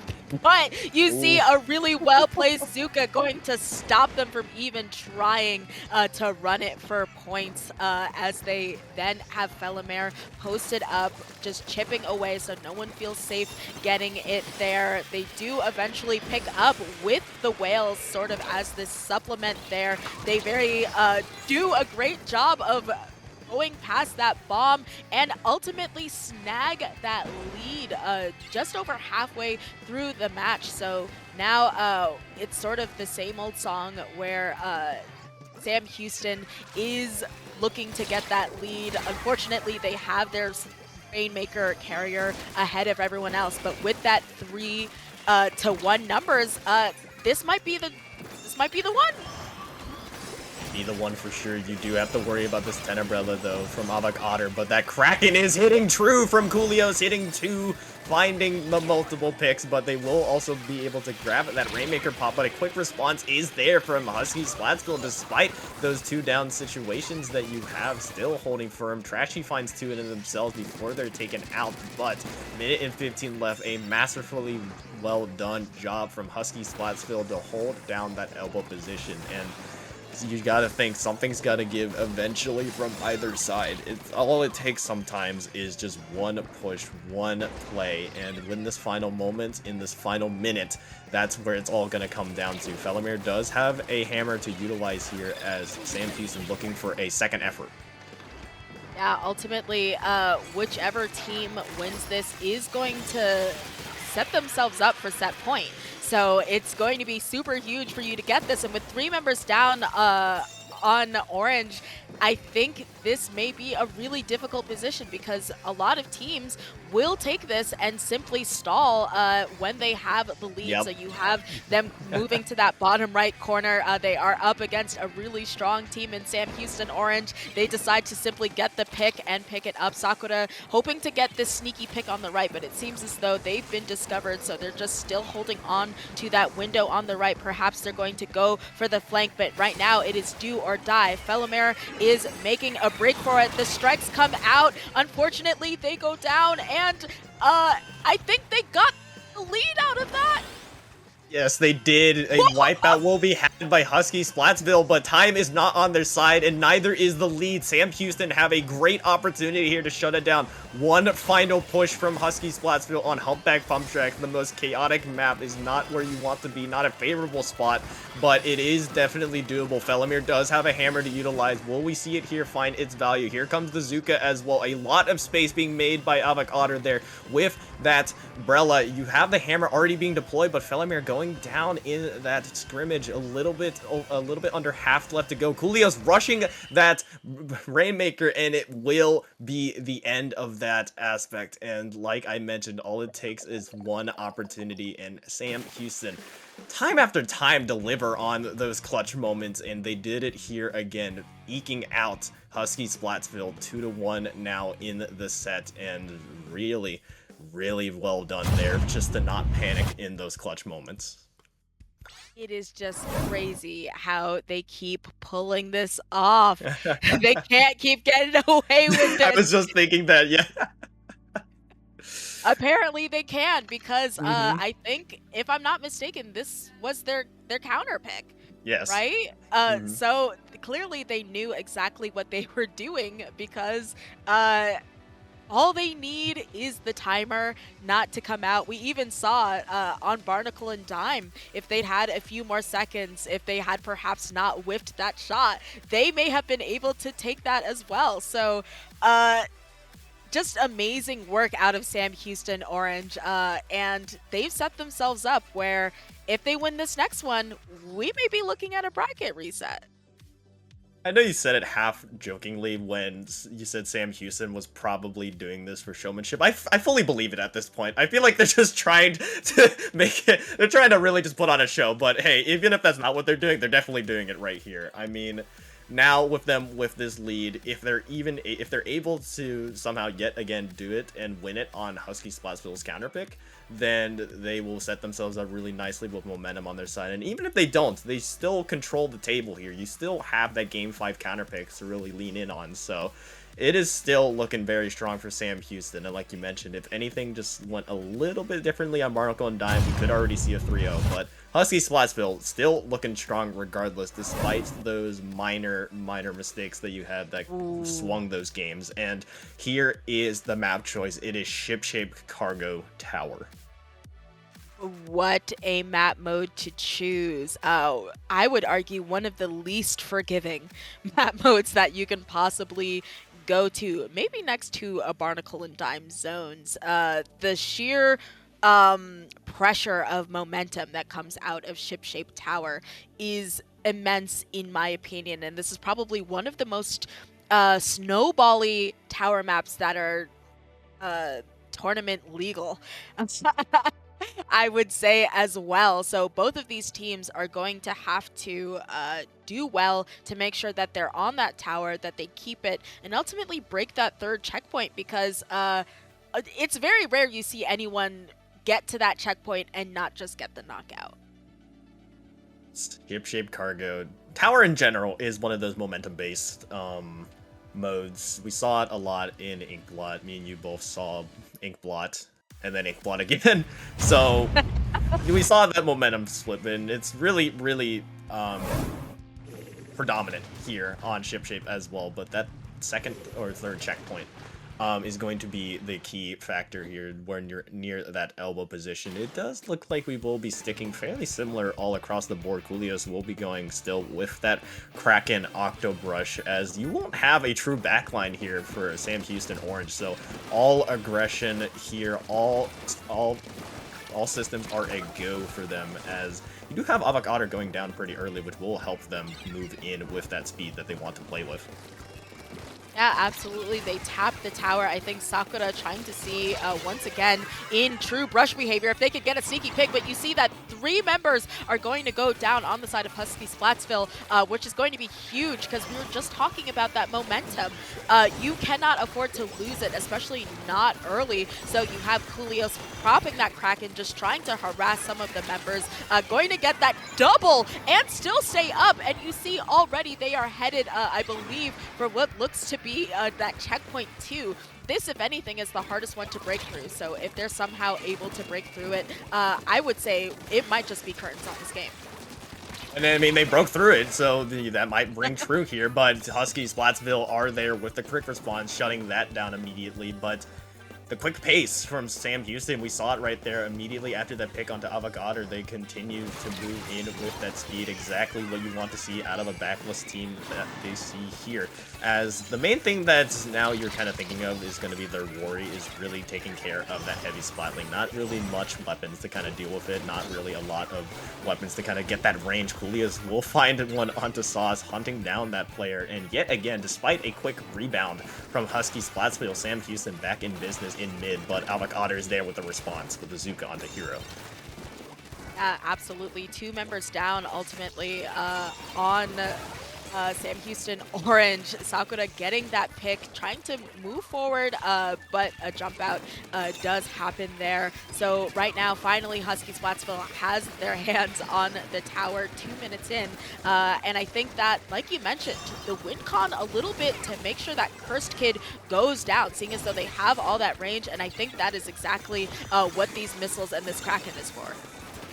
You do have the strikes as well from Sauce on standby, just waiting for an opportunity to utilize it, but this tower needs to get past that first checkpoint before anything can happen, and it did look like a player did step off of that checkpoint, and it won't be able to be capped as Sam Houston will get that quick wipeout. What looks like a promising push has been completely shut down yet again, and Keeley, that first checkpoint is still up for Husky Splatsville to have to work their way back from, so it is a little bit of a lost push there for them. They just have to worry about making sure Sam Houston doesn't continue this momentum, which they've just been wonderfully doing. Strikes are available from Felomir as well, just slowly but surely moving forward as Trashy just chilling on that tower, waiting for anyone to dare push them, but they do go down on that elbow area. Yes, that is going to be 2 of them down, but they trade right back, putting 2 down on Husky Splatsville as well. I think you have the Heavy just trying to tame that Kraken, does so successfully and comes out of it with their life. So I think that right now, Sam Houston Orange just trying to hold the space while they wait for their teammates to come in. Avocado, of course, same old story with that tent, just taking up all that space, especially now that they can walk with the strikes that have come out. But unfortunately, they are going to get jumped by those 2 members, and I think things have transitioned a little bit more to a free-for-all in mid, which, quite frankly, Husky Splatsville does not have time for. So I have to imagine they might be panicking right now, but, you know, some people work really well under panic. Really good pick there out of their Heavy. I was just thinking that this was, like you mentioned, this is going to favor Sam Houston, where they want to keep fighting in this more panicky type mode. They want to cause this chaos, and that's exactly what they're doing here. A minute remaining, and it's been a minute, speaking of which, since Husky Splatsville has been able to break through that mid area. Sauce with the trip strikes, maybe being able to work up that left side. That has been a major issue for them. Avocado has been going up there consistently, but has also been consistently being shut down on that side. They haven't really been able to set up much, and Sam Houston has been doing a nice job at counteracting that Brella, but here in the final moments of it, 35 ticks left. Trip strikes are available in Sam Houston's pocket. That is Felomir with those GG strikes available. The missiles are also available from Trashy as well, just waiting for an opportunity to use it. Hero taking this fight on the right side. They are taken out though, but with 20 ticks left, that checkpoint is still yet to be popped. Coolios is there for the flank, finding one, potentially finding a second, as well as they have poked away Sauce. 13 seconds remaining now. Do or die time. GG strikes and Kraken are awaiting, and it, barring some miracle, it does look like Sam Houston might be able to hold on to this one. The strikes, the final push is coming in, but Trashy is there on the tower, and that will be it for grand final sets. We are going to a bracket reset with Sam Houston taking the 3-1 here. Incredible work, especially considering, if I'm not mistaken, it was was Husky Splatsville that got a 3-1 on Sam Houston Orange. The last time they went up against each other, if I'm not misremembering that. So I think also we have a bit of a storyline, a little bit of payback, giving them exactly the same score in terms of that win. But ultimately, I think very interesting to see Sam Houston Orange coming away with that early momentum in that game. Usually they have to kind of activate the clutch gene and win it from behind. But if anything, this should teach us that Sam Houston Orange, not just clutching up, but they're really strong at momentum. When you take that control of whether it be the zone or the Rainmaker, at the end, they take the momentum they have and they ride it all the way to the finish line. And I think even though it wasn't necessarily a buzzer beater at the end, it was the momentum that you get from tower shipshape that really helped them just take the game early, essentially.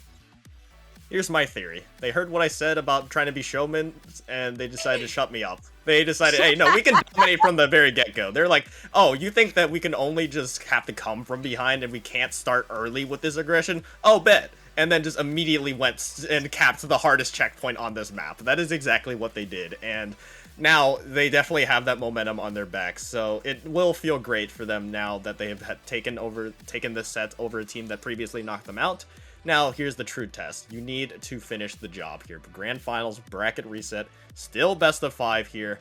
And if you're on the side of Husky Splatsville, now it is your turn to make that adaptation. We have seen time and time again where these teams have been pushed to bracket reset, and they have finally, that's the elements that they really be able to recollect themselves. So you need to see it now from Husky Splatsville as we are going, yet again, like I mentioned, to that best of 5.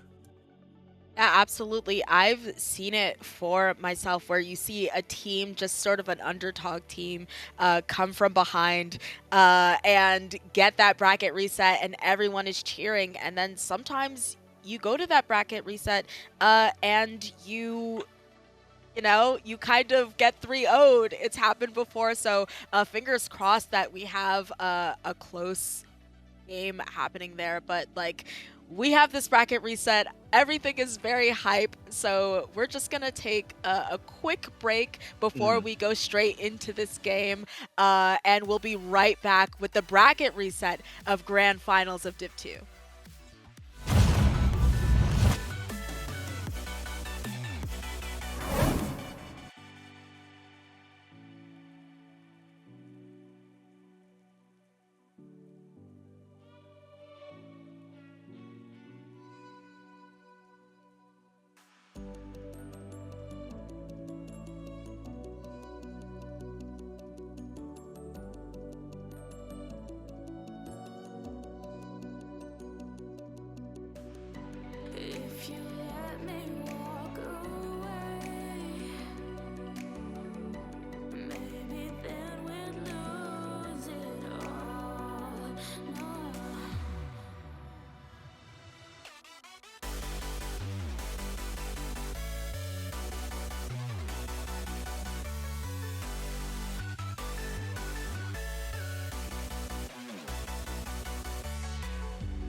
Inside lane, missing exits, glued to the pavement. Between the lines, I'll keep my gaze straight ahead as the last stop flies by. No more waiting for the gun to fire. No more walking through revolving doors. I've gone around once, and I don't need to go around anymore. Break away, forget your sober case. Stop dwelling on empty words. Stop stalling in the doorway. And cancel the cruise control. Switch it in the manual. Don't you wanna feel right?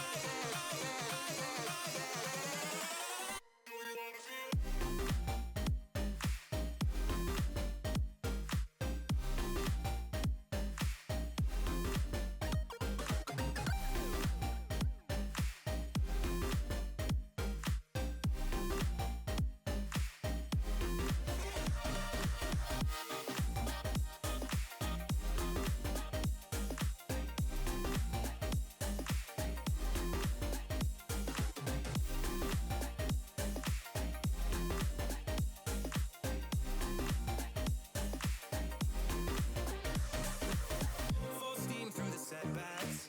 You can't win them all, but I'm proud I tried. I'm glad we had a dialogue. It's good to shape the mind.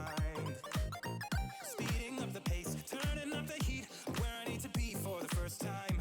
I'm taking risks. I'm casting off without a lifeline. Break away, forget your sober case. Stop dwelling on empty words. Stop stalling in the doorway. And cancel the cruise control. Switch it in the manual. Don't you wanna feel right again? Don't you wanna feel whole? Hello and welcome back to the CCA Grand Finals for Div 2. I'm Sasu here back with Rockit, and we are finally here. I said that last time, but now we're genuinely finally here since we're at the bracket reset for Grands. Starting off with Umami Zones. Now, this is the first time we've had a few repeats between you and I here, Rocket, but this is the first time we're going to be seeing Umami Zone. So having seen what we've seen out of Husky Splatsville, Knights Violet, and Sam Houston State University Orange, what are you thinking about what we're going to see here on this map mode? This is where the true test of these teams are going to be. This is the true tug of war zones, I believe.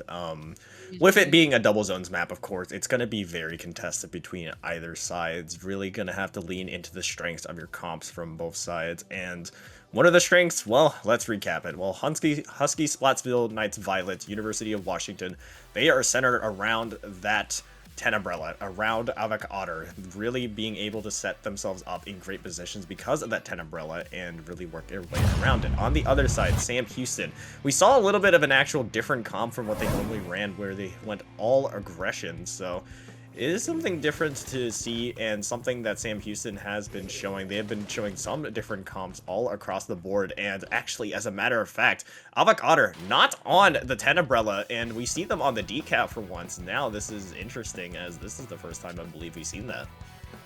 Yes, not the first time we're seeing Kulios on a backline, but first time for this set, but it is the first game. But you see two already down on Husky Splatsville, gonna give the control of the zone to Sam Houston Orange, but an unfortunate bomb is going to make one of their members go down. I think you have these jump-ins from Husky Splatsville, which is just hungry to cap over those zones. Trashy gonna go down as well, putting them in a bit of a precarious situation, but I think both of these teams are just kind of jockeying for that center mid, and once they get it, I think we might have a really clear leader here, and I think that is emerging to be Sam Houston Orange in this moment.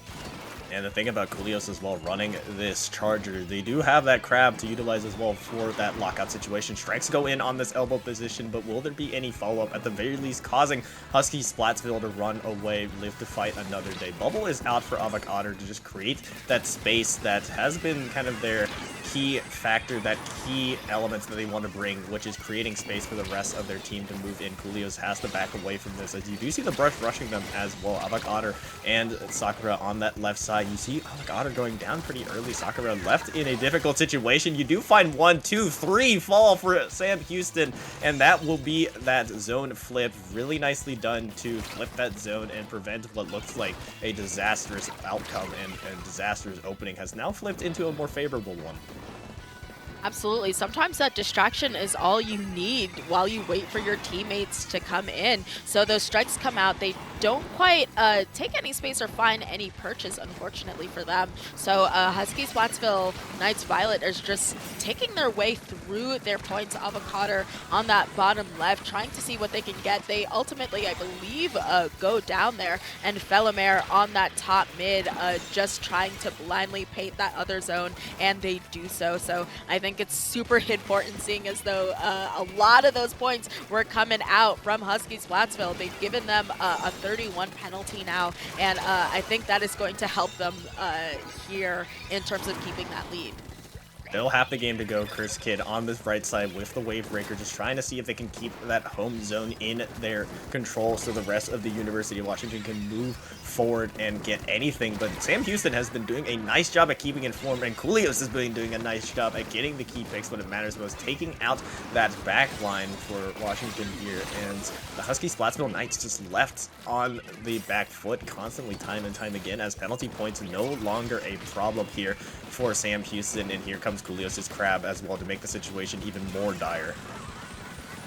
Yes, they are looking to see what they can get, but I would argue, rather than picks, what was more important was the fact that they did not feel like they could come forward. But very critically, we have both of these in neutral. The strikes aren't coming out. It's always strikes back and forth, and right now they haven't been able to, at least at the time they hadn't, but finally I think Husky gets their hands on both of those zones, incurring a 55 penalty on Sam Houston Orange, stopping the bleeding, giving them a little bit more time, and quite frankly, it's feeling like the roles are reversed. Usually by this time, we see Sam Houston Orange on the back foot, trying to see what they can get going, what momentum that they can latch onto to go forward, but anything that's a Scottsville that is looking to do in trouble. So we're getting in on our last minute of play, and we'll see if Sam Houston has turned a new leaf in terms of when in the game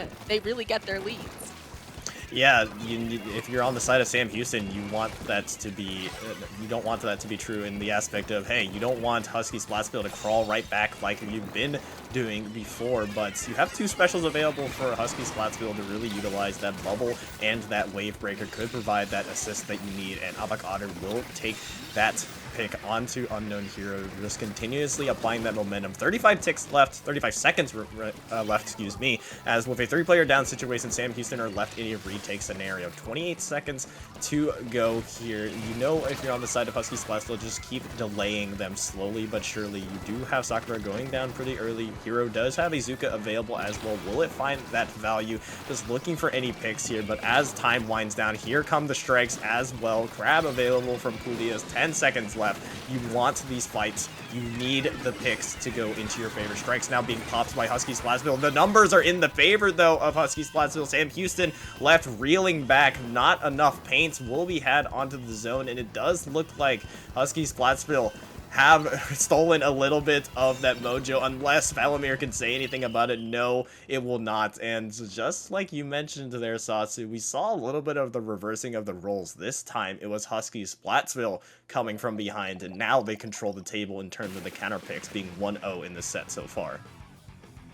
Yeah, and that is going to be really huge for them when you're in this scenario, when you're looking down, no fail-safes. Because ultimately, even before Husky Splatsville, if they And that's exactly what happened if they kind of get out of the set and they don't do all that well. They still have the bracket reset. They still have space to move forward. And now their back is against the wall. There are no fail-safes. So it was really important for them to get this first game going into this set because it sets them up, like you said, for success with the counter picks. And of course, it's going to be the counter pick for Sam Houston this time around. But they kind of have it made in the shade for them getting this first win. Of course, doesn't mean that they have a straight shot or anything to that extent, but this is definitely, if you're gonna get an early lead, this is when you want it.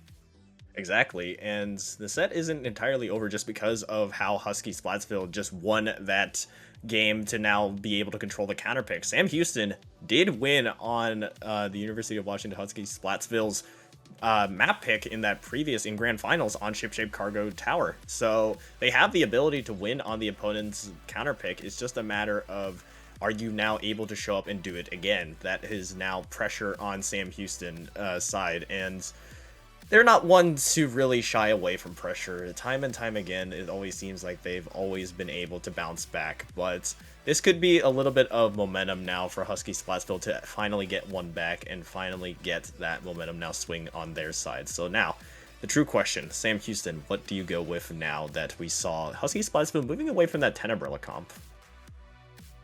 Yeah, this is going to be super interesting because I'm wondering if they're necessarily going to say, let's counter pick and assume they're going to switch back to that tent. Let's pick from one of the 3 things that we won last time around. Now that things have been reset, they have that choice. And interestingly enough, they're bringing it to Robo Ramen zones. And I believe, didn't both of these teams, I think they did start off with Robo Ramen zones last time. Am I mistaking I might be. I believe it was I think this was what Sam Houston was playing. Sam Houston did play on Robo Ramens, but I believe this was in the losers bracket finals.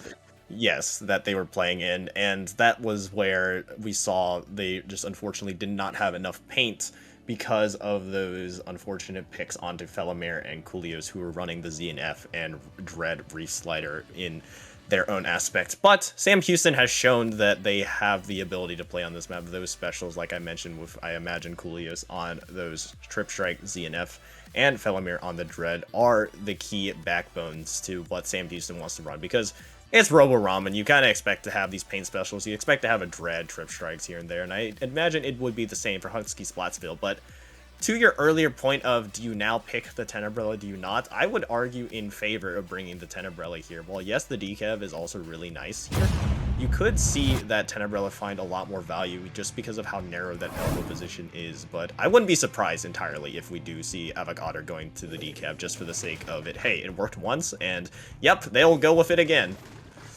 Yeah, listen, I think after you lose in a 3-0, you kind of have to lock in and get into this position where you're saying, listen, what works, we have to keep going it because we do not have that sort of cushion that we used to. So we're starting right off the top. You have that decav, which no doubt I'm going to expect seeing some bubbles in people's elbows there. Coolios just setting themselves up, going down to a bomb, I believe, in their blind spot, unfortunately, and Avocado just painting over this zone, and all of the specials coming out from Sam Houston Orange there. Yes, you see slowly but surely now Husky Splatsville, though, making their presence be known. You have Avocado's bubble going up near the elbow position, but they were taken out themselves, so you have Sakura trying to take advantage of it, still managing to stay alive throughout that despite many members of Sam Houston poking at them. But with 3 players down on Sam Houston's side, it will be a quick zone flip in favor of the University of Washington here, as you have Sauce with the Trip Strikes, but with not a lot of players to really help them, they're kind of just left in no man's land, just trying to survive. Yes, but you do have a jump in on that bottom right there, so trying to help them out, I think that might have been what assisted in getting the zone ultimately in that level of aggression. So you see both of these teams are pretty evenly matched in that you know, both of them have similar scores and neither has able to had a strong enough run that they go up to their spawn, but you see Felomare with this fantastic reslider, not at the zone, but instead to just get that pick. Once again, getting another pick, almost feeling like a fadeaway there on that side. Really strong work here from Felomare. Yeah, and with Reef Slider to boot as well. Here come the strikes to secure that lead for Sam Houston. Reef Slider just waiting for an opportunity to utilize it, but Avocado's bubble is also online, just waiting for it to be used, and right on cue, there it is right there. Felomare is waiting to counteract those specials. 45 ticks left, momentum definitely in Sam Houston's side here, and the only special you really have is going to be that ink brushes, so not a lot of resources to really utilize if you're on the side of Husky Splatsville to get back into control of the zone. You have the missiles coming out from Trashy as well to try to secure this. Missiles being launched onto 2 members. 15 ticks left. You have a little bit of a flank coming out from Sakura, but Hero is on that, trying to get that pick. Trashy will find the trade, and as the final ticks go down, will the strikes be enough? No, as Sam Houston will win on their map pick, a much needed one, but yet again, it is now the question of, can they win on their opponent's counter pick? That is going to decide this, as we are reset to best of 3 territory, with the most crucial map, I would argue, coming up soon. Absolutely. We're now in the position where they can end it all. They're on, essentially, like, if they win this, it's going to be absolutely huge for them to be in a position to get that set point, right? So they have stopped the bleeding a little bit. We talked about how crucial that first point can be. So I think just tying it up and feeling like, okay, we're on equal footing, and we might be seeing 2 of their counter picks, so we have 2 choices, 2 times where we're feeling at a bit of a disadvantage, but we've got 2 knocks to try and overcome that. So I would say finally they can breathe the sigh of relief, especially because they essentially locked out Husky Splatsville at the end there.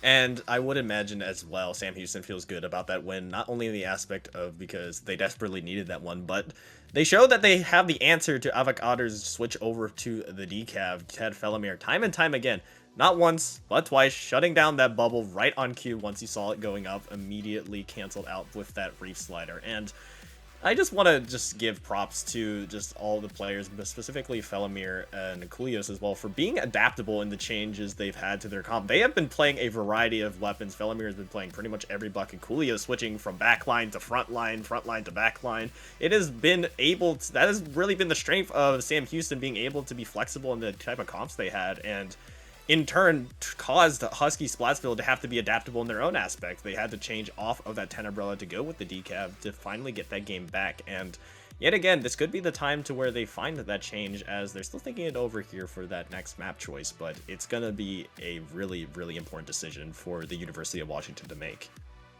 Well, honestly, I think that it's bigger than just where do we go, what map mode are we doing, but on top of that, they're now having to evaluate whether or not they bring that 10-pack or not. I understand, like I said before, the stick to sort of, this is what worked, this is what was good for us, but I think, you know, not having that special has really made it hard on them, because I think they had the tent that had the Zuka, if I'm not mistaken. Yes, they did have that, which was the strength of their comp, really being able to kind of hide behind that and really being able to get the key picks where needed. Still waiting on this map choice. This has been, I believe, the longest decision that we've seen from any team, and rightfully so. I mean, this is the moment where it matters. This is the one that will break the tiebreaker and really have the most momentum swing here. So it is important for Husky Splatsville to get this one right. So we are just waiting to see what specific mode we could be seeing here specifically. I did see a little bit of success with zones here, but of course Sam Houston there with the bounce back of their own. Could see a return to ship shape, but Sam Houston has shown that they have the strengths there to counteract them themselves. So decisions. We just have to wait and see. Yeah, absolutely. Like I said before, I think, and sometimes you think like, yeah, we could have had that, but unfortunately, you know, there, like, you know, there's a slip up here or something like that. So I wouldn't be surprised if we see that decav once again. I think that bubble, we all know it's super useful on a place like Robo Ramen. You take that elbow, and then you can't get into your own sort of choke point, and that makes it very difficult. But, you know, when you're being smothered like it happens with Sam Houston, and that bubble not necessarily going to be as useful as you would like. So if they switch over back to the Zuka tent, especially if they play their cards right in terms of where it is they want to go, you know, it might just go differently. But I think, was it them that picked Humpback Rain? No, they got counterpicked to Humpback Rain. But it's not going to matter. They have chosen Mako Mart Tower. Interesting. Still sticking with Tower, but this time onto Macamart. I do like this choice for the aspect of just being able to take full advantage of Avogador and that decab bubble. Really, really good tool to utilize on that second checkpoint. But with both sides bringing in Tri-Strike, it's going to be a battle and story of specials. Like it's usually been, like it's always been, it seems like, for this set. Previously in Robo Ramen, we really saw it there, but specifically on Macamart, we haven't seen this map mode yet, at least on this stream so far, so a welcome presence here as always. But Macamart, of course, with those rigid angles, with the boxes, with the different corners, really leans into those AoE weapons, really flexing their muscles. Yes, I am excited to see if we see some switches onto that AoE. Now that I'm seeing this, I'm inclined to think we are sticking on that decav. Of course, a lot of people want that bubble for Tower just to keep it protected so it can break through its appropriate checkpoints. And I'm most curious to see what Coolios will be going. I feel like it's been sort of a gotcha of what we can expect out of that particular player. I'm going to, as AoE, of course, like you mentioned, is very strong here, so we might be seeing something like that, but also wouldn't be surprised if we see that C and F, as I myself have a backline on my team, and we love the strikes, and it's really good to have a wall here, so I guess we're just going to have to see. For you viewers who just have joined us from the raid, welcome, welcome all. We are in best of 5 scenario here for Grand Finals bracket reset. Husky Splatsfield Knights Violet coming out from the University of Washington versus Sam Houston. Or in orange, there's Sam Houston State University. It is now 1-1 for both sides. A best of 3 pretty much scenario here, as Sakura is getting a very early flank, managing to take out Trashy on that back foot. This is exactly what you want your brush to do, provide that distraction and provide that pressure from behind, allowing the rest of Husky Splatsfield to move up and most likely get this first early checkpoint pop. Yes, but I think for setting out those missiles, they do get whaled. That is going to be 1 member down, and I think that is just about enough to stop us Husky Splatsfield's push. But I think Sakura setting out a lot of those splat bombs, just putting on that pressure to get people away from the tower. Coolios not going to be on that DNF. Instead, you see here on that brush, the one with Kraken. So you can sort of GG Kraken a tower if you try hard enough. And we have Felomare on a big bow, I believe. This is the first time we're seeing this particular weapon and kit out of them as the backline. But nonetheless, they do get this lead, and they keep on marching on up until now, I suppose.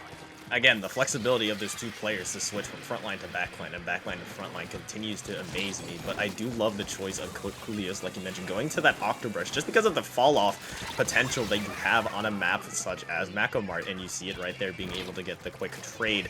You have the strikes, though, available for Husky Splatsfield Knights. University of Washington is waiting in the waits, just waiting for an opportunity to really move in. Sauce is that V-Bucket, just waiting for their team to really regather, but Coolios there with the Kraken trying to find a pick. I believe they found one onto that decav onto Avogador. And still, we are reset back to a little bit of a standstill here. The pace of the game has been slowed down as either side has been able to get in their initial picks, but now just trying to find that opportunity to really break through, as Sam Houston has been the only team that has been able to break through that checkpoint.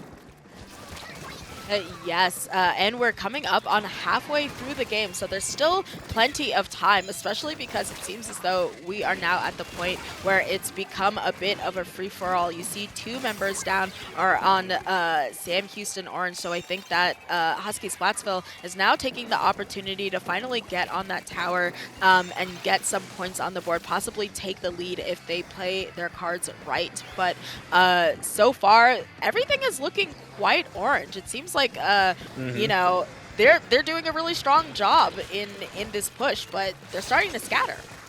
To be clear, looking orange in the sake of Husky Splatsville, not Sam Houston orange, because you see so much orange paint being placed out by Sauce there. The trip strikes too secured that as well, and you just need someone on the tower. A nicely placed shot though from Felomir will prevent anybody from hopping on it. Hero is there with a quick response, and what looks very promising for Husky Splatsville has turned around for Sam Houston. Zuka is available for Hero as well to maybe chase down these players, but they smartly stay back, just waiting for the rest of their team to come in. Minute 45. Specials all across the board being used. Julius going in with that Kraken Whale being utilized. Zuka still available for Hero. Sakura trying to get the flank here on this left side, but to no ends. Pressure still on this Husky team to try to make any presence being going in, but Sam Houston has been strong in holding it in mid. Absolutely, but you see, despite the fact that they've had this lead, honestly, it's not that big of a lead. I think very easily Husky Splatsville, if they just sort of organize, get the picks that they need, they might be able to overturn it. But of course, Coolio's going to get this pick, kind of break some ankles a little bit there in getting that, and now moving to the left to see if they can hunt down that other pick. They get it, but not before being traded out. But ultimately, this is not the position that Husky Splatsville has to be in. They are not currently leading, and it is Team Orange that's pushing. So Team Orange, meaning, of course, Sam Houston. So we are coming up on 30 seconds left. An unfortunate ball off there from Coolios, and they're just still pushing their Rocket. 30 seconds left. You still have Avocado's decav bubble to maybe utilize here on that left side. You do see it out, but Coolios will find that pick. Keeley, now 20 seconds left. You still have Sam Houston extending this lead further and further and further. The strikes are down as well. Sauce on that left side is traded out, so no strikes will be had for them to maybe regain this tower. 5 seconds left. Playing with house money is Sam Houston. The missiles come out from Trashy as well, and now it is do or die time for Husky Splatsville. Trashy making that initial push does go down though, so you do have a 3v4 situation in favor of Husky Splatsville to try to push in. Coolios is there underneath. You have the members of Husky Splatsville rallying to that effort. You have Hirozuka coming out as well, finding one. That could be the key pick, but Trashy goes down. They won't be able to hop onto the tower as that Zuka from Hero cross map constantly applied the pressure that was needed to force Husky Splatsville off the tower, and nobody was able to get on it in time. Sam Houston has broken this stalemate, and more importantly have won on the counter pick, meaning they control the counter picks all throughout. Looking real promising to get this bracket reset win. Yeah, that's absolutely huge, not just for their positioning, but they are, of course, now at set point, looking to get that repeat that they got before that bracket reset when they ended out in a 3-1 Husky Splatsville. They know that they can get, they should be able to beat Sam Houston State University. They've done so in the past, but so far they have just been really struggling to get these wins, as you said, even on their own counter picks. So there was a time in there where I saw Sam Houston pushing really deep. They went down from like a 40 something down into the 20s, and I was thinking, oh my gosh, there's like 13 seconds left. Husky Splatsville, you are the ones who should be pushing, not Sam Houston. Right. And that really came into play because I think it was that extra cushion that they gave themselves that made it that Sam Houston was able to slow it down and take the game at the end there with a large margin that they could have overturned if they'd eked out those points and not given that larger margin in between their scores. It has been a long adventure for both these teams. This is the third set, for those who are unaware, the third set that these teams have played. Initially, this is the so to a little bit more context. This is the lowest seeded Huskies, the 14th seed in the bracket. The University of Washington, based off the #1 seed Sam Houston.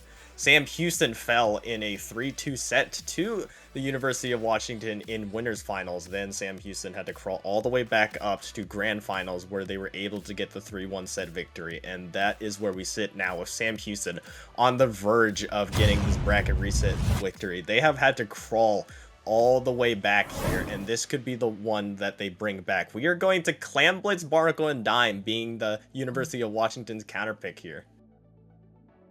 Yes, and I don't know if I'm misremembering. I think this makes sense as a counterpick because this may have been the one map mode that they won in the prior set, if I'm not mistaken.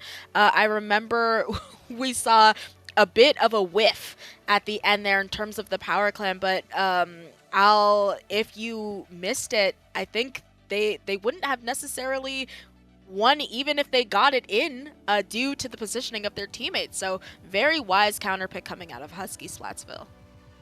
Yes, you see now though the response that that Sam Houston has seen to Avocador's decaf. Now that is back-to-back games where that's kind of been shut down. Do you return to the 10 Umbrella comp? Remember, we were harping on how well they were able to shut down Trashy's Flingza roller initially when we did see this match played out back in that previous set. And this did go into the favor of Husky Splatsville, but very, very barely if you want to think about it that way, because Sam Houston did have an opportunity to crawl right back with the 3 power claims they had, but they just weren't able to finish the job. Is this the time they actually completed here with tournament and championship on the line? Is this where they rise to the occasions? The Huskies desperately need this one, as it is game 4, Sam Houston set points. Let's hop into it. Let's see if there are any changes. And Avocado is back on that 10s. Not just that, we have quite a few changes. A change to a Zimmy, I think to make up for the fact that we're not going to have that decav, we have that Zimmy from Cursed Kid and Sauce switching over to a Wiper. Sakura, I think, being the only person to stick, really. And, of course, we have that Paintbrush with, didn't quite catch who was on, but I would not be surprised if it was Coolios who was on the Paintbrush, knowing how well they flex. But right off the top, you just see this is a blood bath, an ink bath, if you will, because so many people are just going out back and forth. I can't even tell whose plat we're on at this point, but Avocado ready to make this push with the 10, and they do it successfully with a clean jump out. Husky Splatsville has set themselves up really early in the game for a strong push. Yeah, and the key change as well with the Zimmy being brought out as well. If you go to that 10 umbrella with Avocado, you of course miss out on that bubble, but with the Zimmy being in play as well, now you have the best of both worlds. You get the 10 shield and you get the bubble, which is a new element that we haven't seen yet from the Husky Splatsville Knights Violet team. We haven't seen that before, and a new wrinkle that Sam Houston really has to bring to the really has to find the answer to. It's gonna be difficult, however, of course, because of you having this double Slayer type of weapon in terms of having a Flingza and a Paintbrush to really break their way through. So your real only option is to try to get in those areas to just get into their effective range, which is right in their face. Avocado moving on this left side, trying to find the pick onto Coolios, but you see the strength of that 10 umbrella completely shutting down all those swipes, and more momentum being added to Husky Splatsville as they're still on this left area. Yes, they have done really well to sort of shut down what would have been a devastating push. We saw 2. I think at one point I might have seen like 3, or just, if anything, a very brutal clam economy. Husky Splatsville certainly very rich with clams, so huge that they were able to push them out of that position, especially because Sam Houston has basically had a bunch of had absolutely no control. Really, they've hardly gone into mid, and once again, they're conceding a bunch of space where Husky Splatsville is in the position to score once more. I think we just have 2 people up. Coolios, of course, getting that switch, putting it such that Sakura is the only person alive into a delayed wipe. So finally, Sam Houston in the position to get their own push going and see what they can do with the other team's basket. Still plenty of time to really bounce back. Sam Houston, you have Hero with the Zuka, always reigning true. Won't be able to find a pick quite yet until you find a shot onto Sauce. Really nicely done, taking out that Wiper, and now giving some momentum into Sam Houston's favor. Strikes going out as well, Zimmy going down. Sakura left in the backline. Nobody in front of the basket to prevent these two balls being thrown in, and Sam Houston will take that early lead with Trashy throwing in a couple more to make that sting a little bit harder. 2 minutes remaining left in the match, and Sam Houston has answered. This is now an interesting situation we have figured out now. We have figured ourselves in with Husky Splatsville now having to answer back. You have the hammer available, just waiting in the wings for Sauce to maybe get something going as well as that bubble. But so far, it has been all Sam Houston in mid as you see the backs back from Avocado with a Zuka of their own.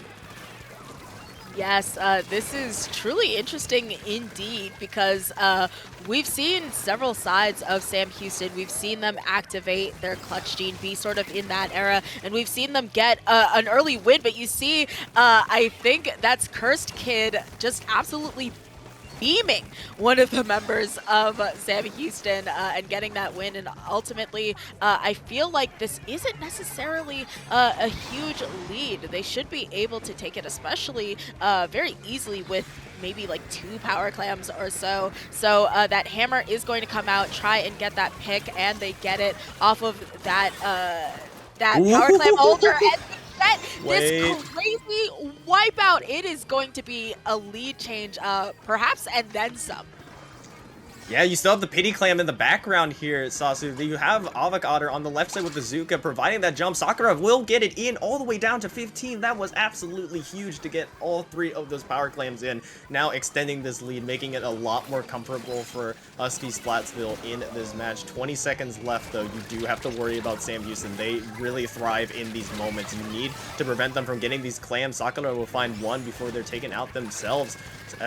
Sam Houston just moving up on this right side with Kulios and another person with the ball, and just slowly but surely going up. That is Felabear and Kulios on this left side stack. Overtime looming. This is the most crucial fight in this game. Strikes going out, Avocado going down, Sauce going down. 2 players are down in total. You have the players now moving up that left side. You need to get them in. The basket is broken. The clams need to follow in. Hero getting a couple. The ball is in there as well, but the players are falling for Sam Houston. There isn't enough clams left, and it does look like by the skin of their teeth, Husky Splatsville will hold firm, and despite the monumentous effort, the comeback potential from Sam Houston, it is a similar story to when these two teams played.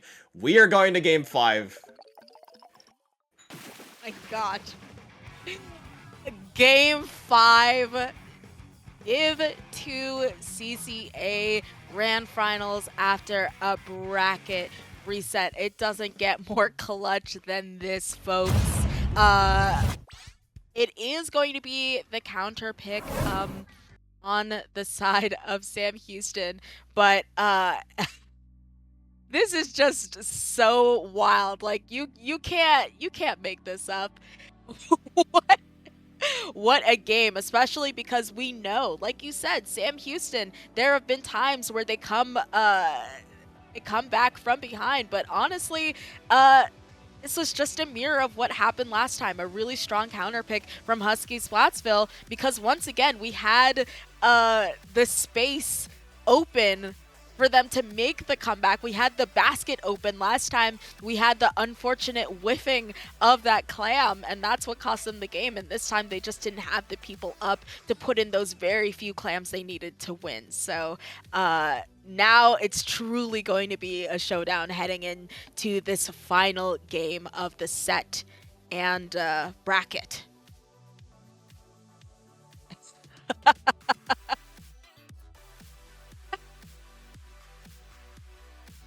I think Rockit is just so at a loss for words.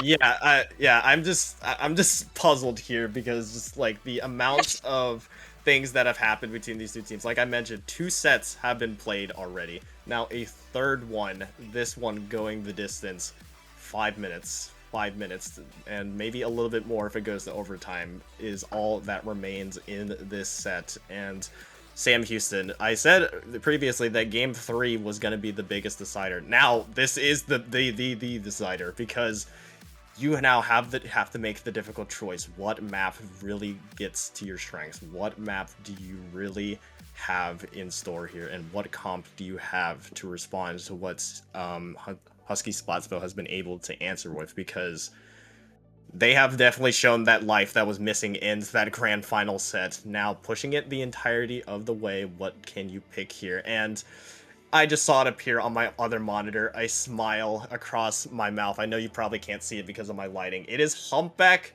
Pump Track Rain as our Game 5. Chaos ensue, Game 5 for Humpback. Oh my goodness, Sasu. Listen, Rocket, I know that you took back that Sam Houston is doing it for showmanship. Uh-huh. I know that you retracted that statement. I'm going to have to reinstate that statement. Because a Humpback Pump Track, Rainmaker, Game 5, Grand Finals, Bracket Reset, Div 2, what more could I ask for? Truly.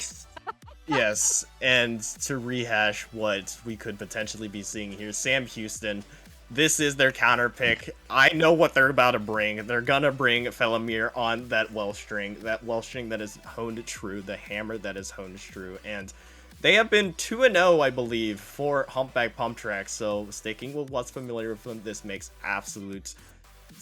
so much sense. And on the other side, we've said it before and we'll say it again. The counteracting that you need here is gonna be from Avocado. Do you go the Tenebrella or do you go the Decab? Both have their strengths, both have their weaknesses. That is gonna be another crucial decision here to see how this will turn out, and definitely something we'll be both paying attention to. But again, I wouldn't have it any other way for Humpback being our last game here. Absolutely. I think it's like they read my mind, perhaps they read your minds. I would argue the minds of everyone watching. They said, we know what you want to see. Yeah. It's something, hey, we've gone 2-0 with, so might as well. But I'm hearing the ready up bell in my ears. This is going to be the last game of the set, and I am so ready to see this. And we see a changed Curse Kid going with the mini for Hammer. That's something we haven't seen from them yet. And you have Avocado sticking with that Tenebrella on the other side. Sam Houston, same comp that we've been seeing from them on this map. Humpback Pump Trap. Sakura already with that left side flank being counteracted by Trashy, but they go down themselves. An early 2-for-2 will be had. Now left 2v2 in that mid control area, and now just left to Curse Kid being the last player standing on that mini as you slowly but surely have the rest of Sam Houston members just rallying to this. But this has been the most even start we've seen between these two teams off rip, because the amount of players. Actually, you have two players going down pretty early on that right side bunker, as Hero found one and another, as well as Sam Houston looking for that early start. Absolutely, and it's huge that not only were they able to get that check in very little time, but also just get it off of that check, because often you get that and then all of the specials get thrown at you and that's just it. But you see with that whale and the combo here from Sauce, they are able to finally down that Rainmaker, who was just kind of like living there. Unfortunately, Avocado going to go down, Coolios no doubt going to go down as well. So with this early lead, you just have Sam Houston guarding this mid and seeing what they can do to counteract Husky Splatsville from getting a free check. Like you mentioned, 35 is a strong lead. Is it a really good one? Yes. Is it an impossible one to come back from? No. Husky Splatsville definitely has the players and the time to do so, with Trashy though getting two there, somehow managing to stay alive despite Sakura being right on them. You have the Zuka now coming out from Hero as well to find these last two players, but Sam Houston still control the table. You do have the lead. You do have the potential to make it even larger if they're able to get this crucial team fight on this right side. Of course, Avocado is going to be there with that Tenebrella, this brush. Sakura going to be there as well, just constantly applying pressure. A nice Zuka from Avocado finds three. However, with two with one shot in the third onto Hero, completely changing that push. The counter push now is active for Husky Splatsville, the university. Just going in here on the right side, now moving forward, but that push is really stalled out in this mid area as Coolios, the other brush in this game, finds two in the wipeout. This is insane, Rocket. And you see they're making a run for it, but everyone is back fast. One of the things about Rainmaker Humpback is that you are literally right by the drop, and it's so difficult to get going. But you see, they throw everything at the kitchen sink, but right now it's time to immediately pop. They're going to try and make a run for it. They immediately get stopped to go down, but they have run it all the way to a 9, which means that Husky Splatsville is essentially looking down the barrel of having to knock out themselves if they're hoping to get it back. Of course, it's not all the way down to 1, but they're essentially going to run the entire way if they're hoping to get this lead back. A breath of fresh air at the very least for Husky Splatsville, at the very least, that they didn't get knocked out there despite being wiped out. 2 minutes remaining, still a lot of ways to go. Coolio's finding 2 though, continues to be the thorn in the side of Husky Splatsville at every moment, at every step. 1:40 left. You gotta imagine at this point Sam Houston is thinking about the long game, just playing slowly, methodically, giving up some space but not breaking your defense entirely, as 9 is the strongest lead we've ever seen them have on this map, at least in this tournament so far. Coolios with the Kraken going out. 2 players down for Husky Splatsville, as Coolios just trying to hunt these remaining players. Cursed Kid just trying to escape it on that left side. Strikes going out. They will find one onto Coolios here, so a little bit of momentum can be had on this right side. Hammer is also available as well, which could prove to be huge. Yes, you see it chucked there. Not quite going to find anything, but definitely going to displace people side on their own side, but Trashy is just waiting as you tend to see rollers do in a Rainmaker. They're walking, they're thinking they're gonna have it for free, and there's Trashy jump scaring that poor mini player in Cursed Kid and getting them down here. They finally pop. They've got all of that object damage. Avocado just trying to take that space and at least get that check, because of note, Husky, they're only getting their checkpoint now, but of course a wipeout happens. They all go down with 25 seconds left, so they can just leave it there. They have popped it. I'm not quite sure. They're probably running Coolios! Coolios with this double. It is not looking good. We have 13 seconds left. Yes, now Felomir running all the way back into base and just doing a little bit of a celebratory dance after 3 sets, after so many games. The hammer throw from Cursed Kid to just try to get anything going. It will be its game, set, match, tournament, Division II championship, Sam Houston State University Orange. They are your Division II CCA champions after 3 long sets against Husky Splatsville after a game 5, all the way bringing it the distance. Congratulations to them. Oh my goodness, Sasu. And on Humpback Rain as well. Yeah, maybe a little bit of showmanship. I will now believe it was definitely showmanship there. Rocket, I have goosebumps. What a match. Those runs, all of the picks, all of the wipeouts. We literally just got to see it all from both of these teams, quite frankly. Even though Sam Houston does come out on top, Husky Splatsville is ending this out in a 2-3. Very unfortunately, I think a mirror of how they were able to send Sam Houston to losers in the first place, if I'm not mistaken. So, you know, very unfortunate, but really strong playing from both of these teams, and such a fantastic note to leave it on as well. A huge congratulations to Sam Houston State University Orange on their win of Division II. And I just gotta say, Rocket, something about CCA is just so exhilarating. Right. The crazy things that I see, what a fantastic set.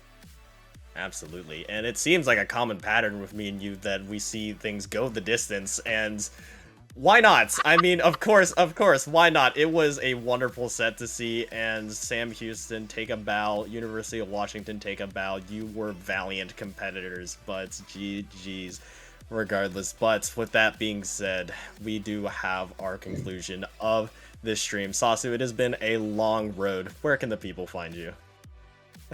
You can find me at Sasu in your pants. That's at SASUIN, the letters UR. Hant. You can also find me in person at Don't Flounder in the Funk Flounder at the function in Mhm. North Carolina. It's coming up in January. I think that might be January 17th. 16th, somewhere on that weekend. So definitely look into that if you're in the area, at the very least to be a spectator. And Rockit, if they want to keep up with you, where should they go? Yeah, you can find me at Rockit1 on Blue Sky. You can find me at Rockit_Splat on Twitch, but if you came from Super Jump, you saw a little bit of announcement of a little charity tournament that has been in the works in the background that we've been waiting to announce, and it's finally out. I have dipped my toes officially into tournament organizing, and it is going to be a wonderful thing. Race for the Races, definitely go check it out there. At Blue Sky Race for the Races as well. That is mainly what I'm going to be doing for the rest of this year. But with that out of the way, thank you all for watching. Shout out Ancient Wings, our wonderful streamer in the background. And we will see you next time for the next edition of CCA